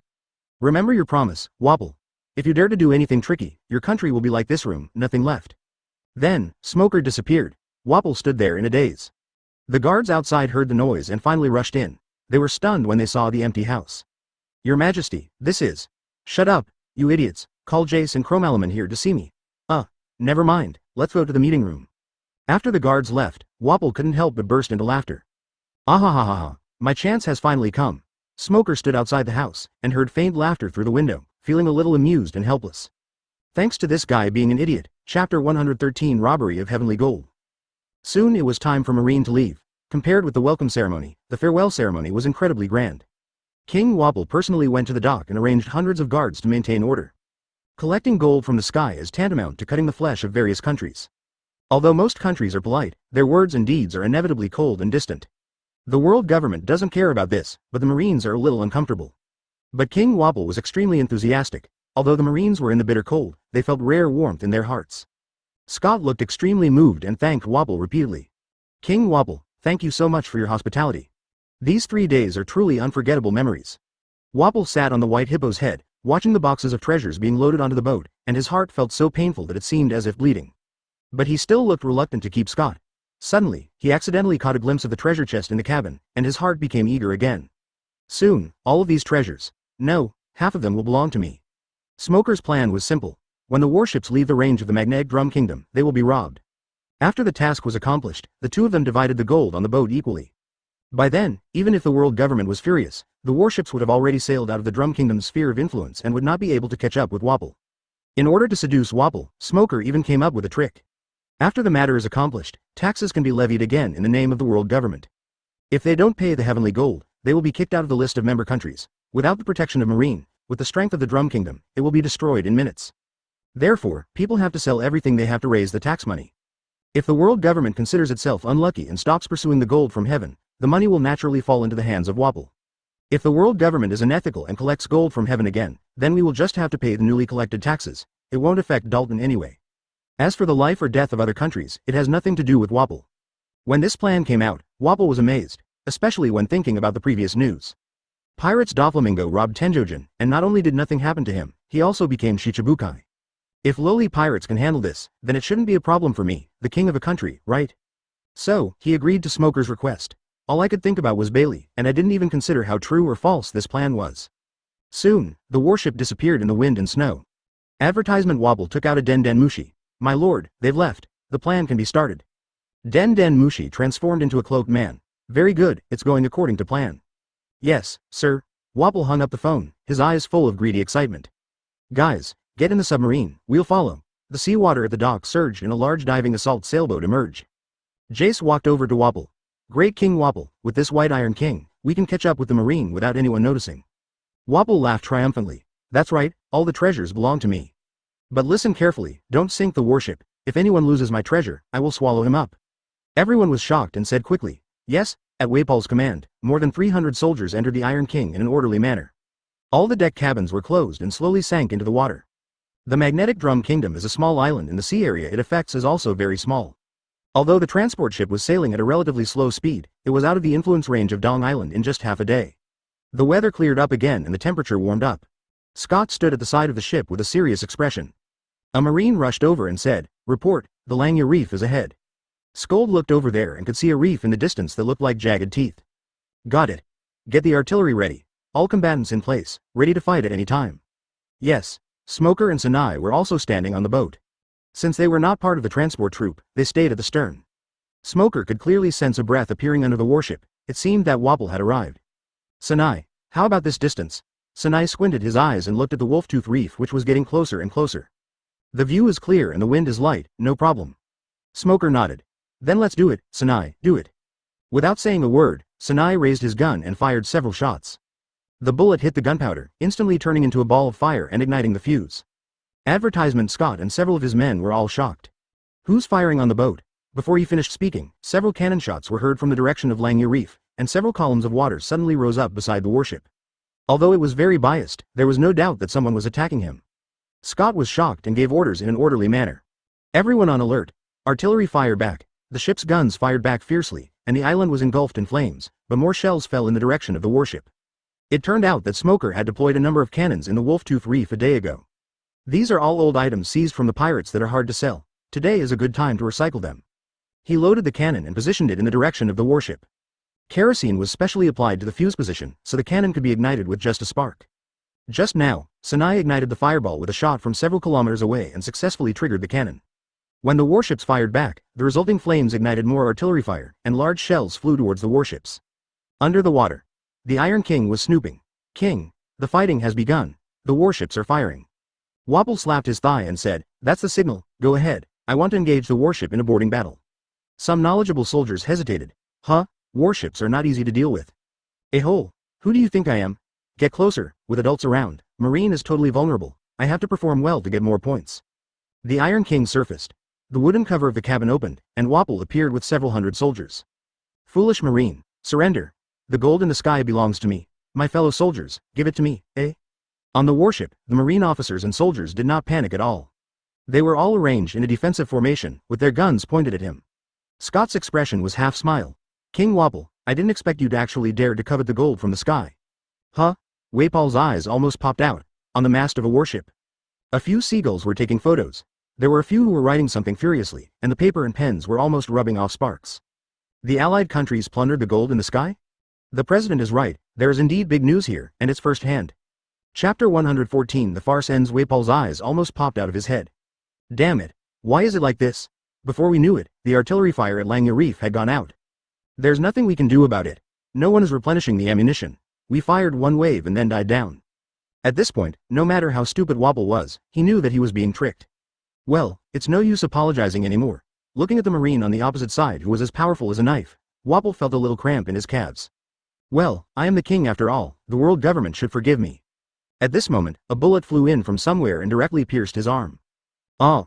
Wapol fell to the ground, holding his arm and screaming. Damn it! I am the king, damn Marine, how dare you attack me? Death penalty, all of you. Smoker slowly withdrew his hand. Sinai looked at him in surprise. What kind of trick is this? You have nothing in your hand. Smoker smiled faintly. Flying finger pistol is an advanced version of a move called finger pistol. How about that? Interesting, right? When you officially join the Marine, you'll know what's going on. The soldiers on the Iron King were all die-hard fans of Wapol, otherwise they would not have been brought here. Although I was so scared that my diaper was about to get wet. But when he heard Wapol's order, he raised his gun and attacked reflexively. Scott narrowed his eyes slightly. The Royal Army is just a bunch of soldiers, want to compete with our Marines in gunplay? I'm not talking about you, I'm saying everyone here is garbage. Scott raised his hand without saying anything. The Marines under his command scattered to find cover, and then quickly launched a sharp counterattack. Although the King's army of Wapol had the upper hand. However, the gap in strength between the two sides was too great, and after one round of fighting, the casualties were more than 10 times that of the Marine. Skald took off his cloak and prepared to take action himself to resolve the situation quickly. With the strength of a naval headquarters rear admiral, he can destroy the Drum Kingdom alone. Before he could do anything, a cold voice suddenly came from the mast. Anyone who attacks the heavenly gold will die. A huge darkness covered the Iron King like a tide. Wapol's eyes were red, and he said in shock and anger, "It's you." Before he could finish, he was swallowed by darkness. Advertisement: the darkness is like the mouth of the abyss. In a few seconds, the Wapol army, including its men and ships, was completely devoured. Scott and the Marines were all stunned. When I looked up, I saw that it was Smoker standing on the mast. He didn't know when he changed into military uniform, and his cloak of justice fluttered in the sea breeze. It's cool no matter how you look at it. There were a few seagulls nearby holding Den Den Mushi and snapping them around with a click, click, click sound. All the Marines were speechless. Only Sinai remained silent, thinking back to what Smoker said, public opinion is also a weapon. Skold reacted the fastest and saluted him. Thank you for your help, Chief Smoker. Although they were just a bunch of nomads, Smoker's help saved them a lot of trouble. Smoker leapt off the mast. You're welcome. Even without me, you can easily deal with this idiot. Skold. Those guys. Smoker said calmly. It has been torn apart by my gravity. Scott exclaimed. It is indeed as powerful and terrifying as the rumors say. As for Wapol's death, he didn't care at all. Smoker. Sko, what should we do next? You are the commander of the warship, you make the decision. I am just a passenger, don't worry about me. Of course, if there is anything you need me to do, you are welcome. There was a hint of gratitude in Scott's eyes. This means not to steal the credit from me. Just now he suddenly made a move to grab the head, and Scott did have some bad thoughts in his mind. Now I see that I was judging others by my own standards. Shame on you. Staff Officer Smoker, you're welcome, but I have something else to trouble you with. Go ahead. You're welcome. We were able to get the intelligence in advance this time thanks to the report from Dalton, the captain of the Drum Kingdom's guard. It is reasonable for us to go back and see him. But now the mission of escorting Tien Shangjin is urgent, and I really can't leave here. Could you please go and meet him for me? I will send a boat to pick you up later. Smoker nodded. Of course, he originally wanted to go back to the Magnetic Drum Kingdom to make some arrangements. Smoker took Sinai and boarded Skodlayu's speedboat to return to the Drum Kingdom. This side of the Drum Kingdom. The ministers were stunned when they learned about Wapol's outrageous actions. Advertisement: holy shit, the world government member states are robbing the gold in the sky? What the hell do you think? How dare you, a few hundred scattered soldiers, challenge the Marine elite? How many dishes are there? Why drink so much? When they heard that the Marine representative was coming back, everyone panicked. I don't know whether Marine is going to call for punishment or what. For a moment, everyone felt like they had lost their parents. It's over, we can't keep our membership. No, it's also a member state. Maybe our whole family will have to go to Mariajoy as slaves. Fortunately, Dalton took the initiative to stabilize the situation. Say something that surprises everyone. Everyone, I already knew King Wapol's plan in advance, but unfortunately I couldn't stop him. I have no choice but to tell Marine his plan. When the ministers heard this, their sadness turned into joy. This is redemption. Maybe I, and even this country, will be saved because of Dalton's report. Dalton waited until everyone calmed down a little before speaking again. Now, the most important thing is to welcome the Marine representative. Everyone, hurry to the port.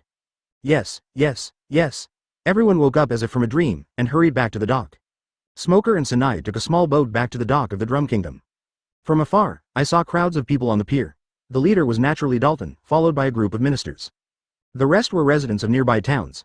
They heard from somewhere that Wapol had robbed the gold from heaven, and their reaction was no stronger than those of the ministers.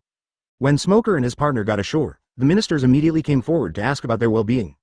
I know it's useless, but I still hope to earn some impression points. Smoker didn't keep them hanging and told them the result directly. Attacking Marine and stealing heavenly gold, this is an unprecedented vicious incident. However, thanks to Mr. Dalton's report, Wapol's crime did not succeed. The Marine has reported everything that happened. The fate of your country is now in the hands of the world government. Everyone's faces fell, but then they looked at Dalton with gratitude. It was this man who gave the Drum Kingdom a glimmer of hope. Dalton, who heard Smoker's voice at this time, was shocked. Chapter 115. Griffin. Smoker looked at Dalton and smiled. Dalton, let's find a quiet place to talk. Before Dalton could react, the attentive ministers had already welcomed him into the carriage and rushed to the castle. Dalton. Arriving at the castle, Smoker and Dalton came to an empty room. Sinai was guarding the door. Dalton stared at Smoker, full of vigilance, anger and confusion, but he didn't dare to say anything harsh. After holding it in for a long time, he just said, I didn't expect that my master is actually a Marine. Smoker didn't say anything, just smiled. Dalton took a few deep breaths. Sir, since you knew about Wapol's plan, why didn't you stop him in advance? Now that it has happened, the Drum Kingdom is in danger. Smoker took a drag on his cigar. Asking you to report it is in itself leaving a way out for the Drum Kingdom. Don't worry, I have other backup plans. You just need to be obedient. Dalton, let me ask you again, now that Wapol is gone, are you willing to take over as the new king? Me? Dalton was stunned. Although I care about the country, I have never thought about this problem. After thinking for a moment, he nodded. There was no way. After counting on my fingers, I found that I was the only minister who could take on the important responsibility. He also understood that he was just Smoker's agent. But at least we can use our meager power to protect this country. Moreover, the conditions offered by the other party were also very favorable. No need to pay taxes, no need to work, it's just that devil fruit will be used as a research topic in future medical research. After thinking for a long time, Dalton finally nodded. Okay, I agree to succeed the throne. I also hope that you can bless the Drum Kingdom. Smoker nodded. Then hurry up and prepare for your succession ceremony. Dalton was stunned. Is it too hasty? Urgent? Not at all. It would be best if I could take the throne tonight and then issue an announcement right away. What communique? Smoker explained, and Dalton was shocked. I see. Thank you for your advice, I'll do it right away. Advertisement. Smoker nodded and left a Den Mushi behind. Hurry up, there's not much time left for you in the Drum Kingdom. I'm not used to living in a castle. I'll find a hotel in the town below tonight. You don't have to worry about me. Dalton. How can that be? Smoker suddenly snapped. What I say is what it is.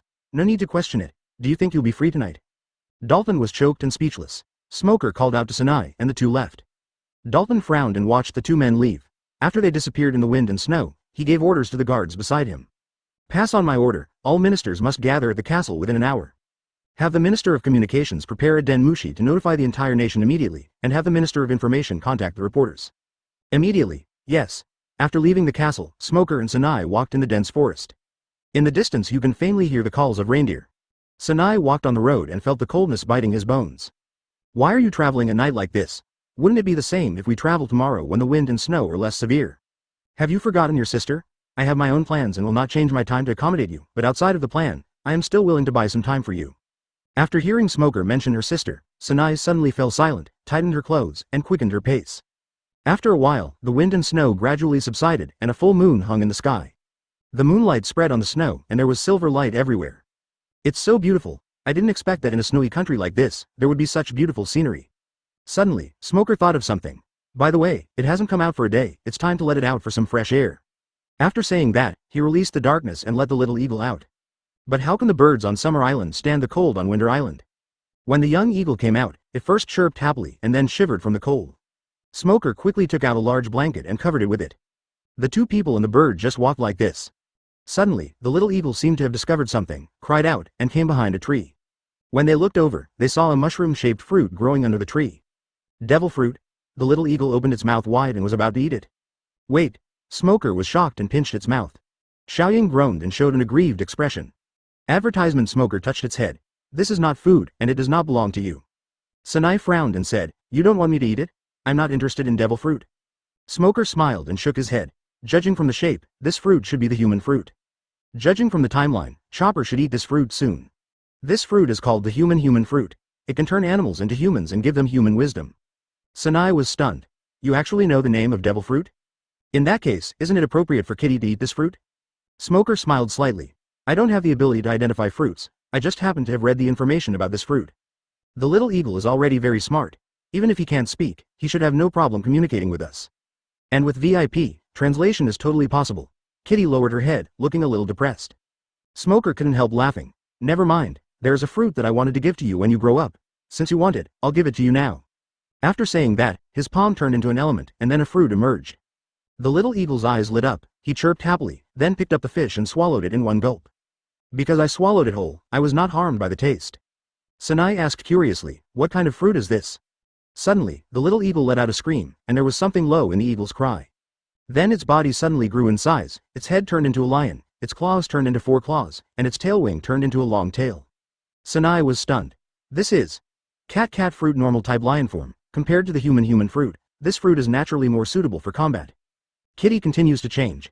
The lion's mouth turned into an eagle's beak, its body was covered with feathers, and its 2 huge wings spread out. This guy's human animal form is actually a griffin. Smoker patted it on the back. I haven't given you a name yet. From today on, you will be called Griffin. Griffin spread his huge wings and looked up to the sky, making a sound that sounded like both an eagle's cry and a lion's roar. After they leave, a blue-nosed reindeer covered in scars walked out from the depths of the jungle, staring blankly at their receding figures. Gurgle, the reindeer's stomach growled and the intense hunger made it feel dizzy. Suddenly, it saw the mushroom, its eyes lit up and it walked over. But the next moment, suddenly, a darkness came and swallowed it and the mushroom, together. Smoker reappears. Sorry, it suddenly occurred to me that there's someone who's more suitable for this fruit than you. Chapter 116 Safe Landing. Holy Mariajoy, the Hall of Power. The 5 elders are discussing the robbery of the heavenly gold. When they first got the news, they were all stunned. What? Another innocent person is trying to steal the gold from the sky. Who is so brave? Kaido or Big Mom, or simply Whitebeard? What? Wapple? Who? How could a mere pheasant king dare to commit such a crime? Did you drink fake wine? However, the matter still needs to be resolved. Otherwise, where is the integrity of the world government? No, where is the dignity? So, the 5 smart people started brainstorming.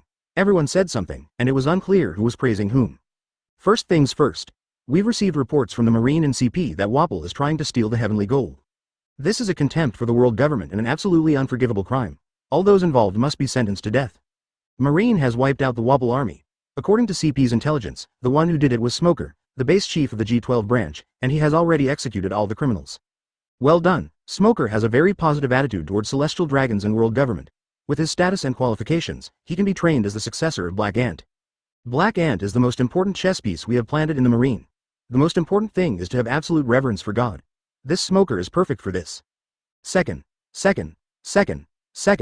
let's discuss how to deal with the Drum Kingdom. Should we label it a guilty country? Violating God's property is justified. Then, let's vote. 5 elders are adults. Nika suddenly came to the power room, knelt down and saluted, saying, I have new information about the Drum Kingdom. Top man vocally said, read it, advertisement? Yes. Nika stood up and reported the information. Last night, Dalton was announced as the new king of the Drum Kingdom, and all the ministers agreed with him. Dalton then issued 2 statements. One was to announce that the previous king, Wapple, had been deposed and expelled from the country because of his brutal rule. One is to swear allegiance to the world government, using extremely flattering language. Dalton had just released the statement when Nika came to report to the 5 elders almost at the same time. After hearing this new information, the 5 elders looked at each other. What do you think? The Drum Kingdom is a major medical country with advanced medical technology. It would be a pity to destroy it. The health of God is protected by the scientific forces. The so-called famous doctors in the lower world are not qualified to serve God. Otherwise, the purpose of these doctors' existence is to maintain the number of untouchables and thus consolidate God's rule. What's more important is the impact of this incident. Because the Don Quixote family robbed the heavenly gold, Marine reported that many pirates were ready to take action. If another member state robs Tianshongjin, the world government will lose face. According to intelligence, before Weipal's operation, the new king took the initiative to report his crimes, which shows that he is still loyal to the world government. In this case, the most important thing is to reduce the impact of this matter. Second, Jeer, go contact Morgans and report the removal of Wapol, and the looting of heavenly gold, separately, with the removal first and the looting later. Nika. Yes, Isambaren v. Nasujiro watched him leave. Let's talk about the third thing. It's about the selection of the new leader of CP5. CP5's leader Gui Guan was killed by Kaido. Will his successor be selected from within CP5 or transferred from outside? I propose that Nika take over. Well, he has made a lot of great contributions in the past few years. Whether it's intelligence work or slave trade, everything is impeccable, and the celestial dragons have a good impression of him. Especially in this Tianshongjin incident, his intelligence transmission speed is even higher than that of the Marine. What about his strength? Only the strongest material is worthy of being the shield of celestial dragons. Although he is a little immature, he also has good fighting power. In that case, I propose that he be appointed as the leader of CP5. Second, advertisement, second. The next day, the relevant news was reported in the newspaper. The news first said that Dalton issued a statement to expel Wapol. It is also said that Wapol was resentful and wanted to take the gold from the sky, but as expected, he was defeated by Marine and executed on the spot. Whether it was Smoker, Dalton, or the citizens of the Drum Kingdom, they all breathed a sigh of relief. Judging from the content of the report, the government does not seem to have any intention of settling scores later. This crisis finally landed safely. Smoker wasn't too surprised. The Drum Kingdom has a small population, a good attitude, and good technology. As long as he shows enough loyalty, the world government will naturally be happy to accept this little brother. If Wapol were still king, the natural end of the Drum Kingdom was Buster Call. But Vapal was dead, and the new king was so obedient. Why do we need to kill them all? We can take them as dogs and collect tens of billions of gold from heaven every year. Suddenly, the Den Mushi in his arms rang. Hello, this is Smoker. Smoker. Old man Zephyr. Oh, Mr. Zephyr, have you seen my application? Well, there's no problem with building a marine base in the Drum Kingdom, but I still want to hear your opinion. Yes, the Drum Kingdom is a peaceful and prosperous small country, and the plundering of heavenly gold just happened. At this time, whether it is stationing the Marines or asking them to disarm, it is justified and can be the first attempt of cooperation between our Marines and the country. Zephyr. Well, you picked a good place and time. If it was the Kingdom of Flowers or a warring country like this, or a mercenary country like Germa, it would definitely arouse the government's vigilance, but in the Drum Kingdom, everything feels reasonable. That's right. In fact, the government forces of many small countries are not strong enough to start a war. They set up armies only to fight criminals. The Marine only needs to send a few teams to completely take over their defense tasks, so that they can save a lot of military expenses. You can try, but be careful not to be too ostentatious. If you have any questions, feel free to contact me. Don't worry. Also, what's the matter with Wapol? Some details are weird. I know I can't hide it from you, so I'll report to you in person when I get back. Okay. What are your plans next? We will pass by Alabasta, Gaia Kingdom, and the 7 water cities later. We will talk about the specific itinerary later. Okay. I'll wait for you to come back. Chapter 117. Rapeseed City Pirates Attack. After holding the Den Mushi, Smoker walked to a room and sat down next to Sanai. We'll be in Alabasta the day after tomorrow, and you're still thinking about your sister? Sanai was chewing, and when he heard this, he paused, hummed softly, and continued eating. The two men were not on board the warship. The Drum Kingdom is a major medical country, and Alabasta is an ancient civilization. There are very stable air routes between the two countries. Under Dalton's arrangement, the two boarded a merchant ship heading directly to Alabasta. Seeing that Sanai was a little distracted, Smoker asked curiously, "What's wrong? You don't look right." Sanai nodded and put down the bowl and chopsticks in his hands. Over the years, slave traders have already established their own black markets and auction houses, which are difficult for outsiders to enter. Especially since one of us is a marine and the other is a pirates hunter, it's impossible to move in a place like that. I have a few friends in Alabasta. I'll ask them to help me gather intelligence. The most important thing is to get the qualification to enter. Sanai understood that no matter who organized this auction, since they dared to release the news so blatantly, they must not be afraid of Marine's investigation. Although Smoker is a Marine general, the help he can provide is limited.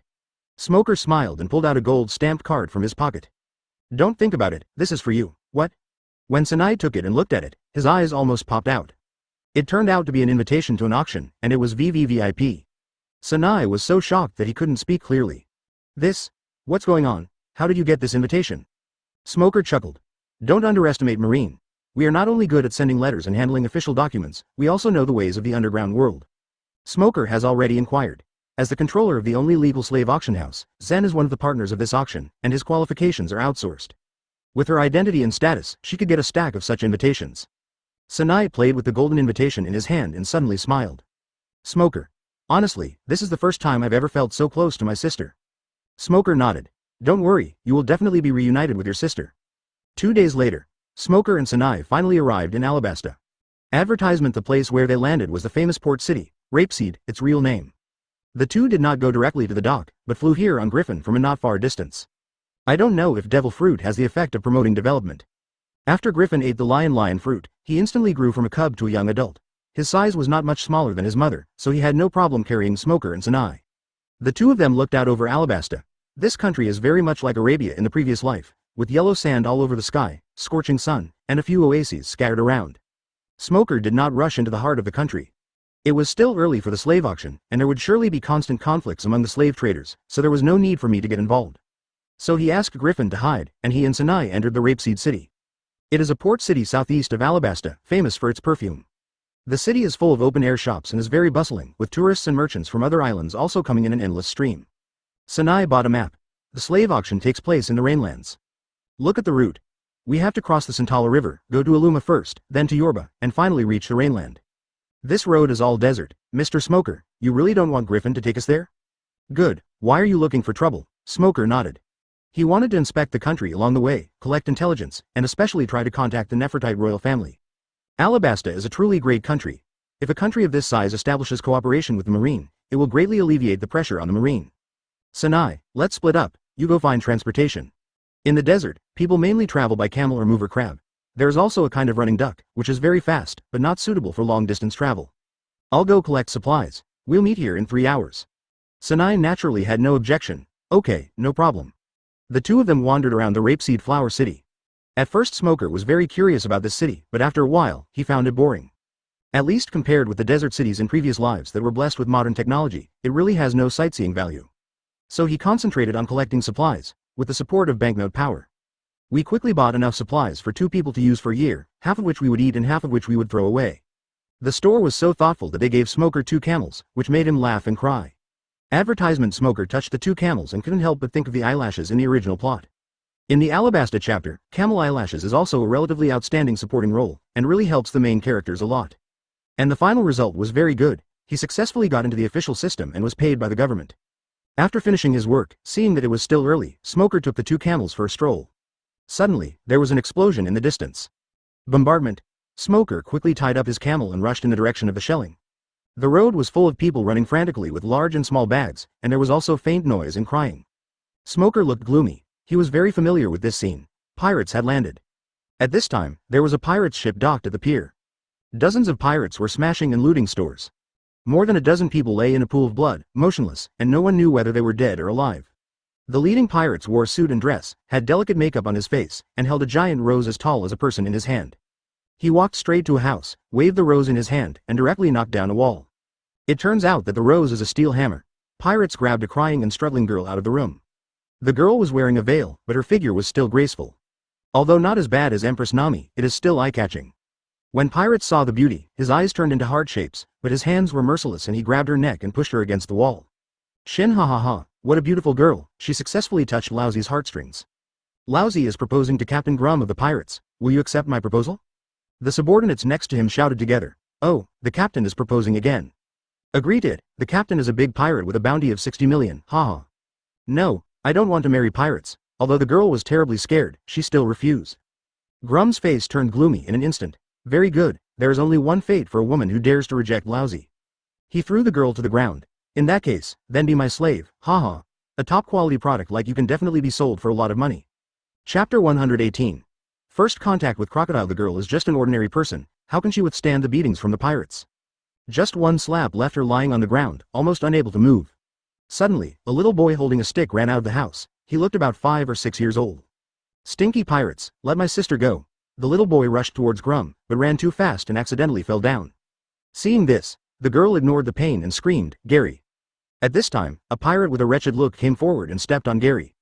Captain, this brat can't even be sold as a slave, and he's making so much noise, so why not just send him off? Grum laughed. It's up to you. The wretched pirates licked his lips and raised the steel knife high in his hand. Gary struggled desperately, but it was of no avail.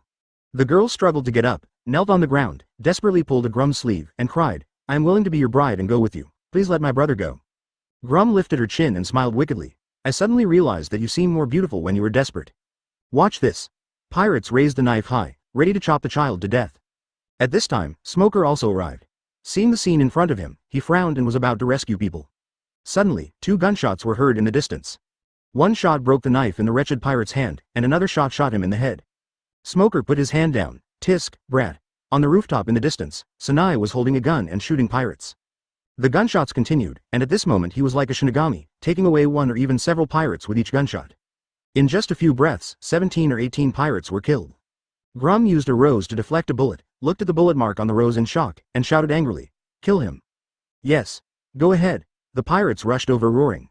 Suddenly, a black ball appeared in front of them. Before they could react, they felt their bodies tighten and were swallowed by the black ball. Grum was given special care by Smoker, who directly sucked the dark water into his hands. Smoker picked up Grum like an eagle catching a chick, rummaged through his pocket and found a card. Sure enough, you also have. It was also an invitation, but much simpler than Smoker's. Sanai came over. What's this? An invitation to a slave auction. This guy is also a human trafficker. In other words, the pirates that have recently appeared in Alabasta are most likely this kind of people. Sanai hated human traffickers so much that his face turned gloomy when he heard that, and he suddenly shot Grum's heart, breaking it. Advertisement Smoker's hands were splattered with blood and he quickly threw Grum aside. Watch out, you little brat. Sanai turned over Grum's body, picked up the knife and was about to chop off his head. I wanted to go for the lead, but first was afraid Marine wouldn't recognize him. 60 million is a rare big fish, we can't waste it. Smoker shook the blood off his hands and said with a look of disgust, Get out of the way, I'll do it. Then Grum's body was sucked into the darkness. Then he looked towards the pirate's ship, which still had quite a bit of air. Let's go up and take a look. Smoker boarded the ship and searched it. In addition to weapons and treasures, there were hundreds of ragged men and women in handcuffs and shackles. They were all covered in wounds, and there was no sadness, fear, or curiosity in their eyes, only emptiness. When they saw Smoker and Sanai, they didn't react at all. Sanai could not help but stare in amazement, his face full of shock and pain. Have you lost the instinct to ask for help? Open black lens bracket. What has my sister been through in these years? Close black lens bracket. Smoker also had a heavy expression on his face. At least 90% of the slaves he came into contact with were pirates. These people all deserved it, and Smoker has no psychological burden no matter what happens to them. Moreover, the eyes of those who had just become slaves were still filled with anger and struggle. These people no longer have these things in their eyes. Smoker stepped forward and patted Sanai on the shoulder. Let them go first. The Alabasta Kingdom army will be here soon. Don't worry, King Cobra is a benevolent king and will definitely properly place these slaves. Sanai took a deep breath and nodded. At this moment, Smoker's face suddenly changed. Careful. As he spoke, he pushed Sanai away. A streak of sword energy swept past, splitting the entire pirate's ship in half. More than a dozen slaves were affected by the attack, 7 or 8 of them died immediately, and the rest had broken limbs and wailed miserably. It seems that even if human nature is destroyed, the nature of pain is still there. At this time, the pirate's ship had been split in half, and the cabin was exposed. Sanai was still frightened. If Smoker hadn't pulled him away, he would have been hit. Seeing the miserable appearance of the slaves, he couldn't help but get excited and shouted angrily, Who are you? At this time, a sarcastic laugh came from not far away. Goo-ha-ha-ha, it's a relief you were able to dodge it. Sanai determined the location by the sound, turned around and fired 3 shots in succession. From the sound, he had hit the target. Your shooting skills are pretty good. Advertisement. Sanai was shocked. I saw a tall man standing on the roof, wearing a fur coat, with a slicked back hair and a long horizontal scar on his face. It was Crocodile, who had 3 large holes in his head and chest, but they were healing quickly. This is a return gift to you, the desert sword. Crocodile waved his hand, and a sand blade slashed towards Nai's face. Wherever it passed, the stones were cut instantly. Sanai's sniping ability is first rate, but his combat ability is really average, and he cannot be avoided at all. Dark Whip. A black whip suddenly appeared in the cabin and smashed the sand blade into pieces. Then Smoker jumped in front of Sanai and protected him behind him. Crocodile showed an interested expression. It seems that the pirates we met this time are not small fry. Smoker has a grim expression. No need to pretend, Sir Crocodile. As the Shichibukai-sama, can't you see that we are not the same as those scumbags? Isn't your vision too poor? Or do you want to give up the title of Shichibukai and attack Marine? Marine. Crocodile stopped smiling. Just now I came over and felt a strong aura, and I felt itchy and so I took action. I didn't expect this guy to be a Marine. If you could have gotten away with it by pretending that you couldn't see it before. Now that Smoker has revealed his identity, it would be unreasonable to pretend not to know. At this time, the girl ran over with her brother. Master Crocodile, you misunderstood. This is the hero who defeated the pirates and saved us. Crocodile also fell into disrepair. Haha, I see. Marine, enjoy the beautiful scenery of Alabasta, we will see you again, goo ha ha ha. With that the element turned into sand, ready to float away with the wind. Smoker smiled coldly. Don't worry, we'll see each other soon. Just smile foolishly, you won't have the chance to smile again in the future. Crocodile's smile instantly faded, and his eyes became cold. A gust of wind blew, and his body turned into thousands of grains of sand and floated away with the wind. Smoker watched him leave. Granted, Shichibukai cannot attack Marine. Marine also cannot attack Shichibukai. This bridle is two-way, and even the Marine side is tighter. Suddenly, a sharp eagle cry was heard in the sky, and a figure flew over at an extremely fast speed. Chapter 119 Falcon Bell Smoker and Sanai looked up and saw a dark shadow approaching quickly in the sky. Huh? Why is Griffin here? Didn't we tell him to stay in the oasis? I don't know, maybe I'm just bored. Is Griffin's speed that fast? Sanai has excellent eyesight, otherwise he wouldn't be a sniper. He shaded himself with his hands and peered through his squinting eyes. Griffin can actually wear clothes? And he's holding a gun? Smoker suddenly realized. So that's it, that guy is not Griffin. While the two were talking, the eagle had already arrived in the sky, flapped its wings a few times, and landed on the ground, turning into a young man wearing a turban, a robe, and with oil paint on his face. The young man looked around and saw the mess, his face turned gloomy. Damn pirates, I'm late. When he saw Smoker and Sanai, he noticed that their temperament and demeanor were completely different from the others. He couldn't help but frown and walked in front of the two people with caution. Gentlemen, I am Bell, Deputy Commander of the Northwest Military District of Allenbaston. May I ask what happened here? Sanai looked at Bell, his eyes full of curiosity and envy. After all, who doesn't like the feeling of an eagle soaring in the sky? Smoker's gaze is much more subtle. It seems like appreciation, doubt, and joy. Tisk tisk tisk. This is the pirate's #1 tank. Even a bomb with a 5 km explosion radius couldn't kill him. In Hokage, it's the equivalent of Patrick Star with Deidara's face. Smoker was still very satisfied with Bell's attitude. This is the normal person's first reaction. At least you should ask about the situation instead of calling them pirates. Smoker briefly explained the situation and revealed his identity. If you still try to hide it at this time, you are just asking for trouble. Bell was also surprised when he learned that Smoker was a staff officer of the naval headquarters and a vice admiral level officer. This is definitely a big shot, although the member states and the naval headquarters are not in the same system. But the reality is that the vice admiral's status is higher than that of most kings. Although a big country like Alabasta has a higher status, the king is still very polite to the vice admiral. If Smoker came on official business, even if King Cobra personally greeted him, it wouldn't be considered an extraordinary reception. Bell was in a dilemma for a moment. It would be rude if you didn't know Smoker's identity, but if you knew and still abandoned him, that would be very rude. But if we take care of him, what about these wounded people? Smoker saw Bell's embarrassment and said, Commander Bell, I am on vacation now, not on official duty. Don't worry about me, just go take care of everyone else. Bell suddenly felt relieved and bent down slightly. Thank you for your understanding, Master Smoker. I apologize for that. After saying that, he left in a hurry and organized people to rescue people and put out the fire. Smoker was not idle either. He used his ability to help put out the fire and heal the wounds of several dying soldiers. Half an hour later, the king's army finally arrived. They came to Bell, panting, and lined up in front of him. Master Bay. Bayer, Huhuhu, the 3rd Battalion of the Northwest Military Region. Huhuhu, reports to you. They were all panting and sweating profusely, and it seemed that they had run quite a distance. Bell didn't blame them, he just nodded. The fire has been put out and the injured have been basically settled. You continue to clean up the scene. Remember, try to save the people's property as much as possible. Yes. The king's troops rushed to work. Only then did Bell have time to take care of Smoker. I'm sorry, Mr. Smoker, I'm sorry to have embarrassed you. Because of our negligence, the people have suffered an unprovoked disaster. Advertisement Smoker shook his head. You're modest. I can see that you are a well-disciplined unit. In fact, the king's army responded very quickly. There is no other way. The coastline is so long and there are so many pirates. They can only try their best to put out the fire. Alabasta is still relatively good, the king's army is really strong. Most kings just waited for the pirates to wreak havoc and then cleaned up the mess. Some are even worse, just letting it go. Pirates, they just want money and S***X. Give them to them, they won't attack the palace. Come, keep playing music and dancing, those pirates will leave on their own when they have had enough trouble. Bell bowed deeply to Smoker. Master Smoker, thank you for saving those wounded just now. The doctor just said that if you hadn't helped, they would have been in great danger. You're welcome. Smoker quickly helped him up. A commander can actually bend down for civilians. The people of your country are so lucky.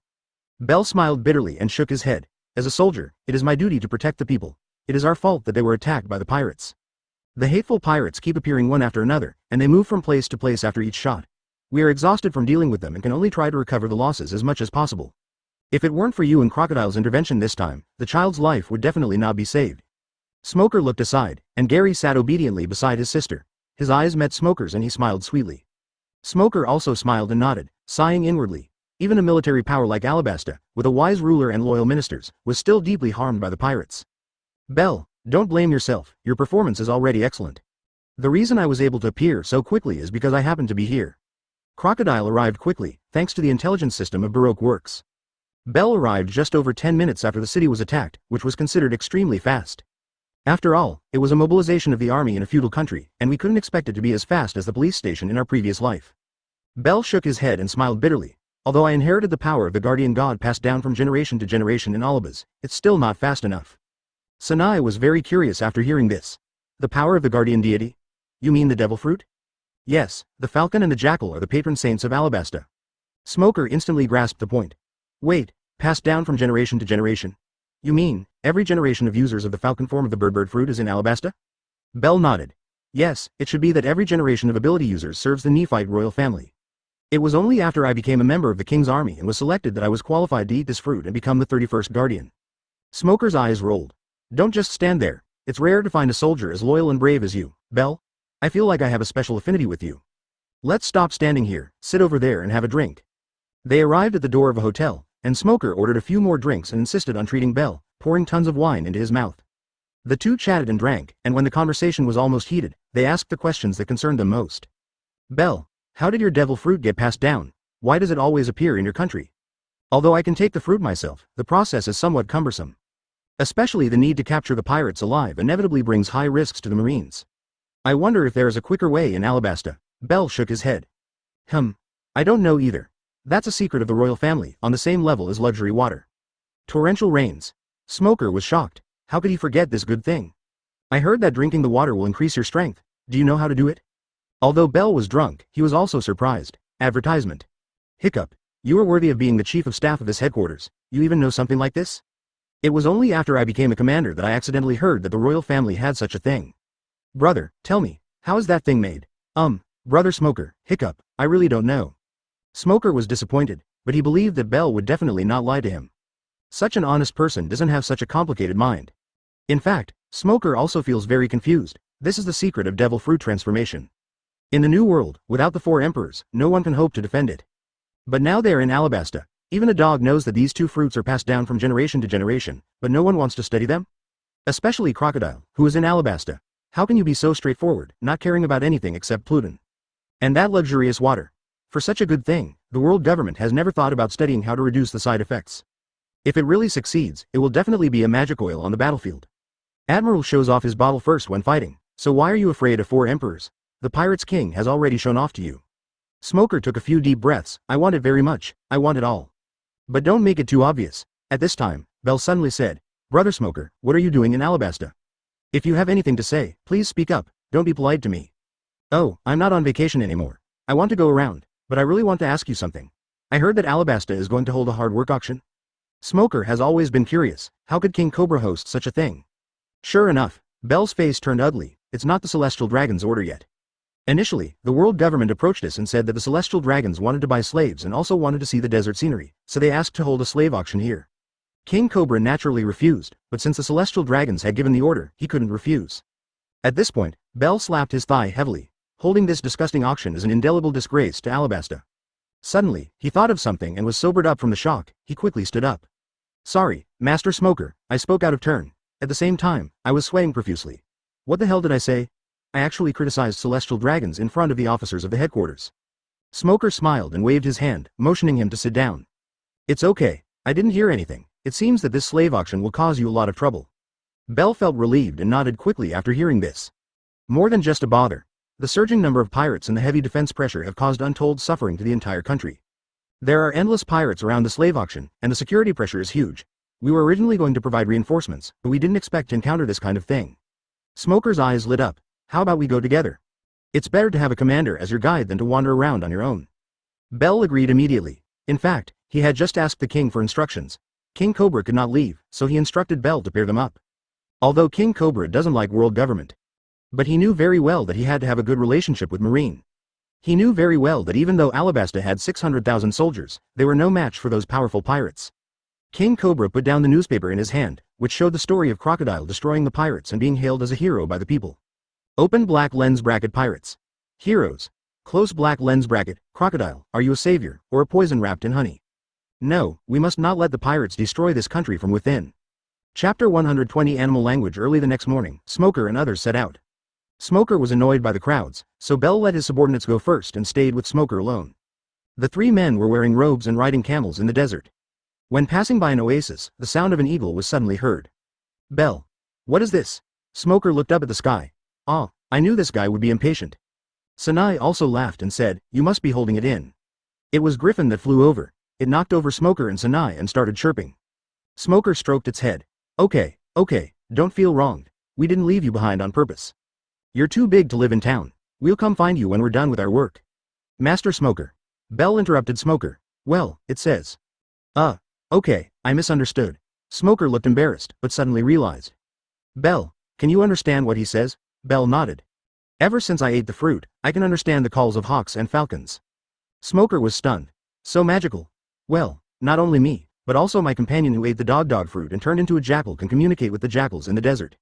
So, zone users can communicate with animals of corresponding species? That's right. Smoker suddenly realized that he didn't have many zones under his command and he had never really noticed it, but it made sense when he thought about it. Advertisement Chopper eats the human fruit and can communicate with humans. Similarly, Morgans ate the bird fruit albatross form and can communicate with the albatross. V=_=#BN, the captain of the dwarf flying unit, Pink Bye, can also control wasps because he ate the bug fruit, wasp form. It seems that zone users have another development direction. The three men and the eagle traveled quickly and soon arrived at the St. Dora River. Looking at the endless river, Smoker couldn't help but exclaim, it's really spectacular. Bell stepped forward and said, that's right. The St. Dora River is the mother river of Alabasta and the lifeline of shipping. It nourishes several cities and hundreds of oases along the way. The water flow used to be larger, but it has been dry in the past 2 years, so the water flow has decreased a lot. The place where we are standing now used to be the riverbed. In the original book, the river was 50 kilometers wide, which was obviously a bug, so it was changed to a few kilometers wide. Get here.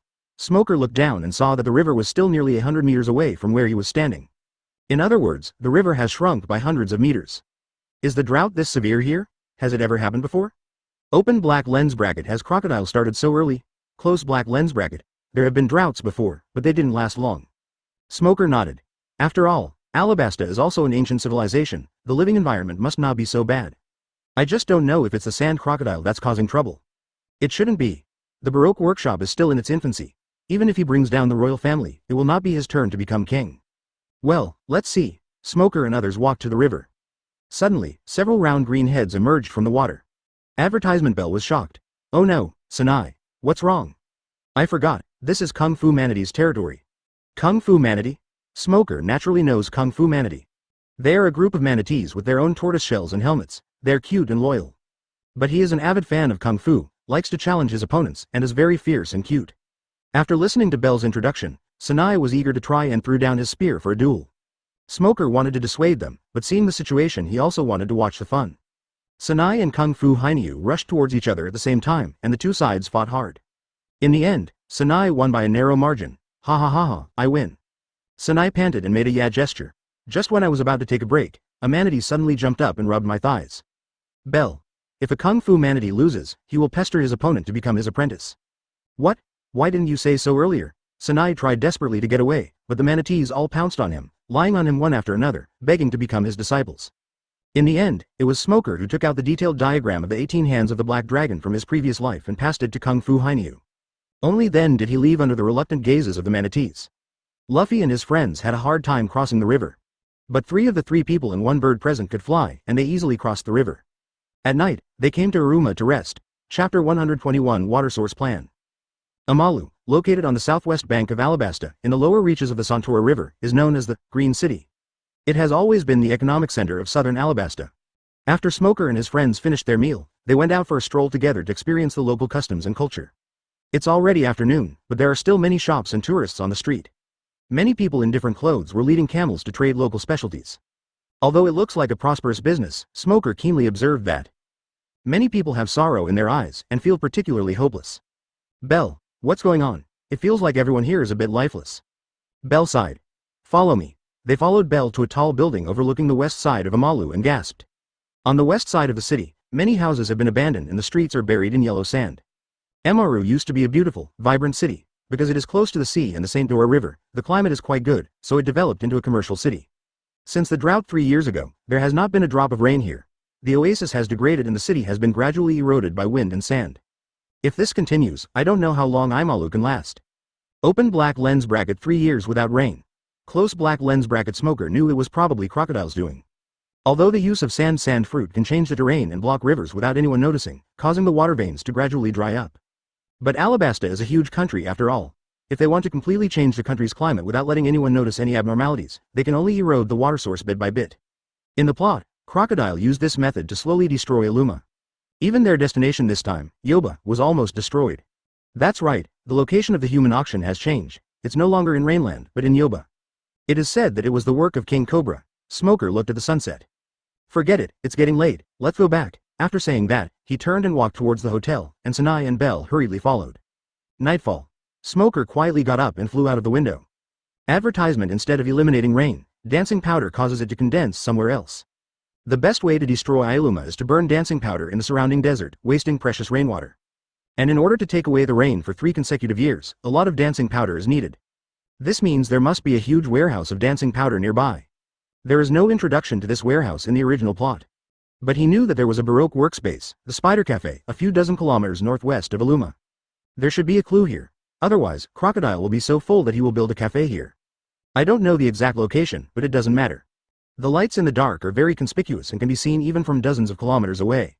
Soon, Smoker found a light and rushed over, in the Spider Cafe. Zala was making coffee while listening to music. Beb sat there quietly in a daze, with a doghead rocket launcher next to him. Dorothy was eating cakes with big mouthfuls. Da. There was a sudden knock on the door. The 3 of them were stunned and stopped what they were doing. Zala frowned. Come in, the door is not locked. Smoker opened the door and walked in. A coffee shop in the desert. I didn't expect it to be so cozy. Zala walked forward with a smile.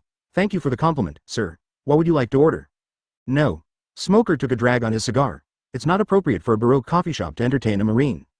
As soon as he finished speaking, he heard a gust of wind behind his head. Bab, later known as Mr. 4, swung a huge baseball bat and hit him on the back of the head. Iron body. Advertisement: there was a clang and the bat hit Smoker's arm. Without being able to budge it, the bat bent in half.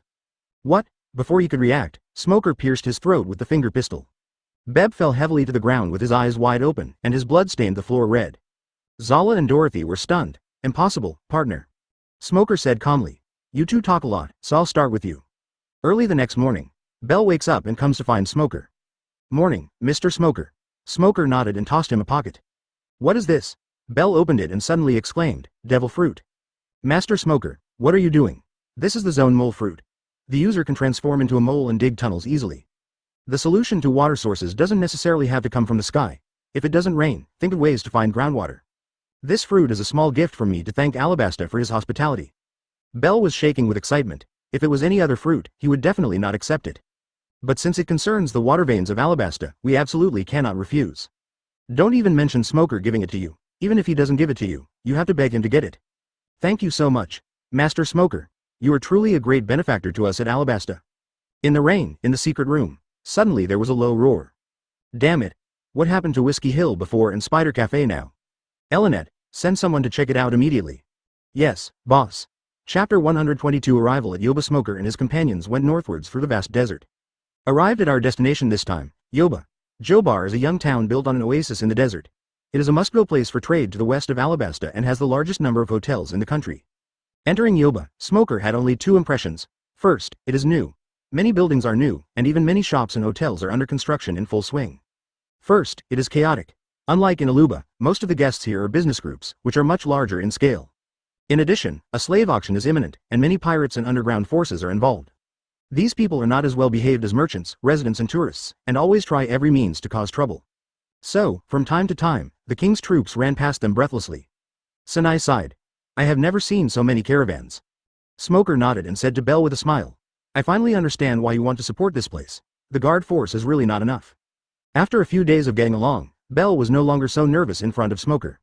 Originally the slave auction was scheduled to be held in the capital city of Aruba or the tourist city of Rainy Land, but the king convinced celestial dragons to change the location here. Smoker was curious. Why are you here? The king said that the desert scenery here is the most pristine. Bell said, and then he was silent for a moment. I'll tell you the truth. King Cobra is very opposed to the slave trade. He doesn't want this dirty thing to taint the souls of his people.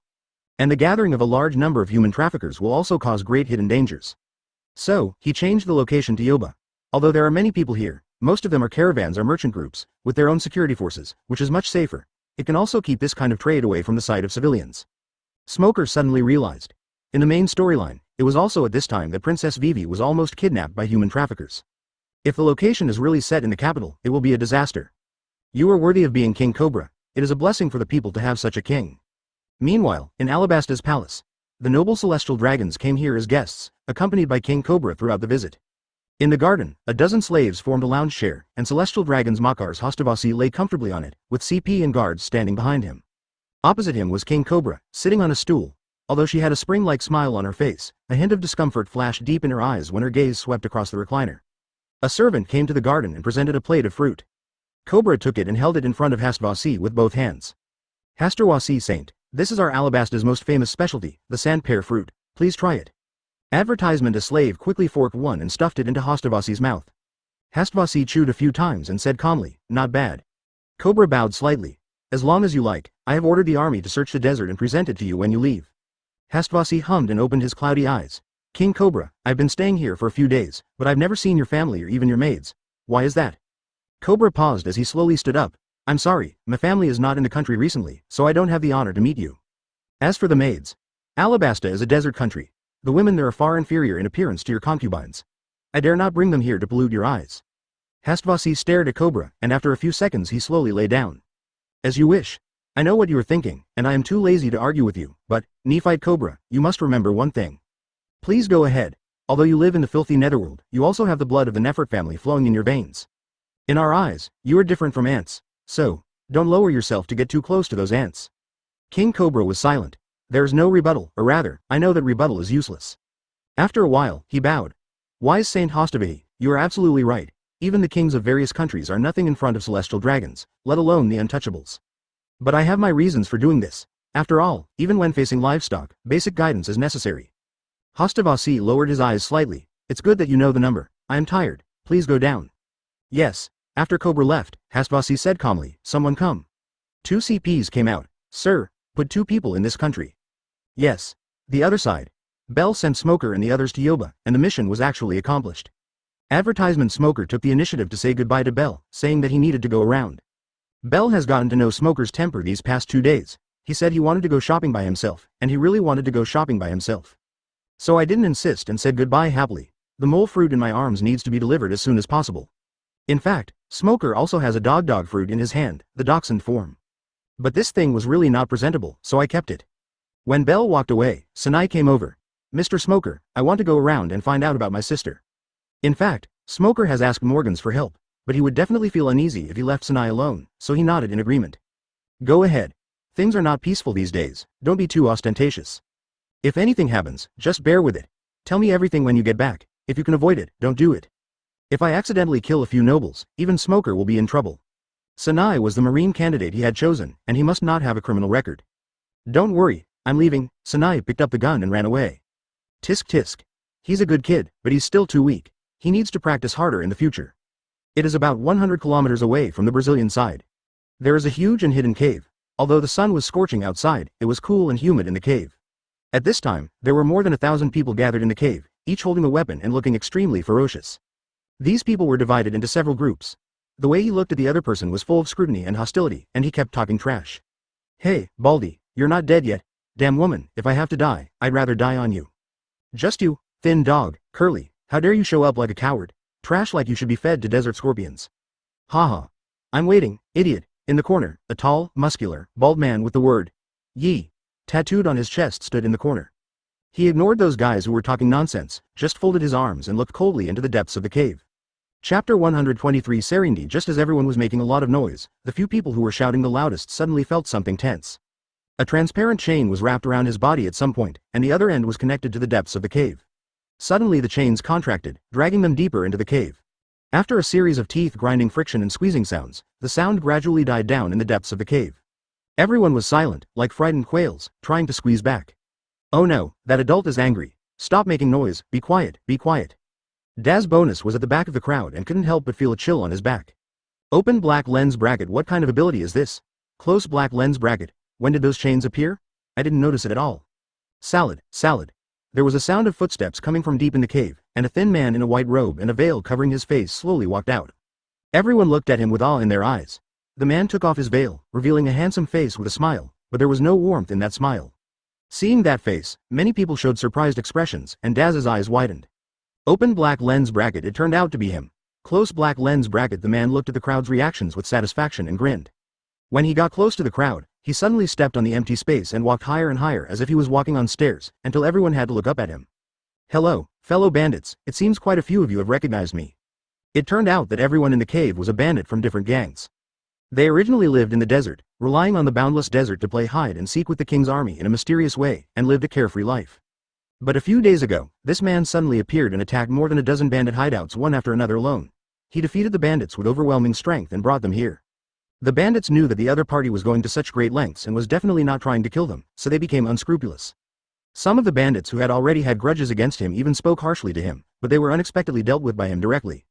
Many of the bandits laughed. Lord Serindi, I didn't expect it to be you. Yeah, how come a big pirate like you is in Alabasta? Daz's face was gloomy. He knew this guy. Serindi is a pirate from West Blue who likes to be alone. Less than 2 years after he arrived at Grand Line, the bounty soared to 330 million berries. Because he has always been alone, Marine has very little information about him. They only know that he is a person with special abilities, but their specific abilities are unknown. Daz fell silent. I originally thought it was an ordinary assassination mission, but I didn't expect the target to be him. For a moment, Daz didn't know who was the prey between him and the other party. Such a task. It's better to give up. Advertisement. At this time, some bandits started shouting. Lord Serendi, why did you gather all of us together?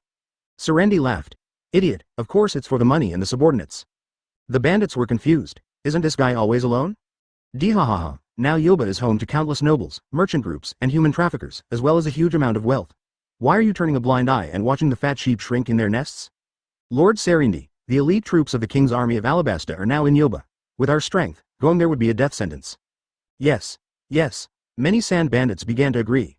Dihahaha. That's not a problem. Lousy is tired of going out on his own and wants to choose excellent subordinates. Now go ahead and plunder and kill.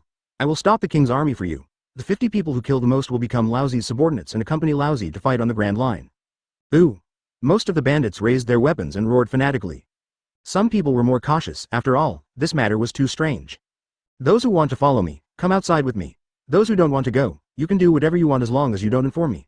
Ha ha ha ha, Lousy only wants subordinates who follow me faithfully. After saying that, he walked out first, and many bandits followed him with wild laughter. There were still several hundred people who remained in the cave in silence, and Daz was one of them. When the people who followed Serindi walked out of the cave, Serindi was standing at the entrance. No one is coming out anymore. When he saw no movement, he shook his head. That's a shame. Suddenly, his expression became fierce, and he exerted force, causing the entrance of the cave to collapse. Countless pieces of rubble fell down and blocked the entrance of the cave, and sand from the desert also flowed down, filling the gaps between the boulders. The people in the cave were shocked, but it was too late. They were trapped in the cave. Serindi was still not satisfied and squatted down to touch the ground. The sand bandits were surprised to find that the sand that was originally flowing with the wind quickly solidified and turned into a stone slab, and the gravel and sand at the entrance of the cave also merged into a huge rock. The entire cave quickly turned into a sealed sarcophagus. All the bandits were stunned. Serindi said to them, Don't worry, I am very gentle to those who follow me, ha ha ha ha. But, his expression turned grim. I will be 100 times more cruel to those who betrayed me. Let's go now. Destination is Yoba City. Oh. Although many people are worried, there are always ambitious and simple-minded guys who regard this as an opportunity to change their destiny. Advertisement life would be different if you followed such powerful pirates out to sea, right? In the cave, the remaining several hundred bandits cried and smashed stones with their weapons. At first, when Serindi blocked the entrance of the cave with rubble, they looked terrified, but they were not panicked at all and even found it a little funny. With so many of them, there is no stone that cannot be moved. Even if it is difficult to move, there are many of these people who can smash stones with one punch. But as Serindi activated his abilities, they suddenly realized something was wrong. The sand and gravel that were originally piled together suddenly became a hole, and their hardness was extremely high. Not to mention using a fist, even using a steel knife could only leave shallow marks. Judging from the thickness, it must be at least several meters. They can't dig through it even if they chop until they die. Initially, they were struggling to figure out how to break the stone. Slowly, fear and despair enveloped their hearts, until finally it was madness. When a bandit took advantage of the enemy's unpreparedness and chopped off his enemy's head with a single blow, the curtain of killing was completely lifted. The people in the cave, whether they were friends, enemies, or strangers, all picked up their weapons and fought desperately against those around them. For a moment, the entire cave was like a Shira field. But there was only one exception. It was Daz, hiding in the dark, with no sign of panic in his eyes. Suddenly, a bandit spotted him, stared at him with red eyes, and raised his knife to chop at his head. Daz didn't dodge or avoid, just looked at him quietly. The steel knife hit his head, causing a trail of sparks but leaving no scar at all. Before the bandit could react, he pierced his heart. The killing continued, and soon there were only a few people left in the cave. They were covered in blood and flesh, standing in the pile of corpses and staring at each other. Daz. Open black lens bracket. It's time to go out. Close black lens bracket. In the desert, a large area has turned into hardened rock. Suddenly, there was a flash of knife light, and the rock was cut into pieces, revealing a dark passage. Daz, covered in blood, slowly walked out. As soon as he came out, his eyes suddenly widened and his pupils shrank. It's you? Serindi was seen standing leisurely at the entrance of the cave, and the bandits had disappeared. Why are you here? Where are those guys? Ha ha ha ha. I just wanted to gain status and money, but I didn't expect to get unexpected gains. Daz got into a defensive stance. What do you mean? Facing this powerful and strange opponent, he dared not relax at all. Chapter 124 Yoba, Shichibukai Serindi looked at Daz and grinned. Daz bonus, the West Blue Killer. I didn't expect to meet someone from my hometown in such a remote desert. Daz's face was calm, but his heartbeat quickened slightly. How does a guy like you know me? Diaha, you hid well. I didn't recognize you at first sight. But with your aura, blending in with the bandits is like a tiger lying among a pack of wild dogs. How could you not be discovered? I just happened to have seen your bounty order. Ha ha ha. Daz remained silent. Breath? What do you mean? I don't breathe heavily. Serindi smiled and said, just now I felt that the breath down there was getting weaker and weaker. In the end, you really came out alive. But his smile instantly turned cold. Why are you here? Do you want my head? Daz looked around. He was alone. Since you guessed my purpose and waited for me openly, you were too careless. Serindi chuckled. I'm in a hurry. I'll give you 5 minutes. You can attack me as you like. If you can kill me, it's your ability. If you can't, then you'll be my subordinate. Daz's veins popped out. Stop looking down on me. After saying that, his hands turned into blades and rushed forward. 5 minutes. It only took 5 minutes to dig through the rock wall that was more than 10 meters thick. 5 minutes is enough to cut you into ashes. However, the opposite happened. 5 minutes later, Serindi stood there calmly, with her clothes intact. But Daz was panting, his fingers trembling slightly. Why? Why can't I kill you? Serindi smiled slightly, raised his hand, and a transparent cube appeared in his palm. I am a condenser who ate the condensation fruit. I can condense any non-living matter I encounter into one. Although air is very soft, as long as there is enough of it and it condenses together, it can also have the hardness of steel. Daz turned his head and looked towards the cave, then this. That's right. I condensed rocks and sand into one and turned it into stone. Well, according to the agreement, you should become my subordinate. I've been alone for so many years, I really need a subordinate. Ha ha ha. Daz was silent. Your own life, plus my life, I now owe you 2 lives. I don't like to owe favors to people. Wait until I pay you back these 2 lives. Serindi chuckled. Oh, well, follow me. After saying that, he strode away. When passing by Daz, Daz suddenly asked, aren't you worried about keeping a killer around? Serindi did not pause. Advertisement, lousy as a pirate. It's just a matter of doing it or not doing it. There's no need to worry or regret. Daz was silent, sighed, and slowly followed, although the cave is still hundreds of kilometers away from Yoba. But when thousands of sand bandits gathered together, even a blind man would have noticed the king's army. They immediately became nervous and mobilized people to set up defensive positions. The number of bandits here will be changed, and the previous ones will also be changed. Bell transformed into a human beast form and circled in the air, looking at the densely packed bandits below with his brows furrowed into the shape of a kawa character. He took out a Den Den Mushi and said, Captain Ikaram, there are more than 7,000 enemies, and they are 40 kilometers away from the first line of defense. Do you want me to slow them down? Den Den Mushi transformed into a middle-aged man with curly hair. Thank you for your hard work. You don't have to take action. We have enough time to defend. They will come here sooner or later anyway. It's better for them to line up in a long line than to gather in a group. Yes. Bell flapped his wings a few times and flew away. In the city of Yoba, many merchant groups also received the news in advance and urgently called on people to evacuate. Many slaves and human traffickers who had been hiding also took to the streets. For a moment, the whole city was in chaos. Sanai found Smoker. Mr. Smoker. How's it going? Have you heard anything about your sister? No, it's still early for the auction. Many traffickers haven't arrived yet, and those who have arrived are very low-key. Sanai himself was mentally prepared, so he was not too disappointed. Smoker nodded without saying anything else, found a quiet house, and took out a black den mushi for eavesdropping. Hiss. Hiss. Commander of the first line of defense. Deployment complete. Hiss. Bell. Expand the patrol range. Hiss. Pay attention to the north. It seems that the king's army moved quickly and their deployment was very methodical. Suddenly, a scream came from the black den mushi. Ah. Report. Hiss. The 7th unit was attacked. Hiss. It's not the bandits. The 11th unit. Hiss. Also spotted an unknown enemy. Smoker and Sanaya looked at each other. News came from the den mushi from time to time, and enemies began to appear sporadically and in more and more numbers. Suddenly, there was a noise outside Smoker's room. Several tall men kicked the door open and walked in with knives in hand. Oh, 2 people? Too bad there's no woman. Hand over the money obediently? Smoker said calmly. Sanai. Yes. Sanai picked up his gun and rushed forward, knocking them down in a few seconds. Smoker put down the den mushi, stood up and walked over, took Sanai's gun, and stabbed one of the scarred men in the thigh. Say. Who are you guys? Advertisement. It hurts. I said. The scarred man panted and told the reason in a halting manner.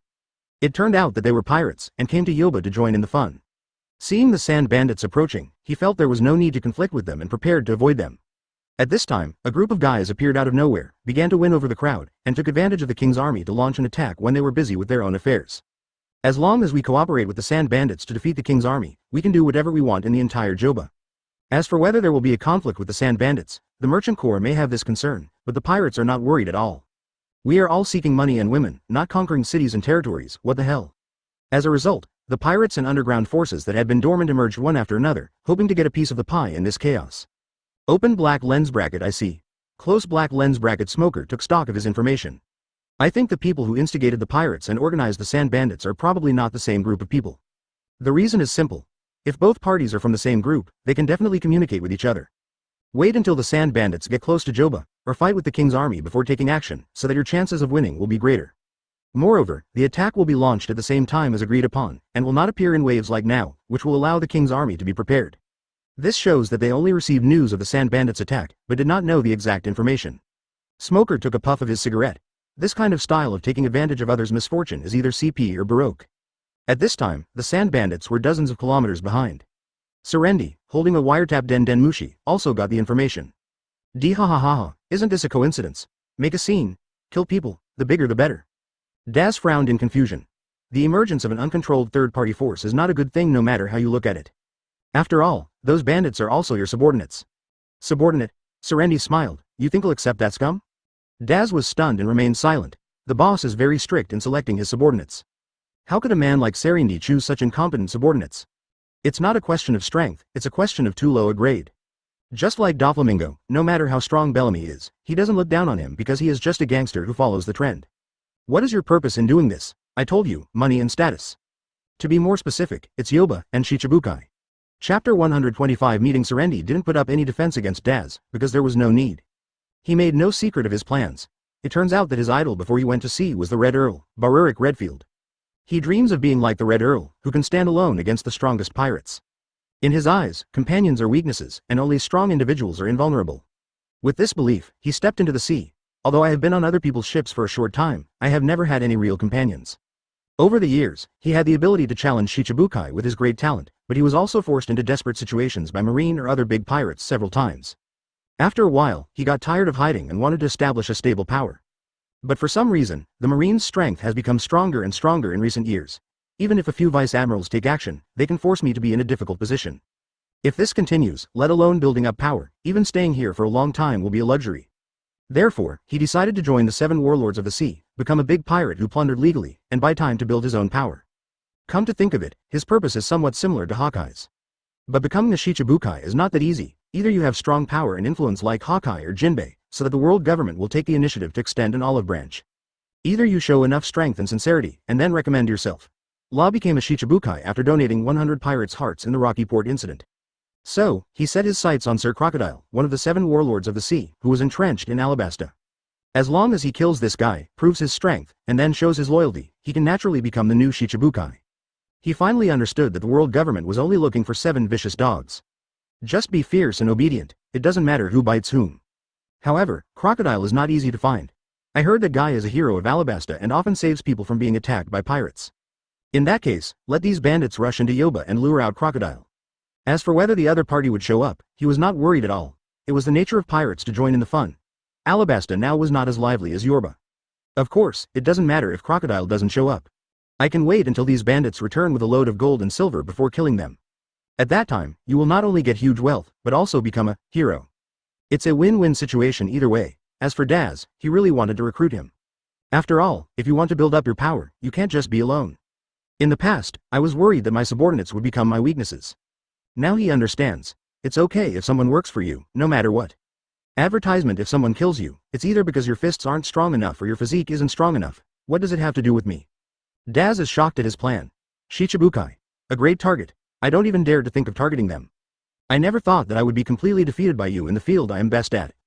Dihahaha, it's okay. Admitting one's shortcomings is the beginning of progress. In the future, I will not stop at being a dog for the government. I believe you, but Daz's expression was a little serious. Will it be so smooth? The opponent is the 7 warlords of the sea. Dihahaha, as long as you have strong strength, nothing will go wrong in the world. Come on, Daz, let's take this down smoothly. In Yoba, Smoker immediately called Bell. Meh, Bell-kun? It's me, Smoker. Ah, it's you, Master Smoker. Bell was pleasantly surprised at first, then apologized. I'm sorry that you came all the way here and got involved in this commotion. How are you doing over there? Have you not been attacked by the pirates? Smoker looked at the dead guy and said, Ah, it's okay. Listen carefully to me. Tell your commander that the king's army only needs to deal with the guys in the city, and leave the bandits to me. What? That's 7,000 enemies. It doesn't matter. Just listen to me. I won't let them get away. Hang up, Kaba. Smoker hung up the phone after he finished speaking, and Bell was also confused. After a slight hesitation, he still called Ekolem to convey Smoker's words. Ekolem. After receiving the call, he was also overwhelmed. The king's army can easily win whether facing sand bandits or rioters. But being attacked from both sides, the pressure was great, and we managed to win by a narrow margin even if we defended with all our strength. Any slackness will lead to failure, and it may even turn into a major rout and massacre. If this was the king's order, Ekolem would definitely execute it without hesitation. But the problem is that this is not my boss, and is this guy reliable? After hesitating for a long time, I suddenly heard faint screams coming from the city. He finally gritted his teeth. Leave 1,000 men to defend against the bandits, and the rest will follow me into the city to suppress the riots. Yes. In the air, Smoker looked down to the earth as the king's army entered the city in an orderly manner. As soon as they appeared, the rioters who were fighting each other collapsed instantly. Advertisement: Smoker didn't care anymore and accelerated towards the bandits. The first group of sand bandits were the vanguard, about a few hundred people, all riding camels, and were much faster than the others. Smoker didn't bother to pay attention to them. Anyway, the king's army still had one line of defense left, which was enough to deal with them. So he rushed past them and continued forward, soon arriving in front of the main force, and landed after releasing his ability. Seeing Smoker suddenly appear, the bandits were stunned and couldn't help but stop. Who are you? Falling from the sky, could it be Falcon Bell? You're stupid. Falcon Bell is not that strong. Smoker lights a cigar. Before you do anything, I want to ask you one question. Is there anyone among you who has never stained his hands with human blood? The bandits burst into laughter. We are all elites. Do you know what elites mean? We would have buried that kind of chick in the sand and roasted it? Ha ha ha. To join us you have to pay a pledge of allegiance. It means cutting off your own head. Smoker looked calm. Then I feel relieved. The bandit shouted, What, you want to kill so many of us by yourself? Kill you? Of course not. You are precious slaves. Dark Cave Road. In an instant, darkness and screams filled the entire desert. 10 minutes ago, Serendi used the Black Den Mushi to eavesdrop on Smoker's conversation. Naval Headquarters Staff Officer, Vice Admiral, interesting. Daz was a little surprised. He means, to wipe out all 7,000 sand bandits? This group of sand bandits is not strong. If we just keep advancing and never retreat, Daz can transform into an iron turtle and slowly wear down this group of rabble. But the sand bandits have legs, and they are famous for changing their attitude according to the situation. When they see that the situation is not good, they will scatter and even 10 days cannot stop them. Serendi gave a strange smile. Dihahaha, this is so funny. Let's go. Let's go see who this person is. The two sped up to catch up with the team, but the more they rushed, the more something seemed wrong.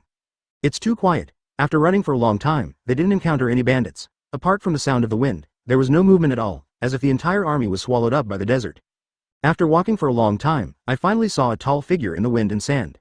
Chapter 126. Defense. Smoker looked at the two people in front of him, without any joking, as he did when facing the sand bandits. After all, you can feel their difference from a distance. Especially that skinny guy, his aura is really strong, almost catching up with Zen. But Smoker's attention was first drawn to the tall man at the back. Daz bonus. Daz. What's going on? Why do I keep getting recognized lately? I'm a killer. This is really embarrassing, okay?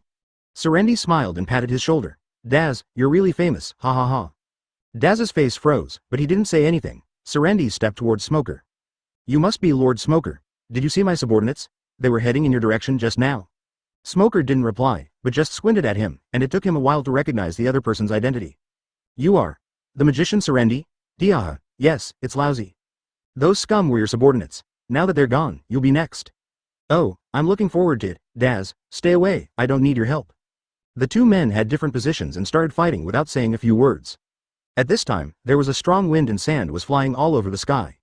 Dihahaha, Lousy will treat you well, after all, after becoming a Shichibukai, it won't be so easy to attack Marine again. As he raised his hand, the flying sand and dust suddenly stopped in midair, then fell to the ground, and the air around him became clear in an instant. Smoker was startled and looked around. The sky in the distance was still a dark yellow with howling sand, but there was not a speck of sand within a radius of 1,000 meters. Shichibukai. What does that mean? He wants to be a Shichibukai? And his abilities are just as mysterious as the intelligence said. Advertisement. Suddenly, Smoker was startled and quickly jumped to the side. The place where I just stood seemed to be cut by an invisible sharp blade, leaving a bottomless gully on the ground. Serendi. Oh, I dodged it. That's not easy. Smoker frowned and held out his hand. Dark water. A huge gravitational force caught Serendi off guard and flew up. But he reacted very quickly, and in midair he condensed an air wall in front of him to block the gravity. The air wall lasted for a few seconds before being sucked in by Smoker, but he also took the opportunity to distance himself. Starting with the air wall, Smoker felt the hardness and quality in his hand, secretly marveling at the opponent's ability. What kind of ability do you have? Are you turning air into a solid, or creating a transparent substance? Serendi chuckled. Guess. Then squat down and touch the ground with your hands. The two of them stepped on the soft sand, and suddenly Smoker felt his feet tighten, and the sand around him turned into stone, trapping him tightly. After struggling for a while, he found that the stone was harder than steel. It's not over yet. Serendi waved his hands, and thousands of invisible needles pierced Smoker. Boring. Smoker closed his eyes. In front of the observation hockey that could predict the future, no matter how covert and intensive the attacks were, they were meaningless. Smoker directly elementalized his body and dodged attacks in advance like Katakuri, easily avoiding all attacks. Serendi was shocked. What? Logia, air solid jade. Smoker only felt that the air around him became extremely heavy, he couldn't move and breathing became difficult. It turned out that all the air around had turned solid. If it was someone like Galib, he would have kneeled down. But Smoker just held his breath, activated gravity, and easily destroyed the air wall and escaped. Smoker didn't tolerate his bad behavior and rushed forward and punched him. Serendi quickly condensed the air armor. The punch didn't move him at all.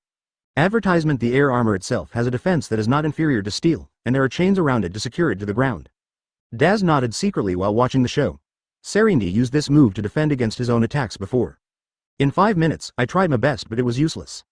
In fact, the result will not change no matter how much time is given. Dihahaha. Air armor is harder than steel. As time goes by, more and more air will gather, and the armor's defense will continue to increase. Smoker nodded. Got it, I'll make this quick. After saying that, he covered his fist with armament hockey and punched Serendi's defense hard. A burst of black thunder exploded, and Serendi was directly blown away. I don't know how far it flew before it crashed heavily in the air and fell down helplessly. Puff. He suddenly spat out a mouthful of blood, his eyes full of shock. The punch just now directly broke the air chain. Although the air armor didn't disintegrate directly, it was already broken. 2 more punches would probably disintegrate it. Looking left and right, it flew out for a full kilometer and only stopped when it hit the air wall that isolated the wind and sand. Suddenly, there was a jet sound in the distance, and Smoker was approaching quickly using moonwalk. Damn it. Serendi turned over. It was too late to repair the air armor at this time. He touched the air wall behind him. Suddenly, the air wall compressed and deformed, covering his body, and the surroundings became windy and sandy again. Smoker's face changed. Through observation hockey, he felt a strange aura coming from all around and merging into Serendi. Ah! Serendi's eyes were bloodshot as he used all his abilities. Soon, the air wall covering an area of 1 kilometer gathered on his body, and the originally transparent armor gradually became clear. The air he condensed was dozens of times greater than before, and the armor's defense was more than 10 times higher. Smoker rushed forward and smashed Serendi with his armed fist. Chapter 127. The riot ends. Smoker's fist covered with hockey smashed towards Serendi, but suddenly stopped 1 foot away from Serendi's face and could no longer advance even a little bit. Emission defense. It feels wrong. Dihahaha. How about my air armor? With my current defense, no matter if it's Garp Sengoku or those 3 Logia bastards, no one can hurt me at all. Smoker. You are just talking nonsense. Let's not talk about others, let's talk about Kizaru. Believe it or not, he can beat you into a hornet's nest through the transparent shell. At this moment, Smoker foresaw that the air around him would condense, and quickly jumped away to avoid it. Such a strong armor would not be without cost, such as movement speed, Dark Whip. A black whip lashed towards Serindi with a sharp sound. But the black whip, which had always been invincible against steel and rocks, was defeated this time. The whip hit Serindi's armor with a thunderous sound, and the dust on the ground was shaken up, but it failed to break the defense. Dee-ha-ha-ha-ha, it's useless. Smoker's expression remained unchanged. What a hard turtle shell. Judging from your reaction just now, you can't move at all now, right? Serindi's laughter choked, but then he showed a disdainful expression. So what? We have as many long-range attack methods as Lousy wants. He raised his hand and several air threads slashed towards Smoker's neck. Smoker. It's exactly the same as string fruit. He didn't dodge and directly covered his neck with armament hockey. The silk thread cut the neck, causing a spark but leaving no scar. Smoker touched his neck and said, it has good concealment, but its hardness is far from good. It can only be used for sneak attacks at best, but it is completely useless in battle. Serindi snorted coldly. I can't hurt you, but I can trap you. Then countless thin air threads fell down, and Smoker felt his body tighten as he was firmly bound by the threads. Smoker tried to break free and broke many of the threads, but more threads fell down and soon he was unable to move. Seeing this, Serindi looked smug. You have completely become a sitting duck now. Lousy, let's see if your armament hockey defense can withstand Lousy's attack. After that, several air cones that looked like mountains appeared in the sky, and the arrows moved slowly, aiming at Smoker. Smoker frowned slightly, gradually losing his patience. I have basically figured out the opponent's abilities and I'm too lazy to waste any more time. Smoker activated his ability, and darkness spread, covering the desert within a radius of 100 meters. As it flowed past Serindi, it made a slight hissing sound. Darkness can still corrode air armor, but at a slower speed. Your ability is very interesting, but sorry, I'm in a hurry. Just admire your invincible defense in the dark. Dark Cave Road. Suddenly, a huge gravitational force came from the darkness. Not only did Serindi almost fall to his knees, but the huge spike in the air also crashed heavily into the darkness. What? Serindi was terrified and struggled to leave, but it was no use. His entire body and armor slowly sank into the darkness, and disappeared completely after a few seconds. After a while, Daz came over panting. Seeing that Smoker was the only one left, he immediately showed a look of horror. Smoker looked at him with a half-smile on his face. West Blue Killer Daz. After saying that, he put away the darkness and slowly walked forward. A few minutes later, Smoker stood there, his clothes full of holes and a wound on his chest. He was holding a devil fruit in his hand, which was the quick-cut fruit. This fruit is actually quite good. Even if it takes back the naval headquarters, I believe it will impress people who are not at the rear admiral level. Advertisement. The reason why he looks so bad is because he is dragged down by that jerk Daz. This kind of fruit can be found anywhere in the world. As long as you don't have the bad luck to encounter someone with cheating powers, basically whoever eats it will be invincible. Smoker looked down at his chest and saw darkness surging, then quickly returning to normal. Looking at other parts of the body, there were either white marks or no marks at all. It seems that pure physical strength is still slightly inferior to real steel. After using iron body, simple steel slashes can no longer hurt me, but I still feel pain. If I continue to take the attack, I will probably get hurt. But after using armament hockey, I no longer feel any pain. Smoker stretched his body, and his joints creaked. In terms of physique alone, he was no less capable than Admiral, but still pale in comparison to monsters like Kaido and Big Mom. Moreover, as the body becomes stronger, the effect of Seastone's auxiliary training becomes less and less effective. This method has now been basically abandoned. Smoker shook his head. Now was not the time to think about this. He should hurry back to Yoba. He put the fruit into the darkness, looked at Daz's body, and put it in as well. 55 million berry heads cannot be wasted. Even if I can't collect the bounty, I still have the bounty hunter Sanai. This amount of money is enough to help dozens of slaves of the ordinary race regain their freedom. As for Serindi, although he is still struggling, his head and fruit are already in our hands. Smoker looked around, and seeing that nothing was missing, he activated his ability and flew away. By this time, the rebellion in Jobar was drawing to a close. Without the threat of the sand bandits, the king's army was able to completely crush those vagrant soldiers and stragglers. Compared with the pirates' mindless charge, the king's army's crossfire, roundabout tactics and other tactics are simply a dimensionality reduction attack. Occasionally, powerful pirates will appear and be the focus of fire. The most eye-catching one is a group of cavalry. They are few in number, but extremely fast, able to move quickly across the battlefield and quickly provide support to every corner. They rode not camels and horses, but a flock of fast-running ducks. Suddenly, Smoker noticed Sanai's scent. Sanai occupied a high tower, raised his gun, and called out the names of the pirates one by one, harvesting the lives of the pirates like a shinigami. The targets he chose were either powerful or well-equipped, all of which were tough nuts to crack. With his active involvement, the morale of the king's army was boosted, and they attacked the pirates' defenses like a torrent of wind and rain. Of course, there were also smart pirates who discovered Sanai. But the distance was so far that our guns and artillery could not reach them at all. They wanted to attack the tower, but found that Griffin had transformed into a griffin and was guarding downstairs, leaving no chance for anyone to attack. After Sanai cleared an area, he shouted to Griffin and then jumped off the tower. Griffin leapt high, caught him on his back, and then flapped his wings to fly to other places to clean up the battlefield. Smoker watched quietly from high in the sky, his face full of relief. This kid is good. It seems that we will have a powerful sniper among our Marines. Seeing that the king's army had gained a crushing advantage, Smoker did not show up, but hid in the clouds, quietly overlooking the battlefield. The shadow of Baroque works was present in this riot. He has to be on guard against Crocodile doing something weird at any time. However, until the riot was completely suppressed and the royal army had begun to clear the battlefield, Crocodile still did not appear. And it seemed that he would not appear either. Smoker felt relieved, sensed for a while, and found that Bell and Sinai were together, so he flew straight over. Bell, Sinai and the two men were talking when suddenly Smoker dropped from the sky and startled them. Smokers. Mr. Smoker? Bell and Naomi looked at him with gratitude and happiness, while the other two looked curious. Bell quickly introduced everyone to each other. In fact, Smoker recognized the identities of the other two people without his introduction. The tall man with curly hair is Ikaram, and the man in the blue robe is Jaga, the user of the dog fruit's jackal form. Ikalem was the highest official here and naturally became the representative of Alabasta. He came up to Smoker and bowed deeply. Master Smoker, thank you so much. If you hadn't helped, Yoba would have been in real danger this time. You're welcome, Mr. Ikalem. Protecting merchants and civilians is the justice that Marines must follow. If Marines were here, they would do the same. Advertisement Smoker still likes Alabasta's 3 lucky treasures very much. His strength may be a little lacking, but in terms of character, loyalty, courage, responsibility, he is impeccable. Ikalem. No matter what, Alabasta will always remember your kindness. Bale and Gaga also nodded repeatedly. If it weren't for Smoker and 7,000 sand bandits rushing in, even if the king's army could win, it wouldn't be such a big victory. Both the army and the city will surely suffer huge losses. If the king's army is defeated, the result will be even more tragic. The city would certainly be destroyed, and there was no telling how many civilians would be killed or injured. What's worse is that the slave auction is likely to fail. If the celestial dragons were to take their anger out on Alabasta, that would be a real disaster. MD, it's scary to think about it. Smoker looked around at the mess.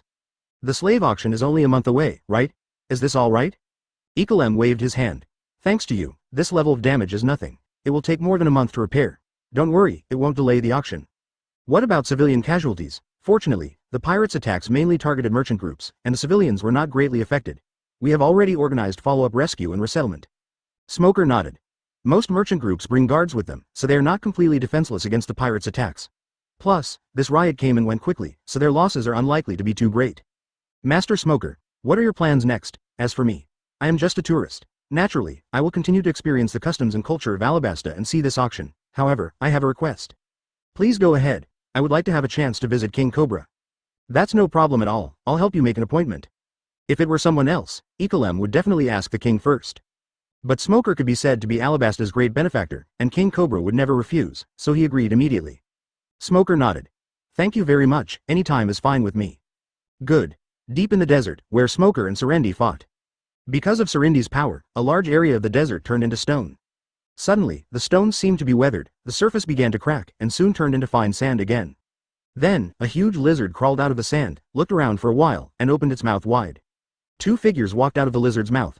A man in a suit coat and a golden hook in his hand, it was Crocodile. A girl with a hot body, wearing a light green tight leather jacket, making faint noises while walking. She is Crocodile's current partner, Elinette. Elinette touched the monitor lizard's nose. I never thought that Serendi had such a tricky ability. I never thought that there were creatures in Alabasta that could avoid observation hockey. Crocodile said calmly. This rare desert monitor lizard is a rare creature that can naturally block its observation hockey, but not many people know this secret. He walked around. I didn't expect that Serendi was killed by Marine. Alinete. Not only that, your original Mr. One was also killed. Daz never dreamed that the person who entrusted him with this task was his future boss, Crocodile. Among that group of sand bandits, there were also spies from the Baroque works. It doesn't matter. If he's dead, he's dead. It means he was too weak. We can just find a replacement. I wonder when my replacement will appear? Humph. Don't tell these boring jokes. Hey. Sorry, boss. But are you still going to Yoba? Without the cooperation of the sand bandits, the rioting pirates alone can't do anything. This battle should be over. There's no need to go over there, and with the Marine here, we'd better be cautious. Let all our people remain silent and wait for new instructions. As for those pirates, just consider them as my gift to him. Ha ha ha.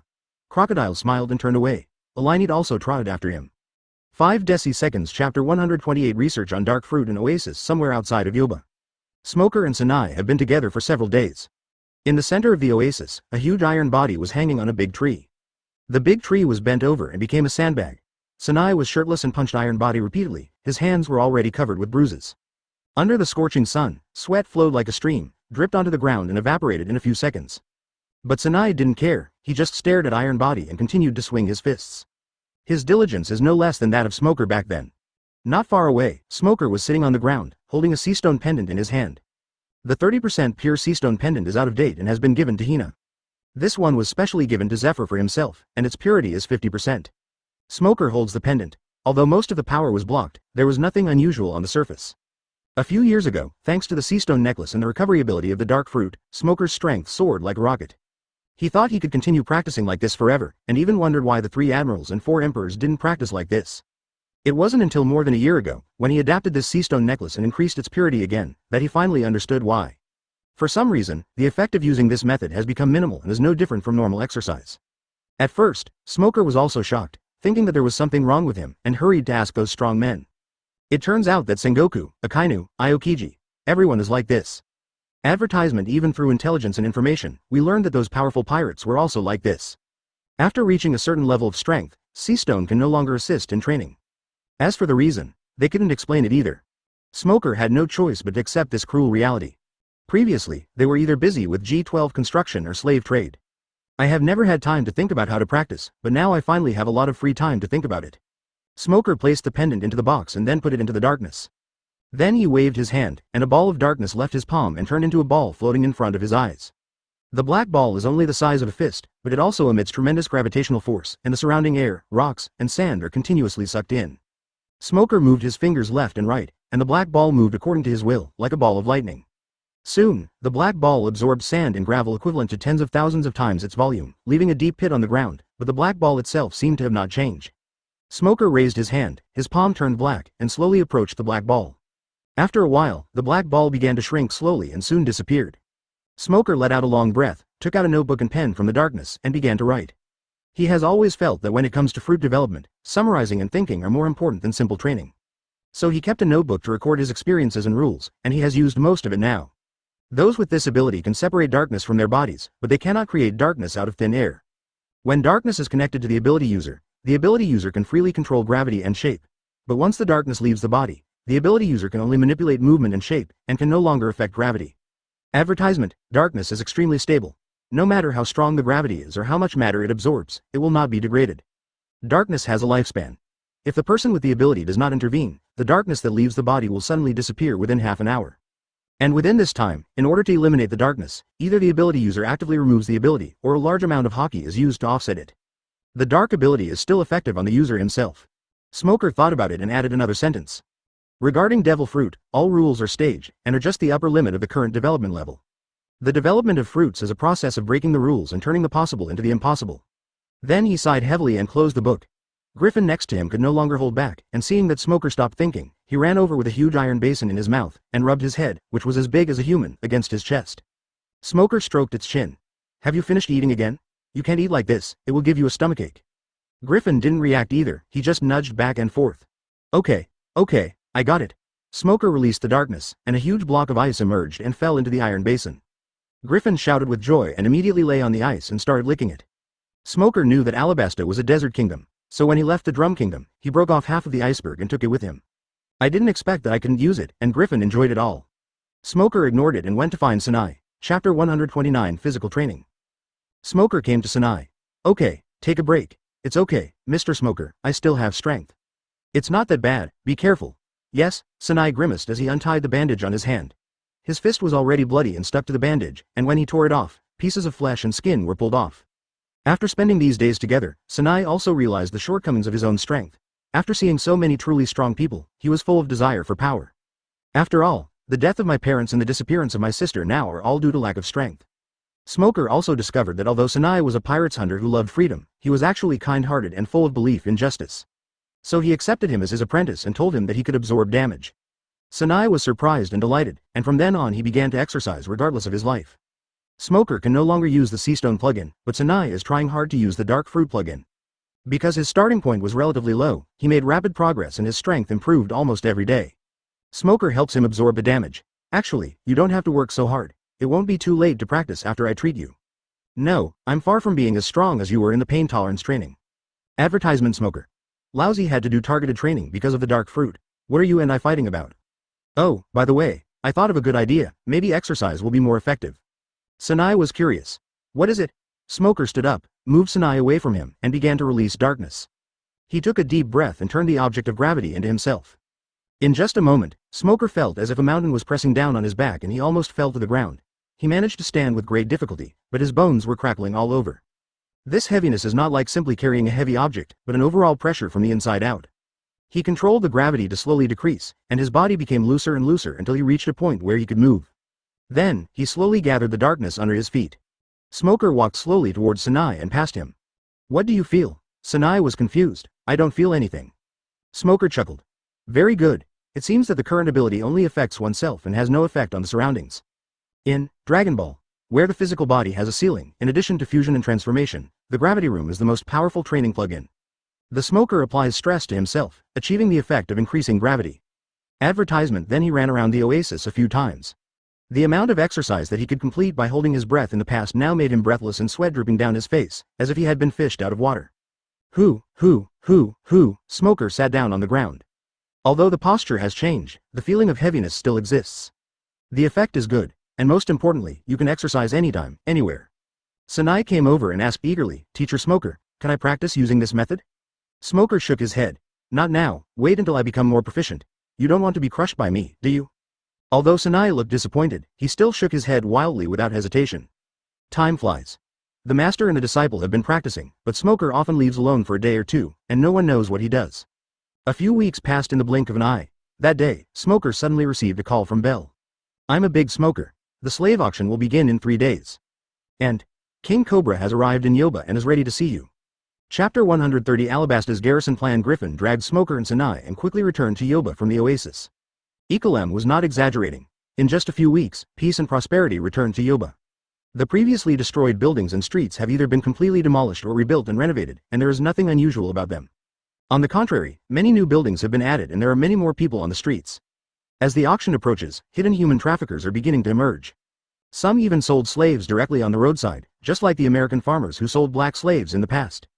The two passed by a slave stall where a slave owner was whipping a young girl who was unwilling to obey. The slave owner gritted his teeth and whipped the girl hard with a whip.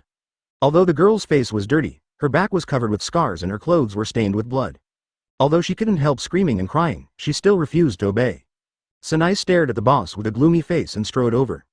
Smoker grabbed him and said, Sanai, calm down. Hey, how do you sell this slave? Ah, distinguished guest, only 1.7 million Baileys. It's worth 1.7 million. Hey, don't underestimate her, she's a pirate with a bounty of 1.2 million. Smoker frowned slightly and flinched. The bounty of 1.2 million may not seem like much, but it would at least involve dozens of lives. At this time, the slave knelt in front of Smoker and Sanai, hugged their legs and cried bitterly. Please, save me, I'm willing to listen to you in everything, please let me go. The slave was about the same age as Sanai's sister, and he felt a little sorry for her, Mr. Smoker. Smoker sighed. Okay, whatever you want. Yes. The female slave shed tears and kowtowed to the two men repeatedly, thanking them profusely. After paying the money, Sanai put a piece of clothing on her and took her away. By the way, I asked her name. Her name is Shirley.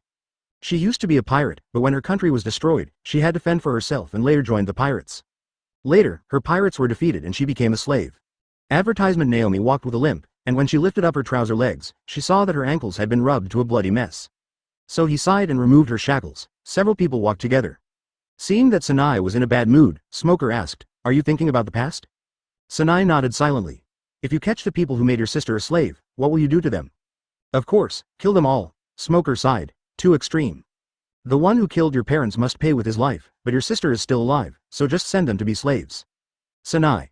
After a while, they came to a tall and luxurious building. This is one of Cobra's palaces. It was heavily protected during the previous riots, so it was not attacked. Bell was already waiting here. Sanai, take Shirley to wash and change clothes first. I'm going to meet King Cobra. Yes, Mr. Smoker. Under Bell's guidance, he finally met the young Cobra. Cobra did not act like a king at all. He took the initiative to walk up to Smoker, holding his hand and thanking him repeatedly. Smoker is also a person who respects me a foot, I respect him a yard. All kinds of high-sounding rainbow farts are thrown at you for free. The two of them had a very pleasant conversation, as if they had met each other too late. As we were talking, we got to talking about Crocodile. Smoker is outspoken. King Cobra, why did you allow him to build up his own power in the Rainland? After all, Shichibukai are also pirates. Which country can allow pirates to establish power in their own country openly? Cobra also shook his head and smiled bitterly, explaining the reason. A few years ago, Zane built the super casino in Rainland. King Cobra also took the opportunity to get a piece of the pie, which not only greatly stimulated the development of the Rainy Land, but also made the country a lot of money. But all this is not without cost. Previously, some underground forces wanted to destroy everything that Zane had here. Zen couldn't handle the whole thing alone, so he recruited Crocodile and successfully defeated his opponent, but the price was that Crocodile also got involved. Cobra naturally opposed this, but he was indecisive because he had no confidence in what he said. Advertisement plus, Crocodile was one of the first Chichibukai, and I don't know how he impressed the world government. The world government even came forward to vouch for him and allowed him to stay in Alabasta. In the end, King Cobra had no choice but to accept it.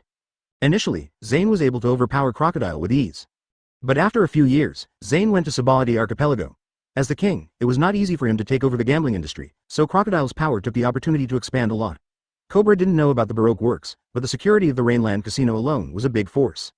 Although Cobra also wants to restrict Crocodile, but he has the power, the reputation, and the support of the world government. Cobra was helpless and could only leave a royal army in the Rainy Land to monitor his movements at all times. However, Cobra also understood that if Crocodile really wanted to do something, this army would be a waste of effort. It's really hard to handle. I understand your difficulties. Smoker smiled slightly, but why don't you ask Marine for help? Cobra was stunned. What do you mean? According to the world government's regulations, Marine can't attack Crocodile, right? In fact, it's not just Crocodile. Smoker took out a cigar, threw one to Cobra, and then lit another one for himself. No matter what Crocodile's purpose is, as long as he wants to wear the collar called Chichibukai, he dare not do anything openly. The problem is there are other pirates. Although Alabasta is huge, it is only an island country after all. It has no neighboring countries. Why does it need to maintain a standing army of 600,000? After all, such a large army is actually to guard the long coastline. But with all due respect, it is not a wise move to use the army to defend the sea. Moreover, in this world, the most powerful military force is still our marine. Although your country's royal army is also considered elite, it is still vulnerable in front of the marine. Cobra was silent. It hurts so much because what the other party said was the truth. The national system determines that once a superpower appears in the country, either the strong will seize power and become the new king, or they will be eliminated by their own country at all costs, such as Kaido and Bullet. Even if I am a wise ruler, I may not be able to tolerate it, let alone those who are power-hungry. King Cobra smiled bitterly. Mr. Smoker, you really hit the nail on the head, but we don't have a better solution. Alabasta has a population of tens of millions, but 600,000 troops is a huge burden. These are 600,000 young and strong men. Excluding the old, weak, sick and disabled, this is almost equivalent to 10% of the country's productivity. To deal with pirates, building a marine is the most efficient way, but the world government does not allow countries to build a marine. Even the unruly Flower Kingdom gave its marine the name of the Eight Treasures Navy and declared itself as pirates. Smoker chuckled. How about we build a base for our marines in Alabasta? Chapter 131 Alabasta's Garrison Plan 2. When King Cobra heard Smoker's suggestion to establish a branch in Alabasta, his face changed drastically. Smoker continued, once the branch is established, Marine will be able to protect your safety. And you can reduce the king's army, which will not only reduce military expenses, but also provide more working population. A gleam of light flashed in King Cobra's eyes. He picked up the cup, drank a sip of water slowly, and then slowly put it down. Is this the world government's opinion? I will consider it. But this is a serious matter, and I need to weigh it for a while before I can give you an answer. Although the words were polite, his attitude suddenly became much more distant. Joke, allowing the world government's military forces to enter Alabasta and reducing the king's army, what kind of Qing dynasty is this? The ancestors of the Nefit family have worked hard for so many years just to separate themselves from the influence of the world government. If I really want to do this, I guess even my ancestors' coffins will not be able to hold me back. I thought I had met a really good marine, but I didn't expect that he was actually a government lobbyist. MD, bad luck. Smoker was not angry at all. King Cobra, you misunderstood. This is my suggestion, or you could say it's the marine's suggestion, but it has nothing to do with the world government. King Cobra turned around suddenly and stared at Smoker with a strange look. Smoker smiled. I understand Alabasta's attitude towards the world government. This is a suggestion made from the standpoint of Alabasta and Marine and has nothing to do with the world government. King Cobra's expression changed, but he still did not change his words. Alabasta is a member of the world government and will not do anything that goes against the world government. Oh, is that true? Smoker walked closer to him, leaned forward, and whispered, will the king with the name of D really obey the celestial dragons? Smoker still doesn't know what the hell D is, but he can still use it as a banner. Sure enough, when Cobra heard D, his face changed drastically and he couldn't help but stand up. Now, you believe my position? Cobra nodded. Indeed, this is the biggest secret in my heart. If the world government knew, the people coming today would not be Marines, but CPs. Smoker said calmly. Don't worry, besides me, only the marshal and a few high-ranking officials know about this. After all, the Marines aren't so clean. Cobra, what? You should also know something about Zephyr Admiral, right? Advertisement. When Cobra heard this, his pupils shrank suddenly, and he seemed to understand something. Then he sat back in his seat, holding his forehead with his hand and smiling bitterly. It seems that I have no choice but to trust you. Smoker also sat back in his seat. You are wrong. The Marine is not a government and will not force a peaceful country to do anything. This is just a suggestion. I see. My apologies. Then please tell me about your plan. Good. So, Smoker began to introduce the plan. Establish a branch near the capital of Alabasta and build marine bases in several major cities. Only a few thousand Marines are needed to protect Alabasta from the pirates. Without the pirates' harassment, only tens of thousands of royal troops are needed to suppress the bandits and thugs in the country. Smoker also gave Cobra some reassurance. He could place some of the king's troops into this branch. Although it was impossible for them to be appointed as senior officers, it would be no problem for them to be promoted to colonel. Of course, Marine funding is limited. The cost of branch construction and operation needs to be borne by Alabasta alone. To put it bluntly, it means spending money to hire bodyguards. Cobra thought about it for a while and felt that the feasibility was still very high. Now, among the 600,000 royal troops, nearly 500,000 are guarding the coastline, and the military expenditure they need is about 60 billion baileys a year. If a marine branch is established, at least 400,000 troops can be cut. There are only 200,000 people left, and the military expenditure has become 20 billion baileys. And those 400,000 people can create about 40 billion baileys of value every year. One negative and one positive, that means an extra 800 to 900 billion baileys every year. With so much money, let alone supporting a branch, it's enough to tear down the branch and rebuild it. With this money, the financially tight situation caused by the drought will be reversed immediately. Thinking of this, Cobra felt a lot more relieved. Originally, the biggest concern was the Marines' stance, fearing that the world government would take the opportunity to interfere in Alabasta's affairs. After listening to Smoker's plan, I was no longer worried. As the king of a country, he still has some political sensitivity. Smoker, oh no, it's Marines' current actions that are tantamount to digging up the roots of the world government. The most powerful beast under his command is quietly untying its collar. What virtue and ability do I have, Cobra, not worthy of such a high standard of self-torture? Advertisement, Mr. Smoker, I basically agree with your suggestions. There are just 2 more questions. Please go ahead. We can be frank with each other in public and in private. Cobra nodded. The first one is Crocodile. That guy is a Shichibukai after all. Once he goes berserk, can a single base, or even the Marine branch, stop him? If it doesn't work, it will be a disaster for the people. The second one is also the most important. How can the world government allow Marine to establish a Marine branch in Alabasta for no reason? Will they become suspicious? Smoker nodded. The first one won't be a problem. We will arrange for strong men to deal with Crocodile. There's no need to defeat him head-on. Just entangle him and keep him from freeing his hands. As for the second point, if it were another country, it would be really difficult. But Alabasta is different. The Nephite royal family is the descendant of those 20 kings. Based on this level of identity, it's not too much to apply for some special protection. King Cobra smiled bitterly and shook his head. This alone is probably not enough. In the eyes of celestial dragons, we are indeed different from other kings, but since we have chosen to step down from the altar, we can only be humans. We would rather be flesh and blood than false gods, but this also means that we lose the privilege of being God. I see. Smoker thought for a moment. King Cobra, Aluma has begun to decline. It would be better to build a slave auction there to attract celestial dragons. It's close to the sea and far from other cities. Even if the celestial dragons come, it won't affect other places. Just think about it, isn't it worth protecting the places that celestial dragons like to come to? King Cobra's eyes lit up at first, then he frowned and shook his head. This is just a temporary auction house. The only legal auction house in the world is Sabaody Archipelago. And the naval headquarters has even issued a special statement. If they really do this, wouldn't that be a slap in their own face? Smoker smiled. Don't worry about this, I'll find a way. However, in order to accomplish this, I really need your help. Oh, please tell me. I would like you to help me meet the celestial dragons. Chapter 132 Cobra's courage and means Cobra doesn't know why Smoker wants to meet the celestial dragons. But he still promised to take him to see Marcus Hostavasi the next day. That guy has started to get bored and is always looking for trouble.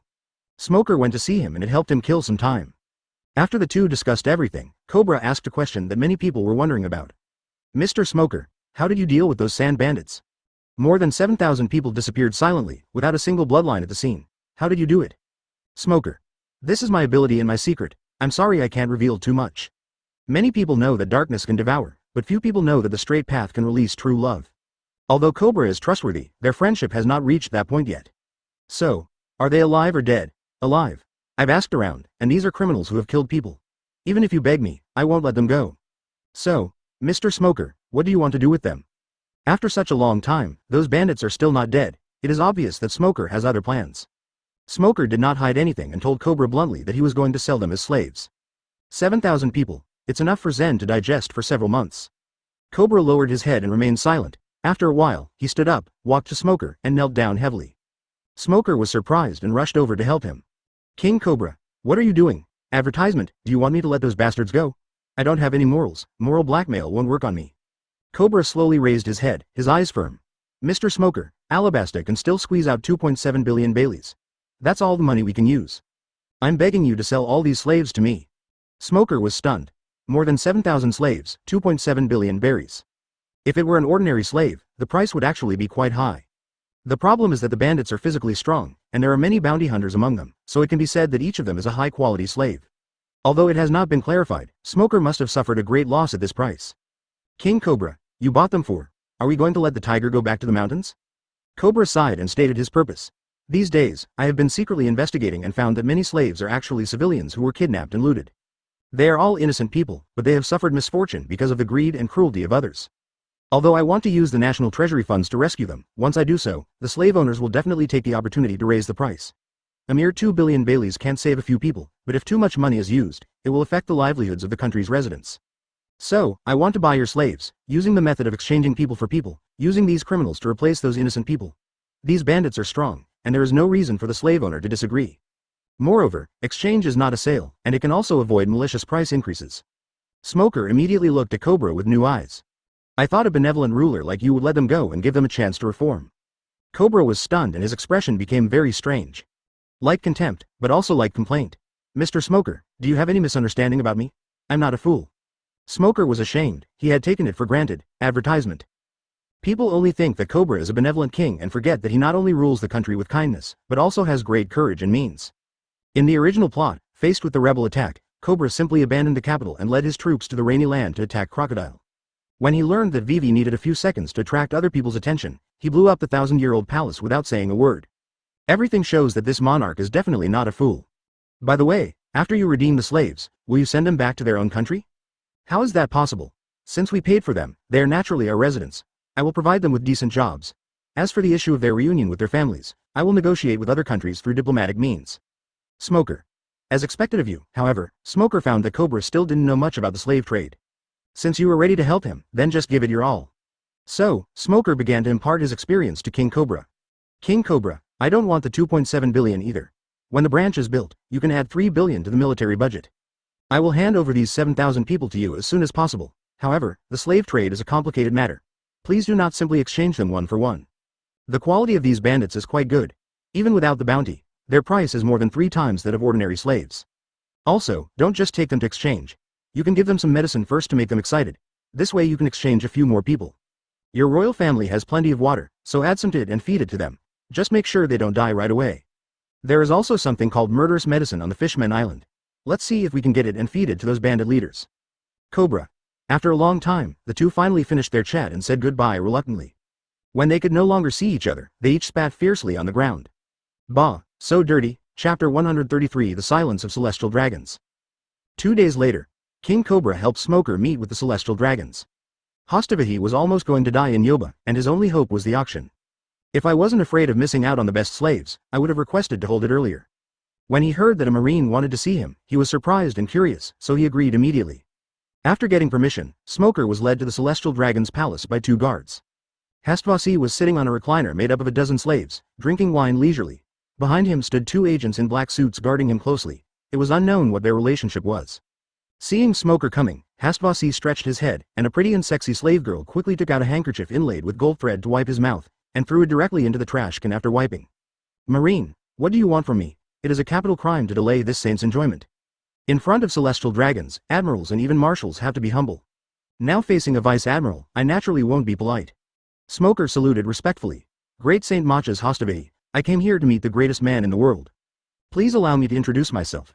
My name is Smoker, and I am the base commander of the Sabahadi Archipelago G12 branch. Normally, Celestial Dragons remembers Dur's vice admiral besides Garp, but Smoker is exceptionally different. Hostavasi's eyes widened instantly. The one who manages the slave auction house in Sabahadi. Are you the marine that Nika was talking about? The 2 CPs behind were slightly stunned. Nika. The rising star of CP who recently took over as the leader of CP5 and is extremely popular. Smoker nodded slightly. It is me, I want to apologize to you. Please forgive me. Yes, the great celestial dragons will come to Yoba. This news spread throughout Alabasta a month ago.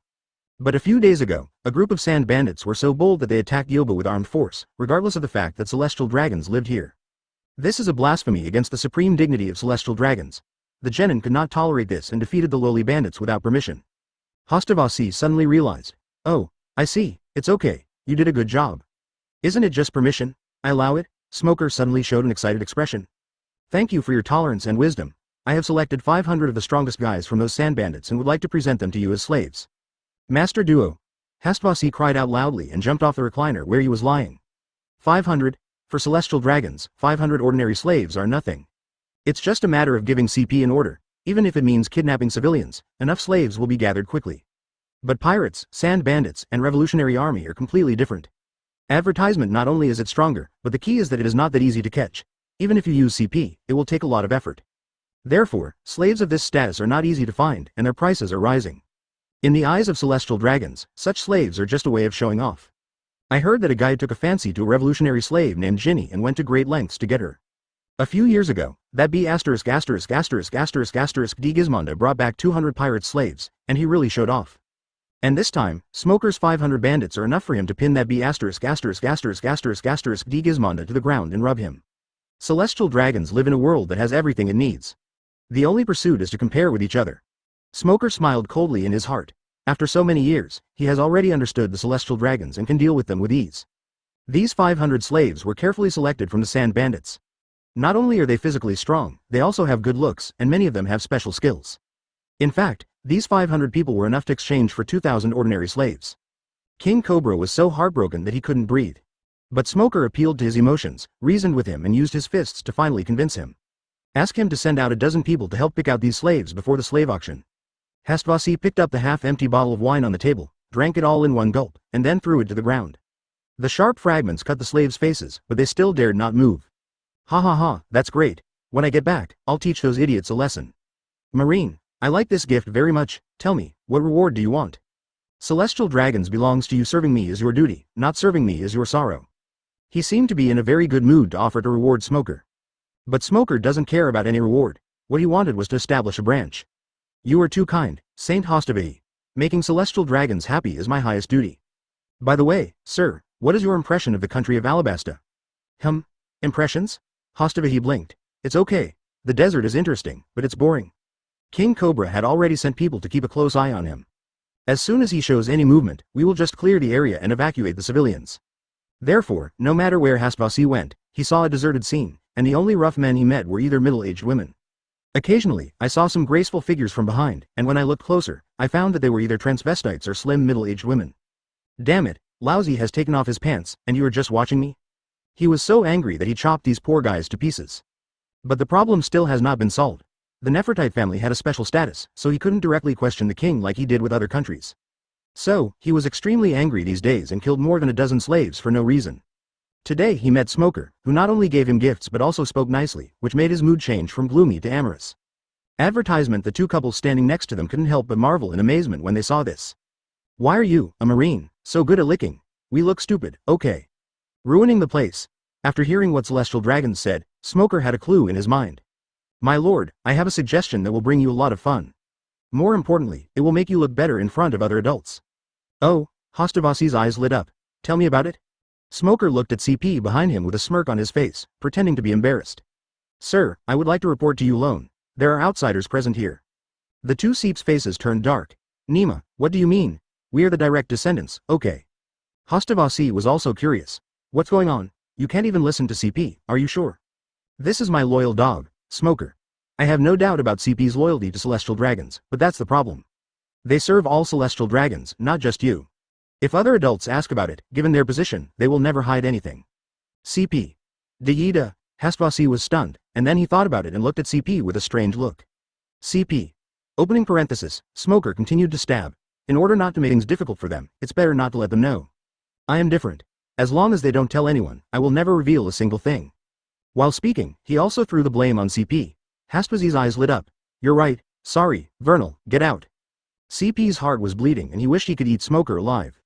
But intimidated by the celestial dragon's orders, he could only say, yes, and left in shame.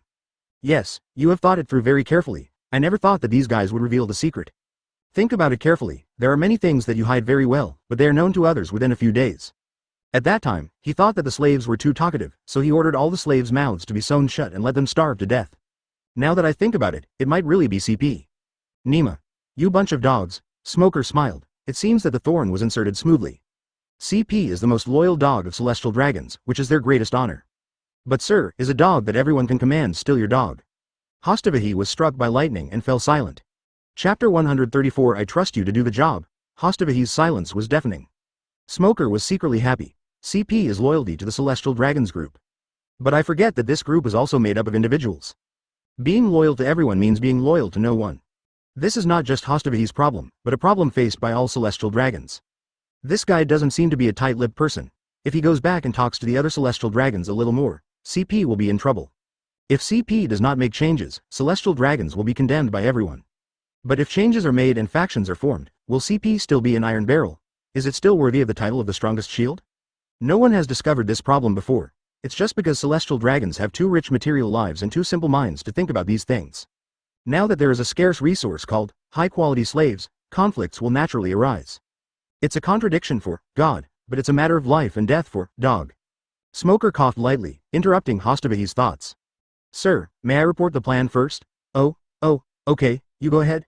Smoker began to introduce his plan. Sir, the plan is actually very simple. It is to keep this auction house. This way, you can come and visit the desert scenery at any time, and buy some good slaves while you're at it. Hastvasi frowned. What kind of a good idea is this? It's just a slave auction, but in the end, it still depends on money. Isn't it nice for Lousy to stay in Sabadi Archipelago? You misunderstood. This slave auction site is entirely for your service. Hastvasi suddenly became interested. What do you mean? Keep talking. Smoker took out the world map he had prepared long ago. Saint Hostavasi, people from all over the world enter the Grand Line through the Upside Down Mountain, and the big country closest to the Upside Down Mountain is Alabasta. In fact, there are many high-quality slaves in the Four Seas, but they were brought to the Grand Line. Most of them died or were sold before arriving at the Sabadi Archipelago, so the slaves that Celestial Dragons can see are only a small part. Saint Hostavasi's eyes suddenly widened. What? These damn rude people. Advertisement Smoker smacked his lips. I don't know who this rude person is talking about. Do you think the slave owner didn't pay you back, or do you think the slaves shouldn't have died? It doesn't matter, Celestial Dragons are just this kind of thing. Smoker coughed a few times and continued his explanation. So, with this auction house, slaves from all over the world can gather here. You just need to leave some people to keep an eye on the high-quality slaves for you. Hastvasi frowned. Won't those bastards still compete with this saint? No. This slave auction house will not be advertised on the Grand Line, but only in places close to the Grand Line, such as in East Blue Lode Town. This way, there will be fewer people who can compete with you. Of course, even if few people know about it, the traffickers will not refuse. After all, this is a good opportunity to buy and sell slaves in large quantities. Hastvasi was silent for a moment and seemed a little moved. But the five elders guys said that the only legal auction house is the one in Sabadi. They have spoken, and even we Celestial Dragons cannot disobey. What if this auction house is the one in Sabodi's land? What's the meaning? I know Zane from the Sabadi Archipelago auction house. Although he is unruly, he dare not refuse God's instructions. Yeah, it's true, Hostavasi nodded calmly, as if it was the right thing to do. You can give him an order and ask her to secretly set up a branch of the auction here. She can gather information and notify you in advance if there are any good slaves. Then you can make your move. Without other gods, who else can compete with you? We definitely can't announce it to the world, otherwise if too many Celestial Dragons come, it will cause trouble for Cobra. Hastvazi's eyes sparkled, having been completely fooled by Smoker. Yes, that's right. What a great idea, let's do it. But there's a small problem. What? I guess you will come to Alabasta often in the future. As time goes by, many pirates will know your whereabouts. So, for your safety, I think we should establish a marine branch in Alabasta to eliminate all threats around. Hastvasi was stunned. It's not worth it. I have CP and guards, so why do I need the protection of marines? Besides, who dares to offend God? Aren't you afraid of being hunted down by the admiral? Smoker was stunned. You be ************* D. Do you have such wisdom? So he quickly changed his words. Sir, it's not just your personal safety. There are countless slaves in the auction house who will belong to you in the future. They are all God's property and are equally sacred and inviolable. Advertisement. Oh, I see, Smoker, you're very thoughtful. Great Saint Hostabahi, can you give me a divine oracle to build a marine base in Alabasta and create an iron wall to protect the gods and their property? Okay, no problem. Someone come. As the words fell, a CP walked in. Paper, pen, and stamp, yes. Then he walked out again. Smoker raised his eyebrows and whispered, Sir, remember to keep it a secret. The later others know about it, the greater your advantage will be, and the more high-quality slaves you will be able to gather. Saint Hostavasi nodded repeatedly. Understood, understood. After a while, CP came in with paper and pen, gave the seal to Saint Hostavasi, and spread out the paper and pen to write. Normally, they write Celestial Dragon's correspondence, and Celestial Dragons is only responsible for checking and stamping. But this time Saint Hostavasi said bluntly, "Get out, smoker, and write it." CP's expression froze, he put down his pen and left in shame. Smoker smiled, sat down, and wrote a permission slip to establish the Marine branch. Saint Hostavasi looked at it and found no problem, so he took out the seal and stamped it. There was a small hoof of a soaring dragon on the seal, and his name below. In the world of pirates, this is the command with the highest priority. When the world government sees this, it will carry out the order whether it likes it or not. Unless the 5 elders personally stop it. However, a mere branch does not require intervention from a big shot like 5 elders. So this branch is basically a done deal. Saint Hostavasi handed the instructions to Smoker. Smoker, go ahead and do it. I trust you to do the job. Smoker took it and bowed deeply, with impeccable etiquette. Don't worry, I will never let you down. When he was about to leave, Hostavasi suddenly called him. Smoker, what is your purpose in doing this? You have successfully pleased this saint, but this saint is still confused. What do you want? Chapter 135 Base Chief Selection. Smoker was also stunned when he heard Saint Hostavasi's sudden question. Weren't we just chatting happily? Why are you suddenly asking such a sensitive question? Lousy's positioning is to be a licker, so naturally it's for the sake of licking. Do you think I'm telling you that Lousy wants to drive you idiots off the altar? Since the other party has asked the question, an answer that is too high level will definitely not be accepted. Smoker's brain worked rapidly and he came up with a plan in no time. He bowed with great reverence and said nothing. Hostavasi's brows furrowed, and his voice became impatient. Explain. Smoker took a deep breath and shouted out. For status, Saint Hostavasi. I don't accept it. I have made so many contributions, why am I not even a vice admiral?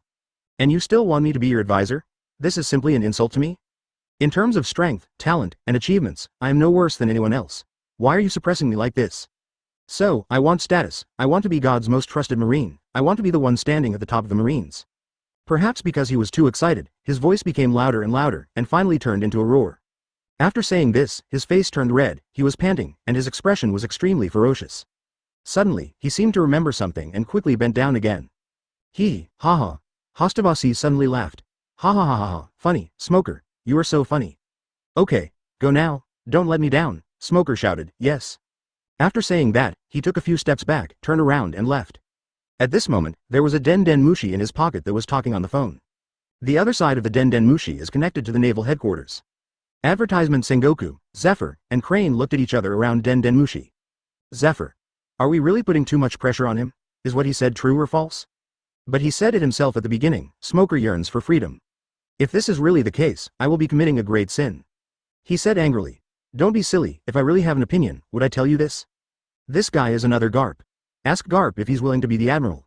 Zephyr shrank his neck and muttered, I think that guy would be a good admiral. He can handle celestial dragons very well, he's much better than Sengoku. Sengoku's veins popped out. If it weren't for you and Garp, those two idiots, I wouldn't have to work so hard. Zephyr. Sengoku took a breath. No matter what, send someone to contact King Cobra of Alabasta. Try to build a branch within half a year. Tell him that we can make some concessions on military spending, but the branch must be established. MD. Lousy is not short of money now. Crane nodded and asked again. Where's the branch base commander? Is there anyone who can be selected? There aren't many vice admirals who can suppress Crocodile. Zephyr lit up a cigar and took a puff. Sending such a strong vice admiral will be too conspicuous. Not to mention Crocodile. Even the world government will not allow us to show such obvious hostility to Shichibukai. Let's let that girl go. Although she is a rear admiral, she is more than enough to deal with a crocodile. Sengoku heard this and walked to the bookcase and took out a stack of information, all of which were marine photos and detailed information. He flipped through the pages for a while, pulled out a photo and slapped it on the table. She is the one? Agree.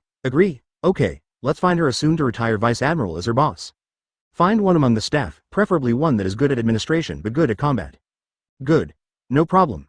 Advertisement in the photo. A tall female soldier with delicate features is looking out to sea, her long pink hair fluttering in the wind. It was Hina, whom I hadn't seen for a long time. After leaving the palace, Smoker couldn't help but grin. Ah, finally succeeded. The next step is to build the branch as soon as possible. What auction? Just make up one and fool around. I have been fooling around for a long time just for this one order. The function of that Hostavasi is just a piece of toilet paper, just throw it away after use. I don't know when I will come next time, as long as this branch is established. It's no use even if we sell the score later. Whether to establish a branch is up to the world government. But whether to close the branch or not is up to Marine. Marine cancels its branch. Instead of blowing up the branch directly, they canceled the number and transferred the personnel. The naval headquarters could have given this new branch a task that would take 10 or 20 years to complete. Then I'll just use the excuse that the task is not completed. Administration, if you keep dragging it out, it will be gone. Even if the world government is watching closely, that's fine. The cancellation should be cancelled, and the number should be cancelled, but the mission must continue. By then, the building will still be there, the boat will still be there, the people will still be there, it will be just a different soup but the substance will remain the same. What can you do to me? Anyway, we have two veterans, Sengoku and Suru. They have plenty of time and means to slowly negotiate with the government. Smoker happily went to find Cobra, but one piece of news made his jaw drop. Chapter 136. The auction begins the next day. The slave auction was held as scheduled. There are no traces of the riot left in the city of Yoba. Instead, sentries are visible at all times. In order to prevent any trouble, Cobra sent another 100,000 royal troops. There are tents in almost all the important places outside the city. Today, Jobar has almost become a city surrounded by military camps. Smoker brought Sanai into the auction hall. For some reason, Sanai had a scar on his face, but he looked a little more cold and stern. The auction venue was converted from a huge theater that can accommodate thousands of spectators. At this time, the place was bustling with noise, with at least several thousand people gathered. Smoker took out the gold card and was led to the second floor by the waiter amid the envious looks of the people around him. The second floor is the VIP box, which is extremely exquisitely decorated. There are two soft couches in the front, with a direct view of the stands, and expensive wines are placed on the coffee table. Smoker plopped down on the couch and poured himself a glass of wine. Sanai looked at the crowd below, like hungry wolves waiting to be fed. His face was extremely gloomy, and the hand holding the gun tightened unconsciously. Smoker. Sanai, calm down. Once you open fire, the nature of the situation changes. If it can be solved by conventional means, it is better to use conventional means. Sanai nodded with a cold face, put down the gun, and sat down on the couch obediently. Smoker poured him a drink. Looking down there, what do you feel? It's so uncomfortable. Oh, I thought you would be addicted to this feeling of being on top of others? On the contrary, I just felt sick. Smoker chuckled and said, just watch, at the slave auction, any ugly scene is not surprising. It seems to confirm what Smoker said. Suddenly, a shout came from below. World nobles, the holy Hostavaci has arrived. The nobles and wealthy people who had been so arrogant just now all knelt on the ground. Smoker and his friends were in a single room and could not be seen from outside. Seeing Sanai frowning, Smoker asked, why? Is this your first time meeting a world noble? Sanai nodded and said nothing. After the celestial dragons entered the venue, the host happily walked onto the stage. Smoker raised his eyebrows. Huh, Jamil? Conan Gemeler is Zane's most capable assistant. Not only is he strong, but he is also multi-talented. Advertisement since joining the Marine, he has been under Zane's command, following him from North Blue to Grand Line. After Zane defected, he also followed him. It can be said that he is Zane's right hand. I originally thought that Zane would come to the auction in person, but I didn't expect that he was sent. What is Zane doing? At this time, Zane said, this, and this, throw them away. Give me another copy of all the others. A subordinate brought him a pile of materials. Zane didn't even look at it. Take it away. Wait for Jamil to come back and let him deal with it. I'm not doing anything now. As soon as Conan Gemeler appeared on the stage, he didn't waste any words. He just said a few words to liven up the atmosphere and then went straight to the point. He waved his hand, and several strong men pushed out a cage. There was a strong man inside, but he was covered in hair, had a rat head, and had a long tail. The first slave was a ratman from the Fur Tribe Principality of Grand Line, and a bandit from the Pergi Kingdom. This guy is not only physically strong, but can also dig tunnels quickly. He is the perfect choice for exploring secrets and treasure hunting. Now, the starting price for a Fur Tribe slave is 4.3 million berries, and each bid increase must not be less than 200,000 berries. Seeing that the first slave was such a high-quality one, the crowd in the audience was immediately excited. 4.3 million, which means that he is still a bounty criminal with a value of about 3 million. Whether he is a slave or a fighter, he has good strength. 4.5 million Baileys, 4.8 million Baileys, 5.7 million. In a place like an auction, it's easy for the audience to get excited. In the end, this ratman, who was worth at most 5 million berries outside, was sold for a high price of 7.6 million berries. Seeing that the first slave was of such a rare race, the audience became very enthusiastic and began to look forward to the next auction items. Conan Gemeler also laughed as he introduced the second slave. Dear audience, the second slave is of great importance. The audience of Alabasta should know that he is the leader of the famous Black Sandstorm bandits, the fierce bandit Moriga. There was an uproar in the audience. The Black Sandstorm bandit group is very famous in Alabasta and has thousands of bandits. The leader Moriga was cunning and cruel, and he escaped from the encirclement and suppression of the king's army many times. At this time, a dozen guards holding spears came out, escorting a long-haired man tied up with iron chains. It was the bandit Moriga. Moriga had a gloomy face and had no awareness of being a slave at all. When he arrived at the stands, he suddenly grinned, transformed into a giant sand lizard more than 10 meters long, jumped off the stands and rushed to the front row of the audience. It turns out that he had obtained a lizard fruit, sand lizard form, a long time ago, which allows him to transform into a giant sand lizard. Advertisement, however, he never exposed his ability, but used it as a trump card. This time, he encountered Serindi and Smoker successively, and was killed instantly without using his abilities, so naturally he was not exposed. This time when he was taken to the slave auction, he finally found his opportunity. As long as he could kidnap a few nobles as slaves, he wouldn't be afraid that the auction house would not release him. Several nobles screamed in fear. Conan Gemmeler made a tisk sound, and his figure suddenly disappeared. Then he appeared on top of the giant sand lizard and punched its head and half of its body directly into the ground. The giant sand lizard's eyes rolled back and it fainted, slowly canceling its transformed form. Several people nearby rushed up and skillfully took out sea stone chains to tie him up. Conan Gemmeler clapped his hands. Sorry to frighten everyone, let's continue the auction. The fierce bandit Moriga, demon fruit power, the base price remains at 5.7 million Baileys, and each bid must not be less than 300,000 Baileys. Moriga just showed his great strength. The audience was immediately excited and started to raise the price by million at a time, and soon his price reached 20 million. At this point, the price increase slowed down, 22.3 million. 22.5 million. At this time, a voice came from the most upscale private room. This saint offers 100 million.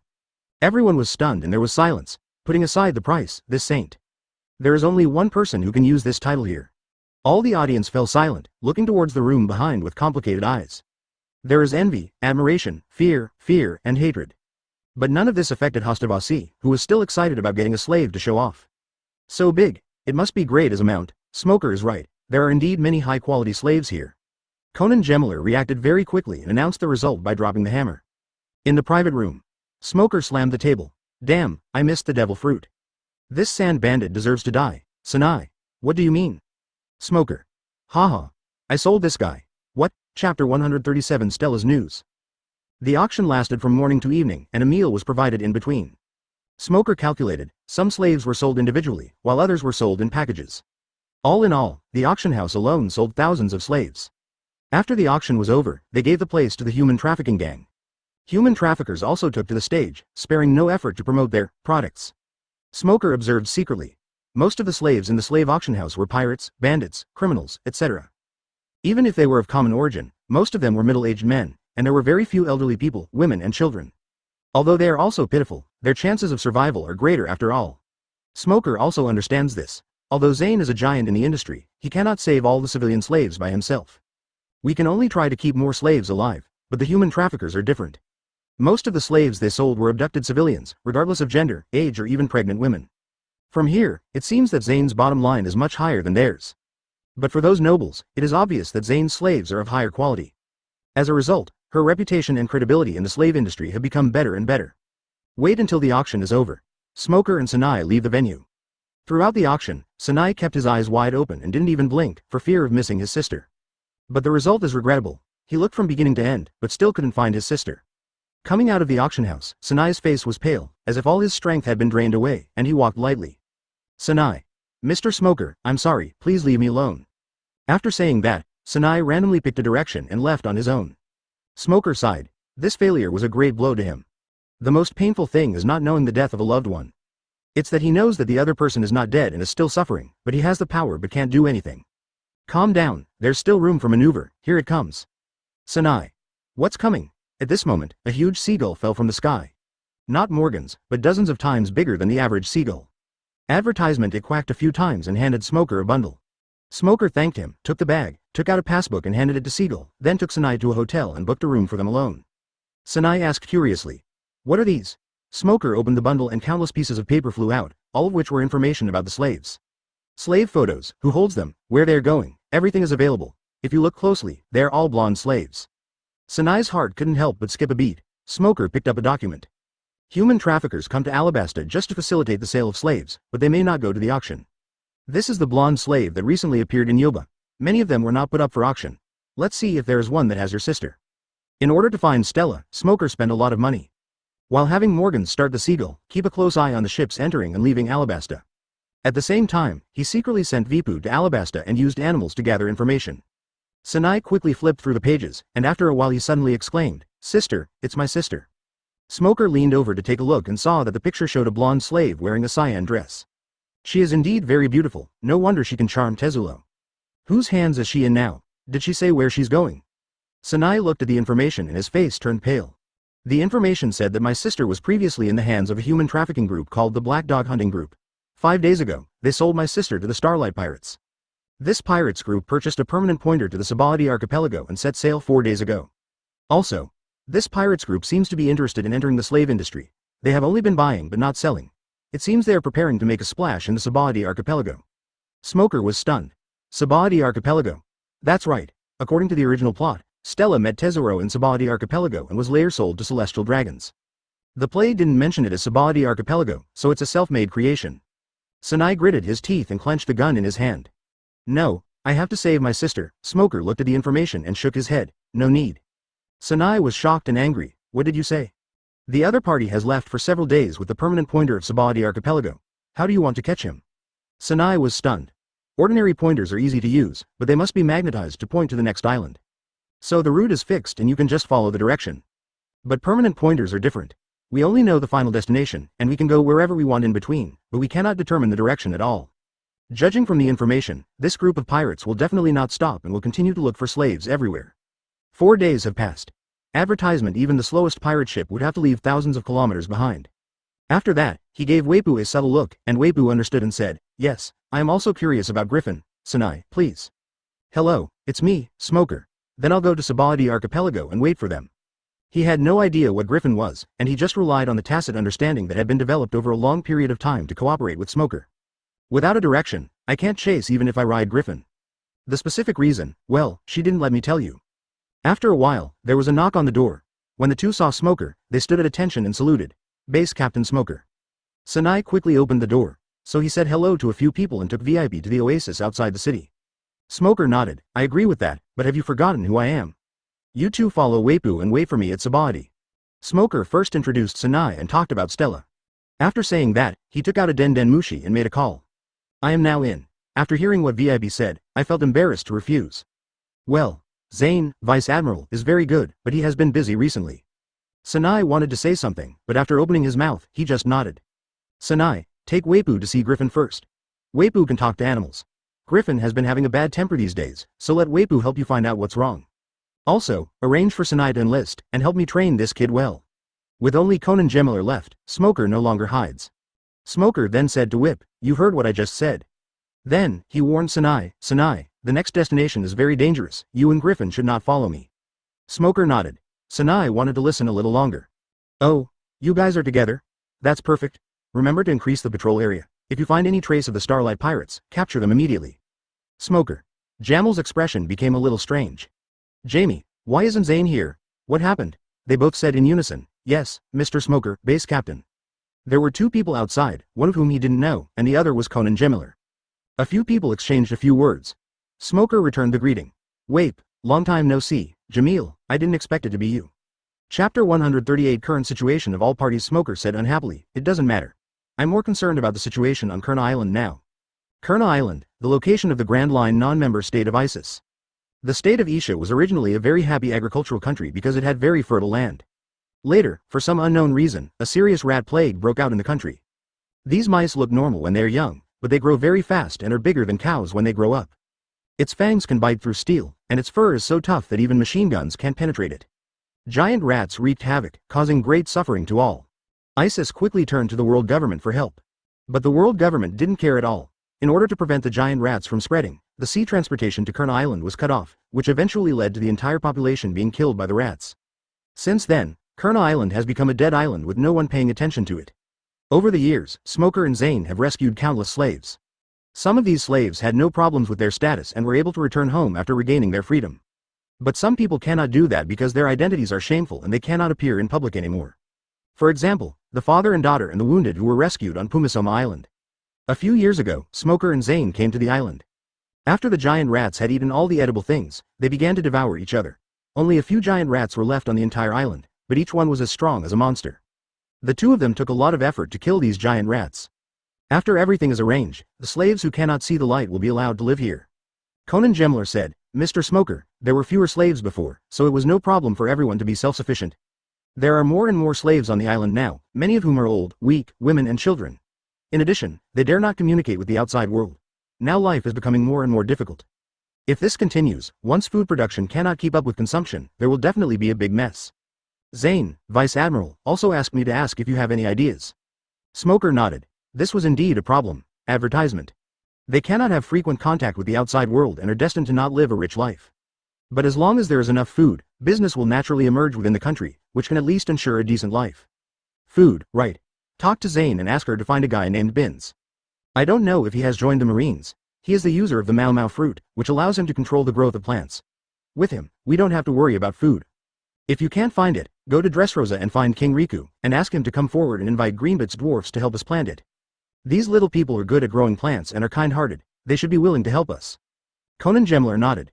Okay, I will pass it on to Vice Admiral Zane. Sabaody Archipelago. In a secret room, Zane is talking to some mysterious person. Zane, you have done an excellent job so far, but you also know your current situation. Although you are the most suitable candidate, I suggest that you withdraw from the mission. No, Zane refused. I know you are doing this for my own good, but you also said that I am the most suitable candidate. Once I am replaced, it will inevitably cause unrest. Although the financial pressure on the Marine has eased, the business is getting bigger and bigger. At this time, I absolutely cannot be a deserter. You are not a deserter, it's all the same. Zane touched the Sakura Fubuki tattoo on his wrist. He definitely wouldn't like a deserter either. The mysterious man sighed and said, I understand. I won't bother you anymore. Even if you don't quit, at least you should have a good rest. If anything happens, please report it at any time. Zane stood up and saluted. Yes, thank you for your concern. Logue Town Ideographic Period Advertisement. After a few years, this most prosperous town in East Blue has become even more prosperous. Moreover, because the girls on the island like to dye their hair pink, it has been given the title of Pink City, and has become a beautiful scenic spot on East Blue. Logue Town Base. Hina was working in her office when a loud voice suddenly came from outside the room. Hina Rear Admiral. Good news, Branch 161 has completely defeated the Poetry Pirates. With a bang, Belmere rushed in, holding the report. Hina said unhappily.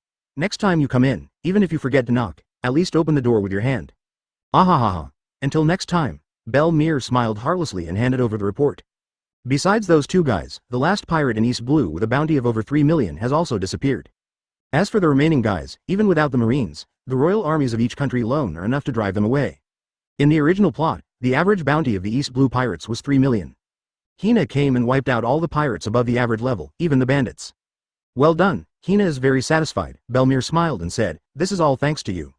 Defeated the powerful pirates, stopped the fire at the Uncertainty Terminal, and thwarted the Germa Kingdom's East Blue infiltration plan. Now you are the idol of East Blue. All the girls on the island dyed their hair to your color just to imitate you. It's their freedom. Hina doesn't care. She looked at the report and remembered Smoker's instructions. Red-footed Jeffu is already disabled and no longer a threat. Besides, it's not a bad thing to have a restaurant on the sea. Let him go. As for Buggy the Clown, send someone to keep an eye on him. If he wants to look for treasure, feel free to do so. If he gets close to the town, chase him away. Open black lens bracket, but remember not to hurt him, and be careful of his buggy bullets. Close black lens bracket. Joker. Buggy. Hina narrowed her eyes. Who the hell are you? Chapter 139 Natural and Man-Made Disasters. The next day, Smoker sent Sanai and the others away. I suddenly felt like a huge weight was lifted off my heart. Anyway, we finally got accurate information about Stella. With his intervention, Stella's ending would certainly not be so tragic, and maybe even Tessero's fate could be changed. Smoker returns to the hotel and sees Belle waiting for him. It turned out that King Cobra had asked him to discuss matters. Smoker didn't dare to delay and hurried over. When King Cobra saw Smoker, he quickly stood up to greet him. Mr. Smoker, the Naval Headquarters has contacted me. Once the details are agreed upon, the Marine branch can be officially established. The problem is the location of the slave auction site in the branch. I don't know if the depleted Aluba is suitable. Smoker chuckled. I think it's very suitable, King Cobra. I have a suggestion for you. We can learn from the Sabaody Archipelago and establish a lawless zone in Alabasta. You may not know that having a place for villains to fight each other can save a lot of trouble. Smoker knew that even without the dancing fans, Aruba was gradually running out of steam. King Cobra was silent. I agree with your suggestion about the no development zone. But as a king, I shouldn't give up a city so easily. I'm going to go and inspect it. I wonder if you can come with me. And by the way, take a look at the location of the future Marine branch. Smoker thought about it, and since there was nothing else to do for the time being, he readily agreed. Cobra didn't bring too many people with him. Apart from himself and Smoker, he was accompanied only by Ekalem and several hundred of the king's troops. As for Bale and Gaka, they need to keep a close eye on them until the nobles and human traffickers completely leave Alabasta. As a king, Cobra naturally could not ride a camel, but instead took a cart carried by a banana crocodile. Not only is it comfortable, but it's also fast. Arriving in Aluba, Cobra stood on a high sand dune, overlooking the commercial city that was being swallowed by the yellow sand, with a trace of regret in his eyes. Aluba is an old city with a history of 200 years. It took our ancestors decades to build it into its current appearance. Advertisement, I didn't expect that our descendants couldn't even hold out for a few years. Smoker asked curiously, 200 years? Is the current climate the worst in 200 years? Although I heard from Bell that the drought was serious before, I didn't expect it to be this serious. Not really, Cobra shook his head. There have been times when it didn't rain before, even worse than now, but because it's not far from the Santora River, the groundwater won't dry up. But since the earthquake a few years ago, even the wells and underground rivers have dried up. Smoker was stunned. Earthquake? Yes, since that incident, the groundwater has become much less, and coupled with the decrease in rainfall, it has slowly dried up. I see. It seems that the earthquake changed the geological structure and cut off the underground water veins. Smoker's mind flashed with the map of Alabasta, and he wondered, Alabasta is only 20 kilometers away from the St. Dora River, why dig a canal directly? With 600,000 royal troops, it should be easy to dig a canal of dozens of kilometers. Even I wonder, why didn't they build Alabasta directly to the St. Dora River? Cobra sighed. There is desert on both sides of the St. Dora River, and the soil is soft, so the river often changes its course. This is the nearest safe area. It's not possible to dig a canal. After a gust of sandstorm, all rivers will be filled with sand. Smoker also felt overwhelmed. From this perspective, the drought in Aluba is both a natural disaster and a man-made disaster. The black line looks thin, but it is more than 100 meters wide. Although he was doubtful, he still did as he was told and led the king's army to evacuate the people more than 10 kilometers away. King Cobra and his army were so shocked that they were speechless when they saw this disaster-like scene. Smoker used his observation hockey to sense that there was indeed no one around, then he slowly released the darkness. Suddenly, Smoker had an idea. It fell to the ground like dark matter and quickly spread towards the Santoli River like a black river. If that's the case, no one can save Aluba. He slowly flew up, overlooking the terrain, looking for a suitable route, and then ordered the king's army to evacuate the people in caravans along the way. Mr. Smoker, thank you very much, but, advertisement. Really, Mr. Smoker? King Cobra. Smoker. I understand your concerns. Now we are only halfway there. The rest is the most difficult. King Cobra's eyes widened, and he grabbed Smoker's hand, shaking with excitement. Although the excavated river is very large, it will be filled up by a sandstorm. Cobra looked at the people and showed a worried look. The people of Aluba cheered loudly, rushed to the river, scooped water from basins and poured it over themselves. Soon, the two places were connected, and looking down from the sky, it seemed as if a black line was drawn between Aluba and the Santoli River. Release. Smoker does what he says. As the darkness lifted, the river poured into the ditch, rushing toward Aluba like a roaring dragon. It was as if a red-hot iron bar was placed on a wax block. In just a few minutes, a huge ditch more than 10 meters wide and several meters deep appeared. Some who can swim jump into the water with their clothes on. Some people were unwilling to do so, but he didn't waste any time and just carried them away. You guys go away first and evacuate the people 10 kilometers away. There's someone who can help, but I need to persuade him. The noise might be a bit loud. Unless Crocodile is here every day to remove the sand, or Wangmu is out planting trees. With Smoker's current strength, it is enough to release the darkness connecting Elba and the Santoli River. Smoker was high in the sky when he suddenly released his ability, and dark matter gushed out, like a black tornado appearing out of thin air. If it's true, you are our Alabasta's great benefactor. No matter what you want, as long as I have it, I can give it to you. It is better to be in despair from the beginning than to give hope and then take it away. When the darkness connected Aluba and the Centauri River, Smoker began to activate his ability, starting to devour the yellow sand and eroding underground. It's not all Crocodile's fault. The merchants and residents naturally saw the commotion and thought it was a miracle. Many of them fell to their knees. King Cobra, I have an idea. I don't know how likely it is, but it's worth a try. In just a dozen minutes, the ditch was filled with water. Chapter 140 Permanent River. A man with sunken eyes, disheveled hair, and a dazed look emerged from the darkness. It was Serindi, who had been on absolute defense before.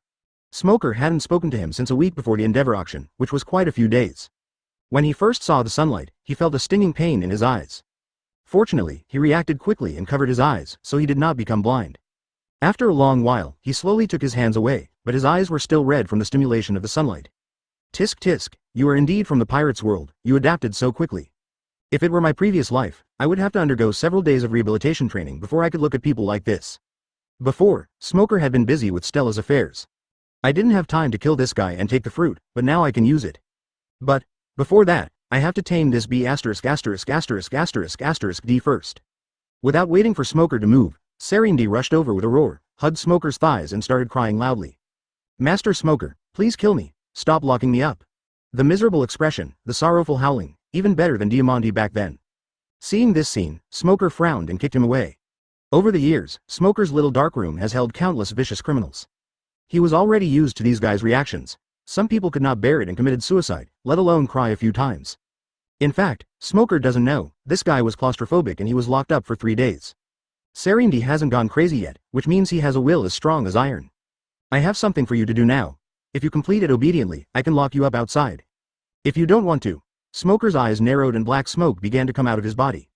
Serindi jumped far away as if he had been electrocuted and said in a sharp voice, "No, no, I will do anything you ask me to do." Smoker snorted coldly, and his expression looked better. But what this guy said, it just sounded weird. Smoker pointed to the river and told Serindi what to do. He used his ability to solidify the sand and turn it into stone slabs to cover the river channel, turning the river channel into an underground river. Serindi looked at the endless river and was stunned. This will take a long time. But looking at Smoker's ferocious eyes, he swallowed his refusal and followed Smoker to do the civil engineering work dejectedly. He first condensed a layer of air wall on the surface of the river, then covered it with sand, and then solidified the sand into stone slabs.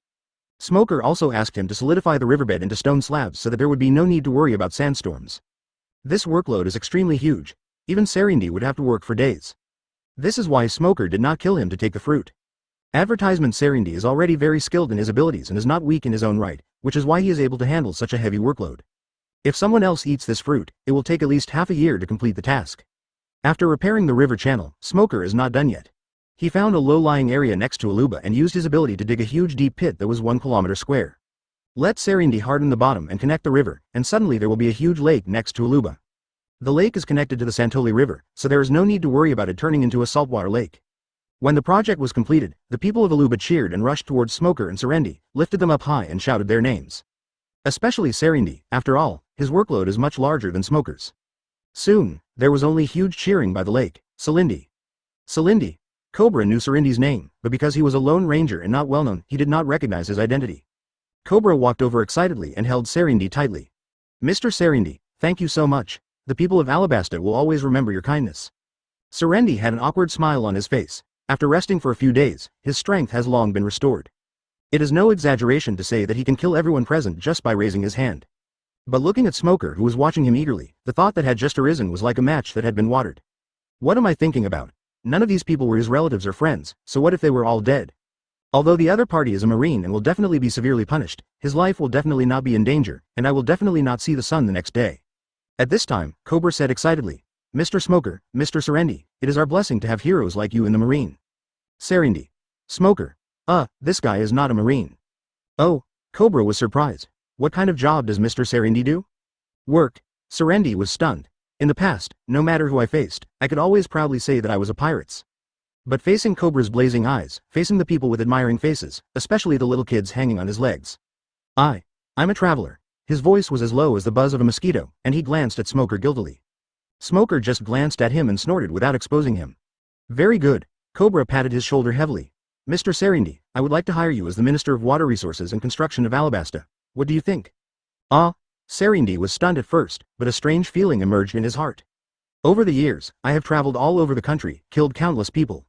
At first it was to survive, then it was for gold, silver and jewelry, and later, I didn't know why.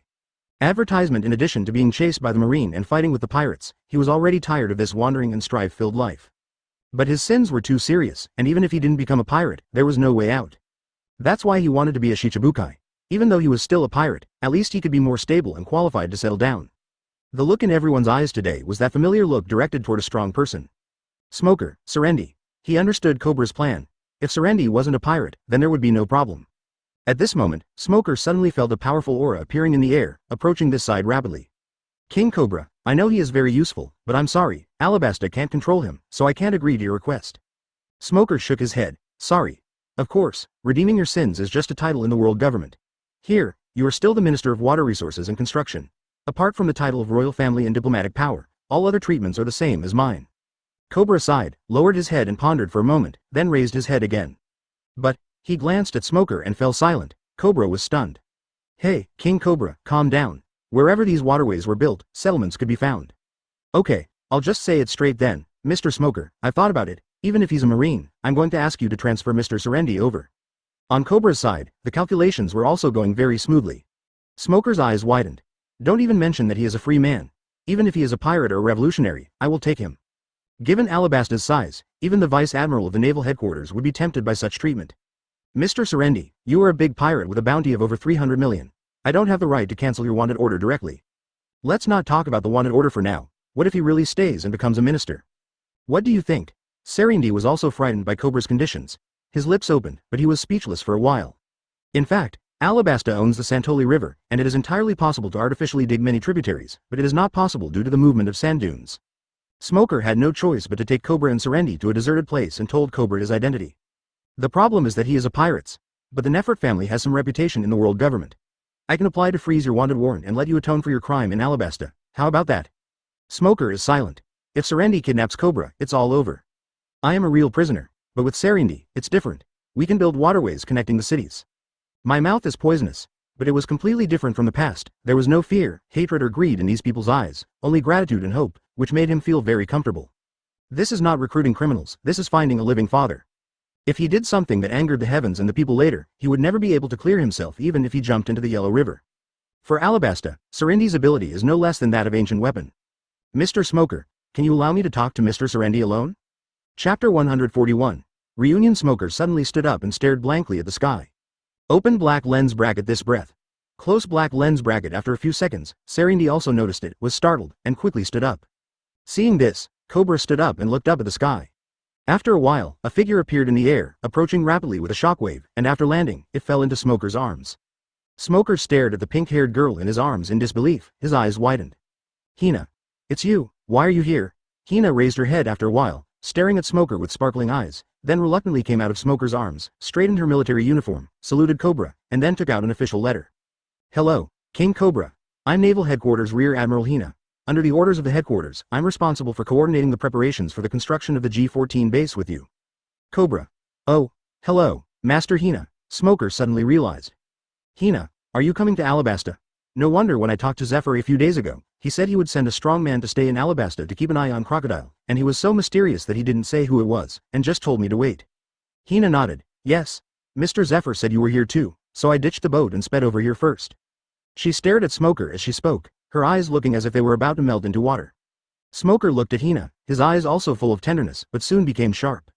I knew that the headquarters would send someone to keep an eye on Crocodile. So Smoker decided not to worry about it and was too lazy to bother him. Advertisement, but now the one who will be fighting against him is Hina, so I have to take care of Crocodile personally. The next afternoon, Smoker and Hina finally got up. Smoker told Hina everything about Serendi, and asked her to keep a close eye on this guy, and he went to find Crocodile himself. He is still very confident about Hina's ability, although Serendi's ability to solidify gas somewhat restrains Hina.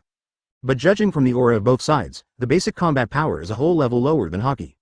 Although Hina was reluctant to let him go, she knew that Smoker was going to do important things, so she could only watch him leave reluctantly. Smoker used his ability to fly towards the rainy land. During the flight, he took out a Den Mushi. Hello, Nika. This is Smoker. I want to trouble you for something. Please help me find information about the Baroque workshop in Alabasta. You can guess it. 7 warlords of the sea are entrenched in a country. I don't believe you haven't been monitoring him. Don't worry, I won't cause you any trouble. Okay, it's a deal. Although I know that Crocodile is one of the owners of the Rainland Casino, I don't know the specific information yet, so I just need CP to help. It is true that Shichibukai are the evil dogs used by the world government to restrain Marine, but only a fool would think that the world government trusts them. However, it is difficult to place spies around most Shichibukai. For example, the Empress is surrounded by 9 snake warriors, Jinbei is surrounded by fishmen, Moria is surrounded by zombies, Mingo is surrounded by family members, and there are only a few people around Blackbeard and Law, and they are all direct descendants who have known each other for a long time. Hawkeye and Big Bear are both loners, and any seagulls around them will be chased away by them. The only one that is easy to place is Crocodile. Advertisement. Not only do we recruit people from the lonely family, but we also recruit people from the society. This kind of organization may be very secretive in the eyes of Marine. In the eyes of CP, it is as leaky as a sieve. Smoker seriously doubts. In the original plot, the world government may not be aware of the incidents such as the dancing powder and fake king created by Crocodile. But I didn't expect his target was ancient weapon. In addition, the incident was not exposed, so it did not affect the government's reputation. Only then did he let it go. In the end, he was caught only because the Straw Hat Pirates lifted the fig leaf, and he himself admitted that he coveted the ancient weapon. In fact, the same thing happened to Doflamingo in the original story. His crime was not to seize Dressrosa, but to strike at the royal family and the common people. Instead, he used the power of the childlike fruit to imprison many government agents and Marines, which was equivalent to taking action against the government. So, Smoker went directly to Guernica to ask for information, which was a professional match. Soon, the information about Guernica was transmitted. Smoker looked through Crocodile's information without any emotion. I know everything in the intelligence, and I'm afraid no one knows what I don't know. I don't know whether Lao Sha is a man or a woman, but it's not mentioned, so it's of no value. However, another piece of information caught his attention. Elinet, female, 33 years old, from South Blue, senior member of Baroque Works, Crocodile's partner, codename. Miss. All Sunday, fruit ability.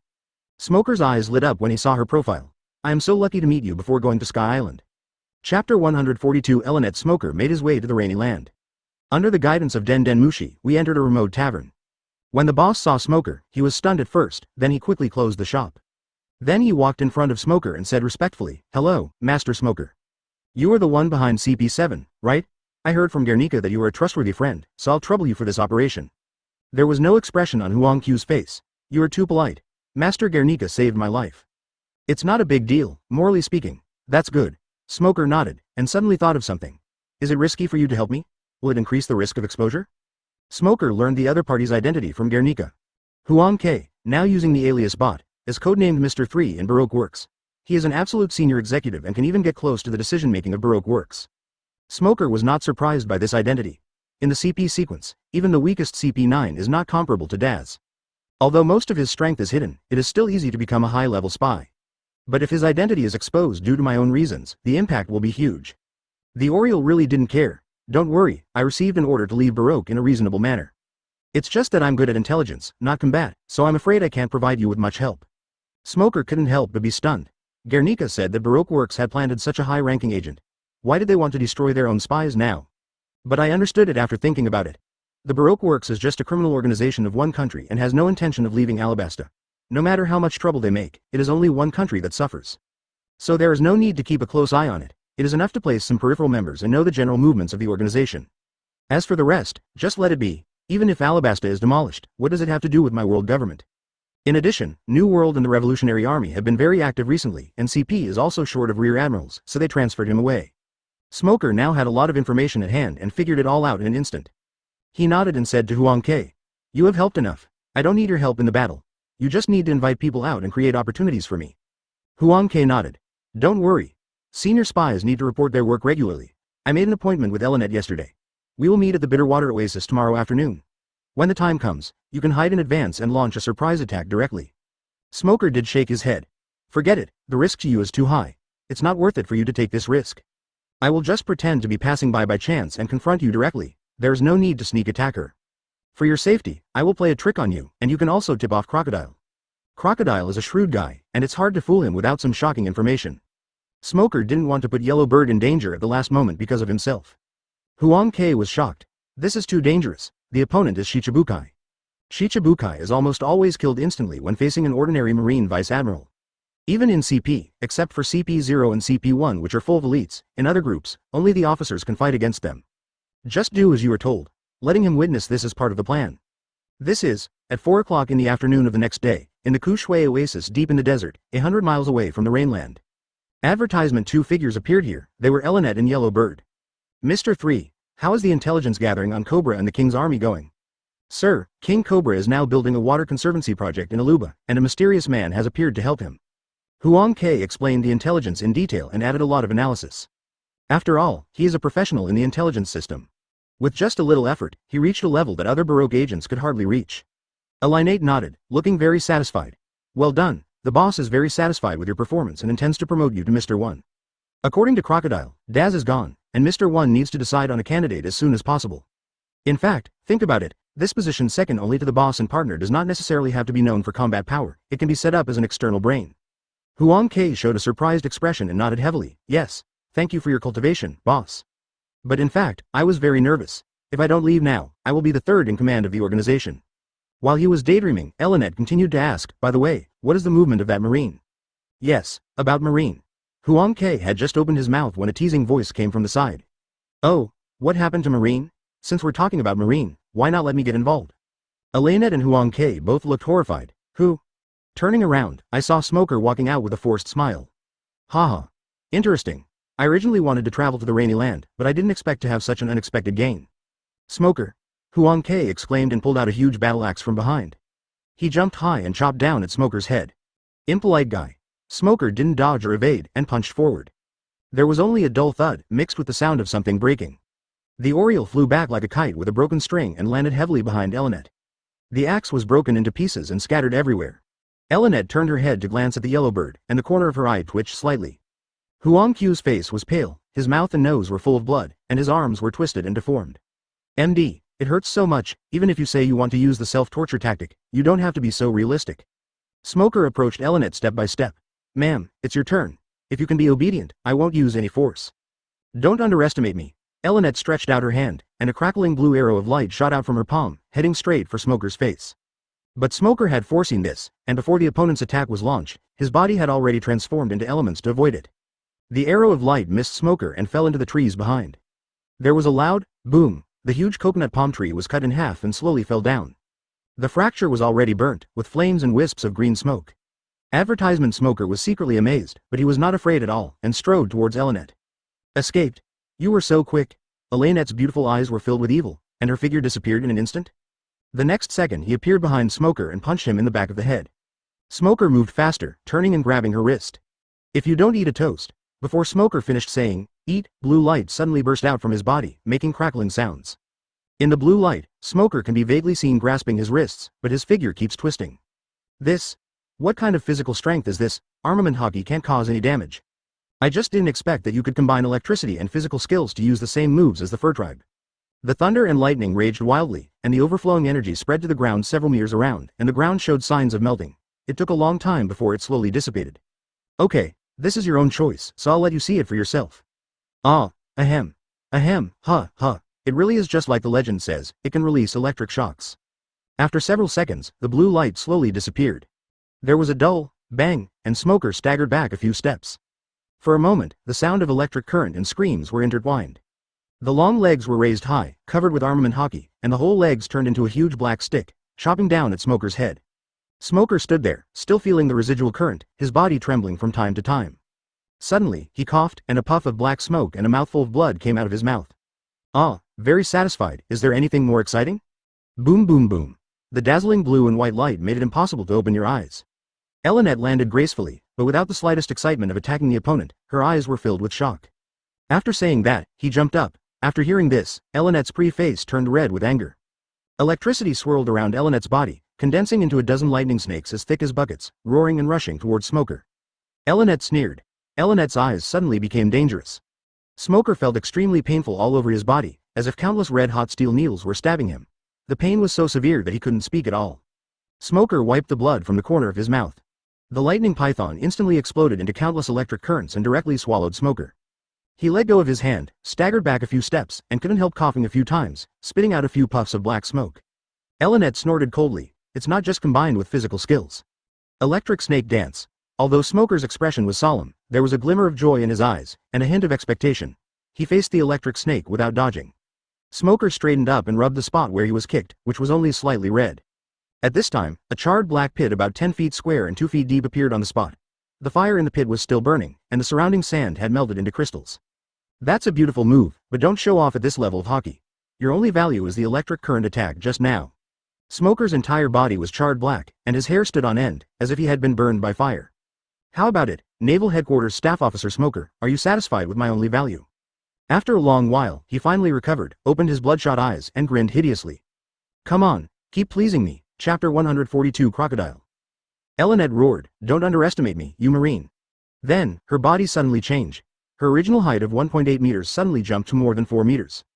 A tail several meters long emerged from behind her. Dense scales grew on her fair skin. Then her face became flat, her mouth split to the roots of her ears, and she grew fangs and a forked tongue. Her ice-blue pupils turned into scarlet vertical pupils, with a bit of bloodthirstiness and madness. Smoker Nan Nan said, interesting. Observation Hockey sensed that her aura had increased more than 10 times, far exceeding the zone he had seen before. But it was just an accident and didn't cause any waves at all. Open black lens bracket. Human beast form appeared. Close black lens bracket. According to CP's information, she ate the snake fruit, electric snake form, which is an extremely rare zone fruit that has both the enhanced body of a zone and the ability to release electricity like paramecia.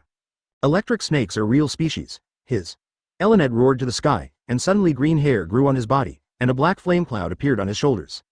At the same time, a powerful aura burst out from his body, blowing away the sand and rocks. Smoker finally showed a surprised expression. Awakened? You actually awakened? I see. No wonder Crocodile was so familiar with Zone's awakeners during Impel Down. It turns out that he once had a subordinate who awakened the Zone. Go to hell. Elinette roared and rushed towards Smoker. Her speed and strength were several times faster than before. Smoker frowned slightly. What a violent move. Although it is more aggressive, the timing and technique are far inferior to the previous one. It seems that I still haven't been able to perfectly control my awakening. Eileen's sharp claws stabbed at Smoker's face, but he dodged it by turning his head. Then, his huge tail lashed out, but he dodged it again. Smoker saw the flaw and kicked Elinette in the abdomen. Elinette screamed, and her body flew dozens of meters away like a cannonball, landing heavily on the sand, stirring up a cloud of sand. Although there was no hockey in this kick, he used all his strength. After being kicked, Elinette's breath dropped significantly. Compared to people of equal ability, Zone is naturally tough and durable. However, when encountering an opponent who is not at the same level, the so-called durability advantage will be greatly reduced. But Smoker noticed that the other party's breath was recovering. Is this the recovery ability of Zone after awakening? It really should not be underestimated. At this time, a bulge appeared in the desert and rushed towards Smoker from underground. Then a huge snake head popped out and bit Smoker fiercely. It turned out that she turned into a beast to attack. Smoker quickly dodged, seeing that her attack missed. Elinette then released an arc of electricity. Smoker instantly let go of all his defenses and took a heavy blow. There was a flash of lightning, and Smoker fell to the ground, his body burnt. But just a few seconds later, he struggled to turn over and stand up, then quickly backed away to create some distance. Elinette was a little surprised. The electric current attack in his beast form is the strongest. Even a hasty attack is more powerful than a charged attack in human form. It took this B************* DA while to recover just now, but now he has recovered so quickly. Could it be that this B********** D is hiding his abilities? Advertisement. Elinette took a deep breath, suppressed the urge to bite, and slowly transformed into human beast form. This time, the blood-red pupils turned blue, and his temperament became much calmer. She rushed forward to attack Smoker again, but was still knocked away. Don't waste your energy. With your taijutsu and haki, you can't pose any threat to me. Use your electric attack. Don't worry, I won't dodge. Elinette said angrily. Okay, don't blame me for winning unfairly when you die. After saying that, it transformed into a huge electric snake about 20 to 30 meters long, with arcs of electricity flashing all over its body. It slowly condensed into an electric dragon several times larger than its original body, and then struck Smoker fiercely. Lightning exploded, illuminating the entire oasis. The yellow bird, who was hiding not far away and secretly making a phone call, only felt a flash of light in front of his eyes and a loud noise in his ears, and then he could see and hear nothing. After a long while, the lightning dissipated, but arcs of electricity still burst out in the air from time to time. Smoker was completely black, lying motionless on the ground. The sand beneath him had turned into glass. Elinette hissed a few times. Ha ha ha ha, you're asking for it, you deserve it. Before he finished speaking, Smoker on the ground suddenly groaned, coughed a few times, and slowly sat up. Elinette's smile suddenly stopped, and she said in surprise, You are still alive? In her mind, even the extremely powerful crocodile would not be able to withstand this blow. But then she sneered. Even if you're not dead, you only have one breath left. Wouldn't it be better to just lie down quietly? Don't you like a quiet death? Suddenly, darkness emerged from Smoker and wrapped around him. Elinette's heart tightened. This is the strange ability during the battle with Serendi? How to use it on yourself? After a few seconds, the darkness slowly dissipated and Smoker slowly stood up. Although his clothes were in tatters and burnt and torn everywhere, he had recovered as before. Elinette was stunned. Smoker patted his chest and said, The attack just now was great. Come on, keep dancing. Elinette shook the snake's head. Now is not the time to daydream. All you can do is attack the opponent with all your might. She continued to release electricity, and Smoker took it all. After a long time, Smoker took another blow, wiped the blood from the corner of his mouth while panting, but he couldn't hide the smile on his face. Very good. I have gradually adapted to it. Even the strongest current she can release cannot bring me any more pain. Open black lens bracket. It's time to wrap up. Close black lens bracket. When the already exhausted and out of breath Elinette released the current again, Smoker did not use his body to bear it. Instead, it released a dark ball that instantly swallowed up the lightning. Thank you for training with me for so long. You've worked so hard, but you're no longer useful. Just as Smoker was about to attack, a loud shout was heard from a distance. Sha Lan. A sandstorm rose into the sky and instantly swept Elinette away. Elinette in the air was not surprised but happy. She wanted to shout, Boss, but she held back. Advertisement. Smoker frowned and his expression darkened. Can you release the person I arrested just because you want to? He stretched out his palm towards Elinette. Dark water. Elinette was trying to keep her balance in the air when she suddenly felt her body being pulled by a huge force and flew directly towards Smoker.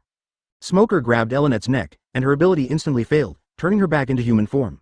Then he exerted a little force on his hands, and Elinette suddenly couldn't breathe. Smoker carried Elinette like this and turned to look to the other side. Hey, long time no see. 7 warlords of the sea, Crocodile. Can that just now be considered an attack on Marine? Crocodile walked out slowly, holding a cigar in his mouth, and glanced at Elinette deeply. Ha ha ha ha, I just saw that you were taking too long, so I helped you deal with the enemy. Really? Smoker looked at Elinate, loosened his grip a little, and said in a strange tone, I thought you were traveling together. Elinette took a few deep breaths and looked at Crocodile with determination and reluctance in her eyes. Then she took a deep breath and said, Who is with him? Ahem. A lackey of the world government. Crocodile's fingertips moved slightly. Ha ha ha ha, I didn't expect that such a villain would appear in the country I'm guarding. Why don't you leave her to me? No need to bother with that. Isn't it natural for Marine to catch the villain? Just let her be smashed to pieces in the dark. With that, the arm turned into darkness, and Elinette began to slowly sink into it as if she were trapped in a swamp, and no matter how hard she struggled, it was useless. Crocodile's eyes turned fierce. Desert knife. The huge sand blade slashed towards Smoker, using the same trick that cut off the pirate's ship in Rapeseed Town. Smoker snorted coldly, covered his body with armament hockey, and took the attack head-on. At the same time, he increased the gravity and swallowed Elinette in an instant. What, Crocodile, you don't want the position of Shichibukai anymore. Crocodile took a deep breath and forced himself to calm down. Humph, I just saw you procrastinating and wanted to do it myself. Since she has died in your hands, it doesn't matter. After saying that, Crocodile turned around and was about to leave. Suddenly, he caught a glimpse of a yellow bird lying under a tree with a Den Den Mushi next to it. It turned out to be Mr. 3, it was he who tipped me off just now. In this situation, we can't take the risk of saving him. Although it is a pity that his intelligence capabilities are limited, we can only leave it to its own devices. Fortunately, this guy doesn't know much information, let alone his own identity. Just as he was thinking, Smoker's voice suddenly came from behind him. Mr. Crocodile. Crocodile stopped and asked unhappily, what is it? It's a rare opportunity to meet the legendary Shichibukai-sama, why not have a sparring match? Crocodile slowly turned his head and said, sparring? Smoker smiled slightly. No matter the result, it won't be considered as an attack on Marine. How about that? Crocodile thought for a moment and decided that it was not appropriate to have a conflict with this guy now, so he made a disdainful expression. Humph. Why would first fight a Marine who's not even a Vice Admiral for no reason? This is ridiculous. Oh. Smoker's tone suddenly became sarcastic. The man who fought a tie with Bullet, after being defeated by Whitebeard, has become a dog with its tail between its legs. It's really intentional. Before he finished speaking, a golden hook suddenly appeared before his eyes. Smoker quickly stepped forward to block the unexpected attack. Crocodile's eyes were full of bloodshot. You want to fight, right? Okay, then I'll grant you your wish. Chapter 143. Battle against Crocodile. On this day, UD was hit by a huge sandstorm that was rarely seen in decades. The yellow sand covered the sky and the sun, like a thick wall, slowly approaching the city. The sand and dust entered the city, and in just a moment, the sunny sky was completely plunged into darkness. The residents of the rainy land also screamed and fled in all directions, trying to avoid this natural disaster. No one knew that the source of the sandstorm was the Kushui Oasis 100 miles away. At this time, the oasis had disappeared. The sky was gloomy and thunder rumbled among the heavy clouds. A huge sand wave penetrated the sky and the earth like a giant yellow dragon, rolling all the trees and rocks into the sky. On the ground, there was endless darkness, like a black swamp. But the darkness seemed very heavy, and no matter how raging the wind and sand were, there was no ripple on the surface. The entire world was divided into two colors, black and yellow. The battles between Logias were always devastating. In the sky, a ball of sand gathered together and took the shape of Crocodile. Carbon Sand Blade. He swung his elemental arm, and a 100-meter-long sand blade fell from the sky and slashed fiercely at the darkness. The slash exploded, and the darkness was instantly torn apart, revealing the bare ground, but the next second, it condensed again. Dark Whip. Several black whips shot out from the darkness, crossing a distance of 100 meters in an instant and whipping Crocodile into pieces. Crocodile's body fell, but the next second it turned into sand and dissipated in the wind. Smoker slowly emerged from the darkness. Stop using these little tricks. You should have realized that these tricks are useless to me. Smoker can easily use gravity to catch Crocodile, deprive him of his abilities and beat him up. But he didn't do it. I came here to support Hina. The goal is to make Crocodile use all his skills, and then defeat him head-on, making him completely convinced. Open black lens bracket taste the complete defeat. UB asterisk asterisk asterisk asterisk asterisk D. Close black lens bracket. Ha ha ha ha ha ha ha, so arrogant. Crocodile's voice came from all directions. This sentence also applies to you. Your ability is useless to me. Then, many sand blades appeared from all directions and slashed towards Smoker. Smoker's face turned dark. MD, who gave you the confidence? Really? Then open your eyes and take a good look. Dark Cave Road. A surge of gravity suddenly erupted in the darkness. The sand blade flew halfway and fell directly into the darkness. The yellow sand in the sky was pulled in and rushed into the darkness. The sandstorm that penetrated the sky and the earth was powerless to resist the huge gravitational force and was torn into pieces while wailing. Just a few minutes. The yellow sand that covered the sky disappeared, and the sky became clear again. Not only that, within a radius of more than 10 kilometers, as long as the ground was covered by darkness, the yellow sand was all swallowed up, and the entire ground sank for dozens of meters, revealing the dry and hard ground that had been buried by the yellow sand for thousands of years. Smoker slowly put away the darkness and stood there quietly. A ball of yellow sand floated by and condensed into Crocodile, facing off against Smoker. He looked around, his face looking extremely grim. This was the first time that he felt unconfident about his own fruits. Smoker lit up his cigar and took a puff. You should know that in front of Lobia, element control is just a boring trick. The only one who can really determine the winner is Hockey. With that, he raised his fist and rushed towards Crocodile.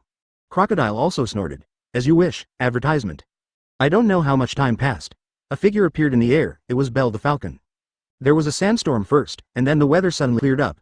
The people in Udi had already noticed the abnormal weather and reported it to the king's army. So, Belle flew over first to see the situation. When he saw the deep pit on the ground, he was completely stunned. What kind of power is this? Is it an earthquake or some natural disaster? Then he saw two people fighting and was so frightened that he almost fell from the sky. He quickly took out the Den Mushi and called Cobra. Oh my, this is Belle. Yes. I am now on the west side of the Rainland. Judging from the distance, I am in the Bitterwater Oasis. Someone is fighting. Bitterwater Oasis, now there is neither bitter water nor oasis. There are only two people. On one side is the hero Crocodile, and on the other side is the benefactor Mr. Smoker. It's not a fight, it's a beating. When I arrived, I saw Crocodile beating up Mr. Smoker. Aruba, Cobra and others were listening to the phone and were shocked to hear the news. What? Are you sure? Serindi next to him was cursing loudly. Impossible. Absolutely impossible. MD, if Crocodile can beat Smoker, Lousy will do a live broadcast of himself doing a handstand and taking a shit. If he really has this ability, what is Lousy doing in Alabasta? Looking for trouble. Hina next to her turned black in expression and flew away as a cloud of white smoke. Smoker is getting beaten. What about Cobra? It seems that Serindi is quite honest and he won't do anything out of line. Forget it, even if I really did it, at worst, I can help King Cobra take revenge with my own hands. Seeing Hina fly away, Cobra and Serindi looked at each other in surprise. The place of battle. Crocodile covered his arms with sand and turned his fists into two heavy hammers, smashing Smoker's face with his fists one after another, causing him to stagger back. Crocodile has the upper hand, and his attacks are very powerful. But he did not feel relaxed at all now. Instead, he felt heavier and heavier. Damn it. Is this guy's body made of iron? Why can't I beat him? Ah, Crocodile roared, and punched with all his might. The huge fist hit Smoker's face, knocking him dozens of meters away and he fell heavily to the ground. Crocodile stood up breathlessly, staring at Smoker. The Marine in front of him reminded him of the battle with Bullet. That monster was just like the person in front of him, his body was as hard as steel, no matter how hard he hit him, he couldn't move. Thanks to the extremely high dodge of my sand fruit and the attribute damage that absorbs water. In addition, he used his abilities to build a home court that suited him, which allowed him to fight on equal terms. The guy opposite is also a Lobia. If you don't practice elementalization and steady full screen attacks and AoE damage. Instead, I train my body to be like iron felt. What a crooked and evil way. Smoker lay on the ground, let out a long breath, wiped the blood from the corner of his mouth, and slowly stood up. The last punch was more powerful. What, Lord Shichibukai, you're tired already? You're considered a silver medalist? If that's all you can do, you should give up on your dream of becoming the Pirate's King. Advertisement facing Smoker's mouth cannon output, Crocodile's defense was broken instantly. Even though he was very scheming, he couldn't withstand Smoker's constant stabbing at his lungs. Damn it. Sand erosion reincarnation. As soon as Crocodile touched the ground, the land instantly cracked and turned into a sea of sand again. Smoker's eyes lit up. The so-called awakening of Lobia is to permanently change the landscape. Crocodile's move can turn the ground into a desert. Is this also considered an awakening? Ever since the last battle with Akainu, Smoker has been curious about awakening, but unfortunately he has no clue. Crocodile is Shichibukai, although not as good as the three admirals. But it is not impossible to say that he has developed his abilities to the awakened state. Smoker was thinking, when suddenly yellow sand wrapped around him layer by layer and then pulled him into the ground. Crocodile saw that he had succeeded and laughed triumphantly. Ha ha ha ha. The sand will carry you hundreds of meters underground. The heat and pressure will slowly take your life away. You will slowly rot in the darkness. Damn B***************. D. Before he could finish his words, several thick black tentacles suddenly emerged from the ground, swaying like octopus tentacles. Smoker stepped out from one of the tentacle. Idiot, how could I be trapped in the darkness? I am the darkness. Shave. He disappeared in an instant. Crocodile was startled and was about to raise his hands to defend himself, but before he could move, he was kicked away. Puff. The kick was so powerful that Crocodile vomited blood and flew dozens of meters away. Then he fell heavily to the ground and struggled to stand up. Fortunately, his body turned into elements when he landed, which cushioned the impact and reduced the damage. Tough guy. Smoker continued to rush forward, ready to deliver another punch. Crocodile was startled, and sand gathered in front of him, quicksand gatling. Quicksand bullets poured down like a rainstorm, stopping Smoker's attack.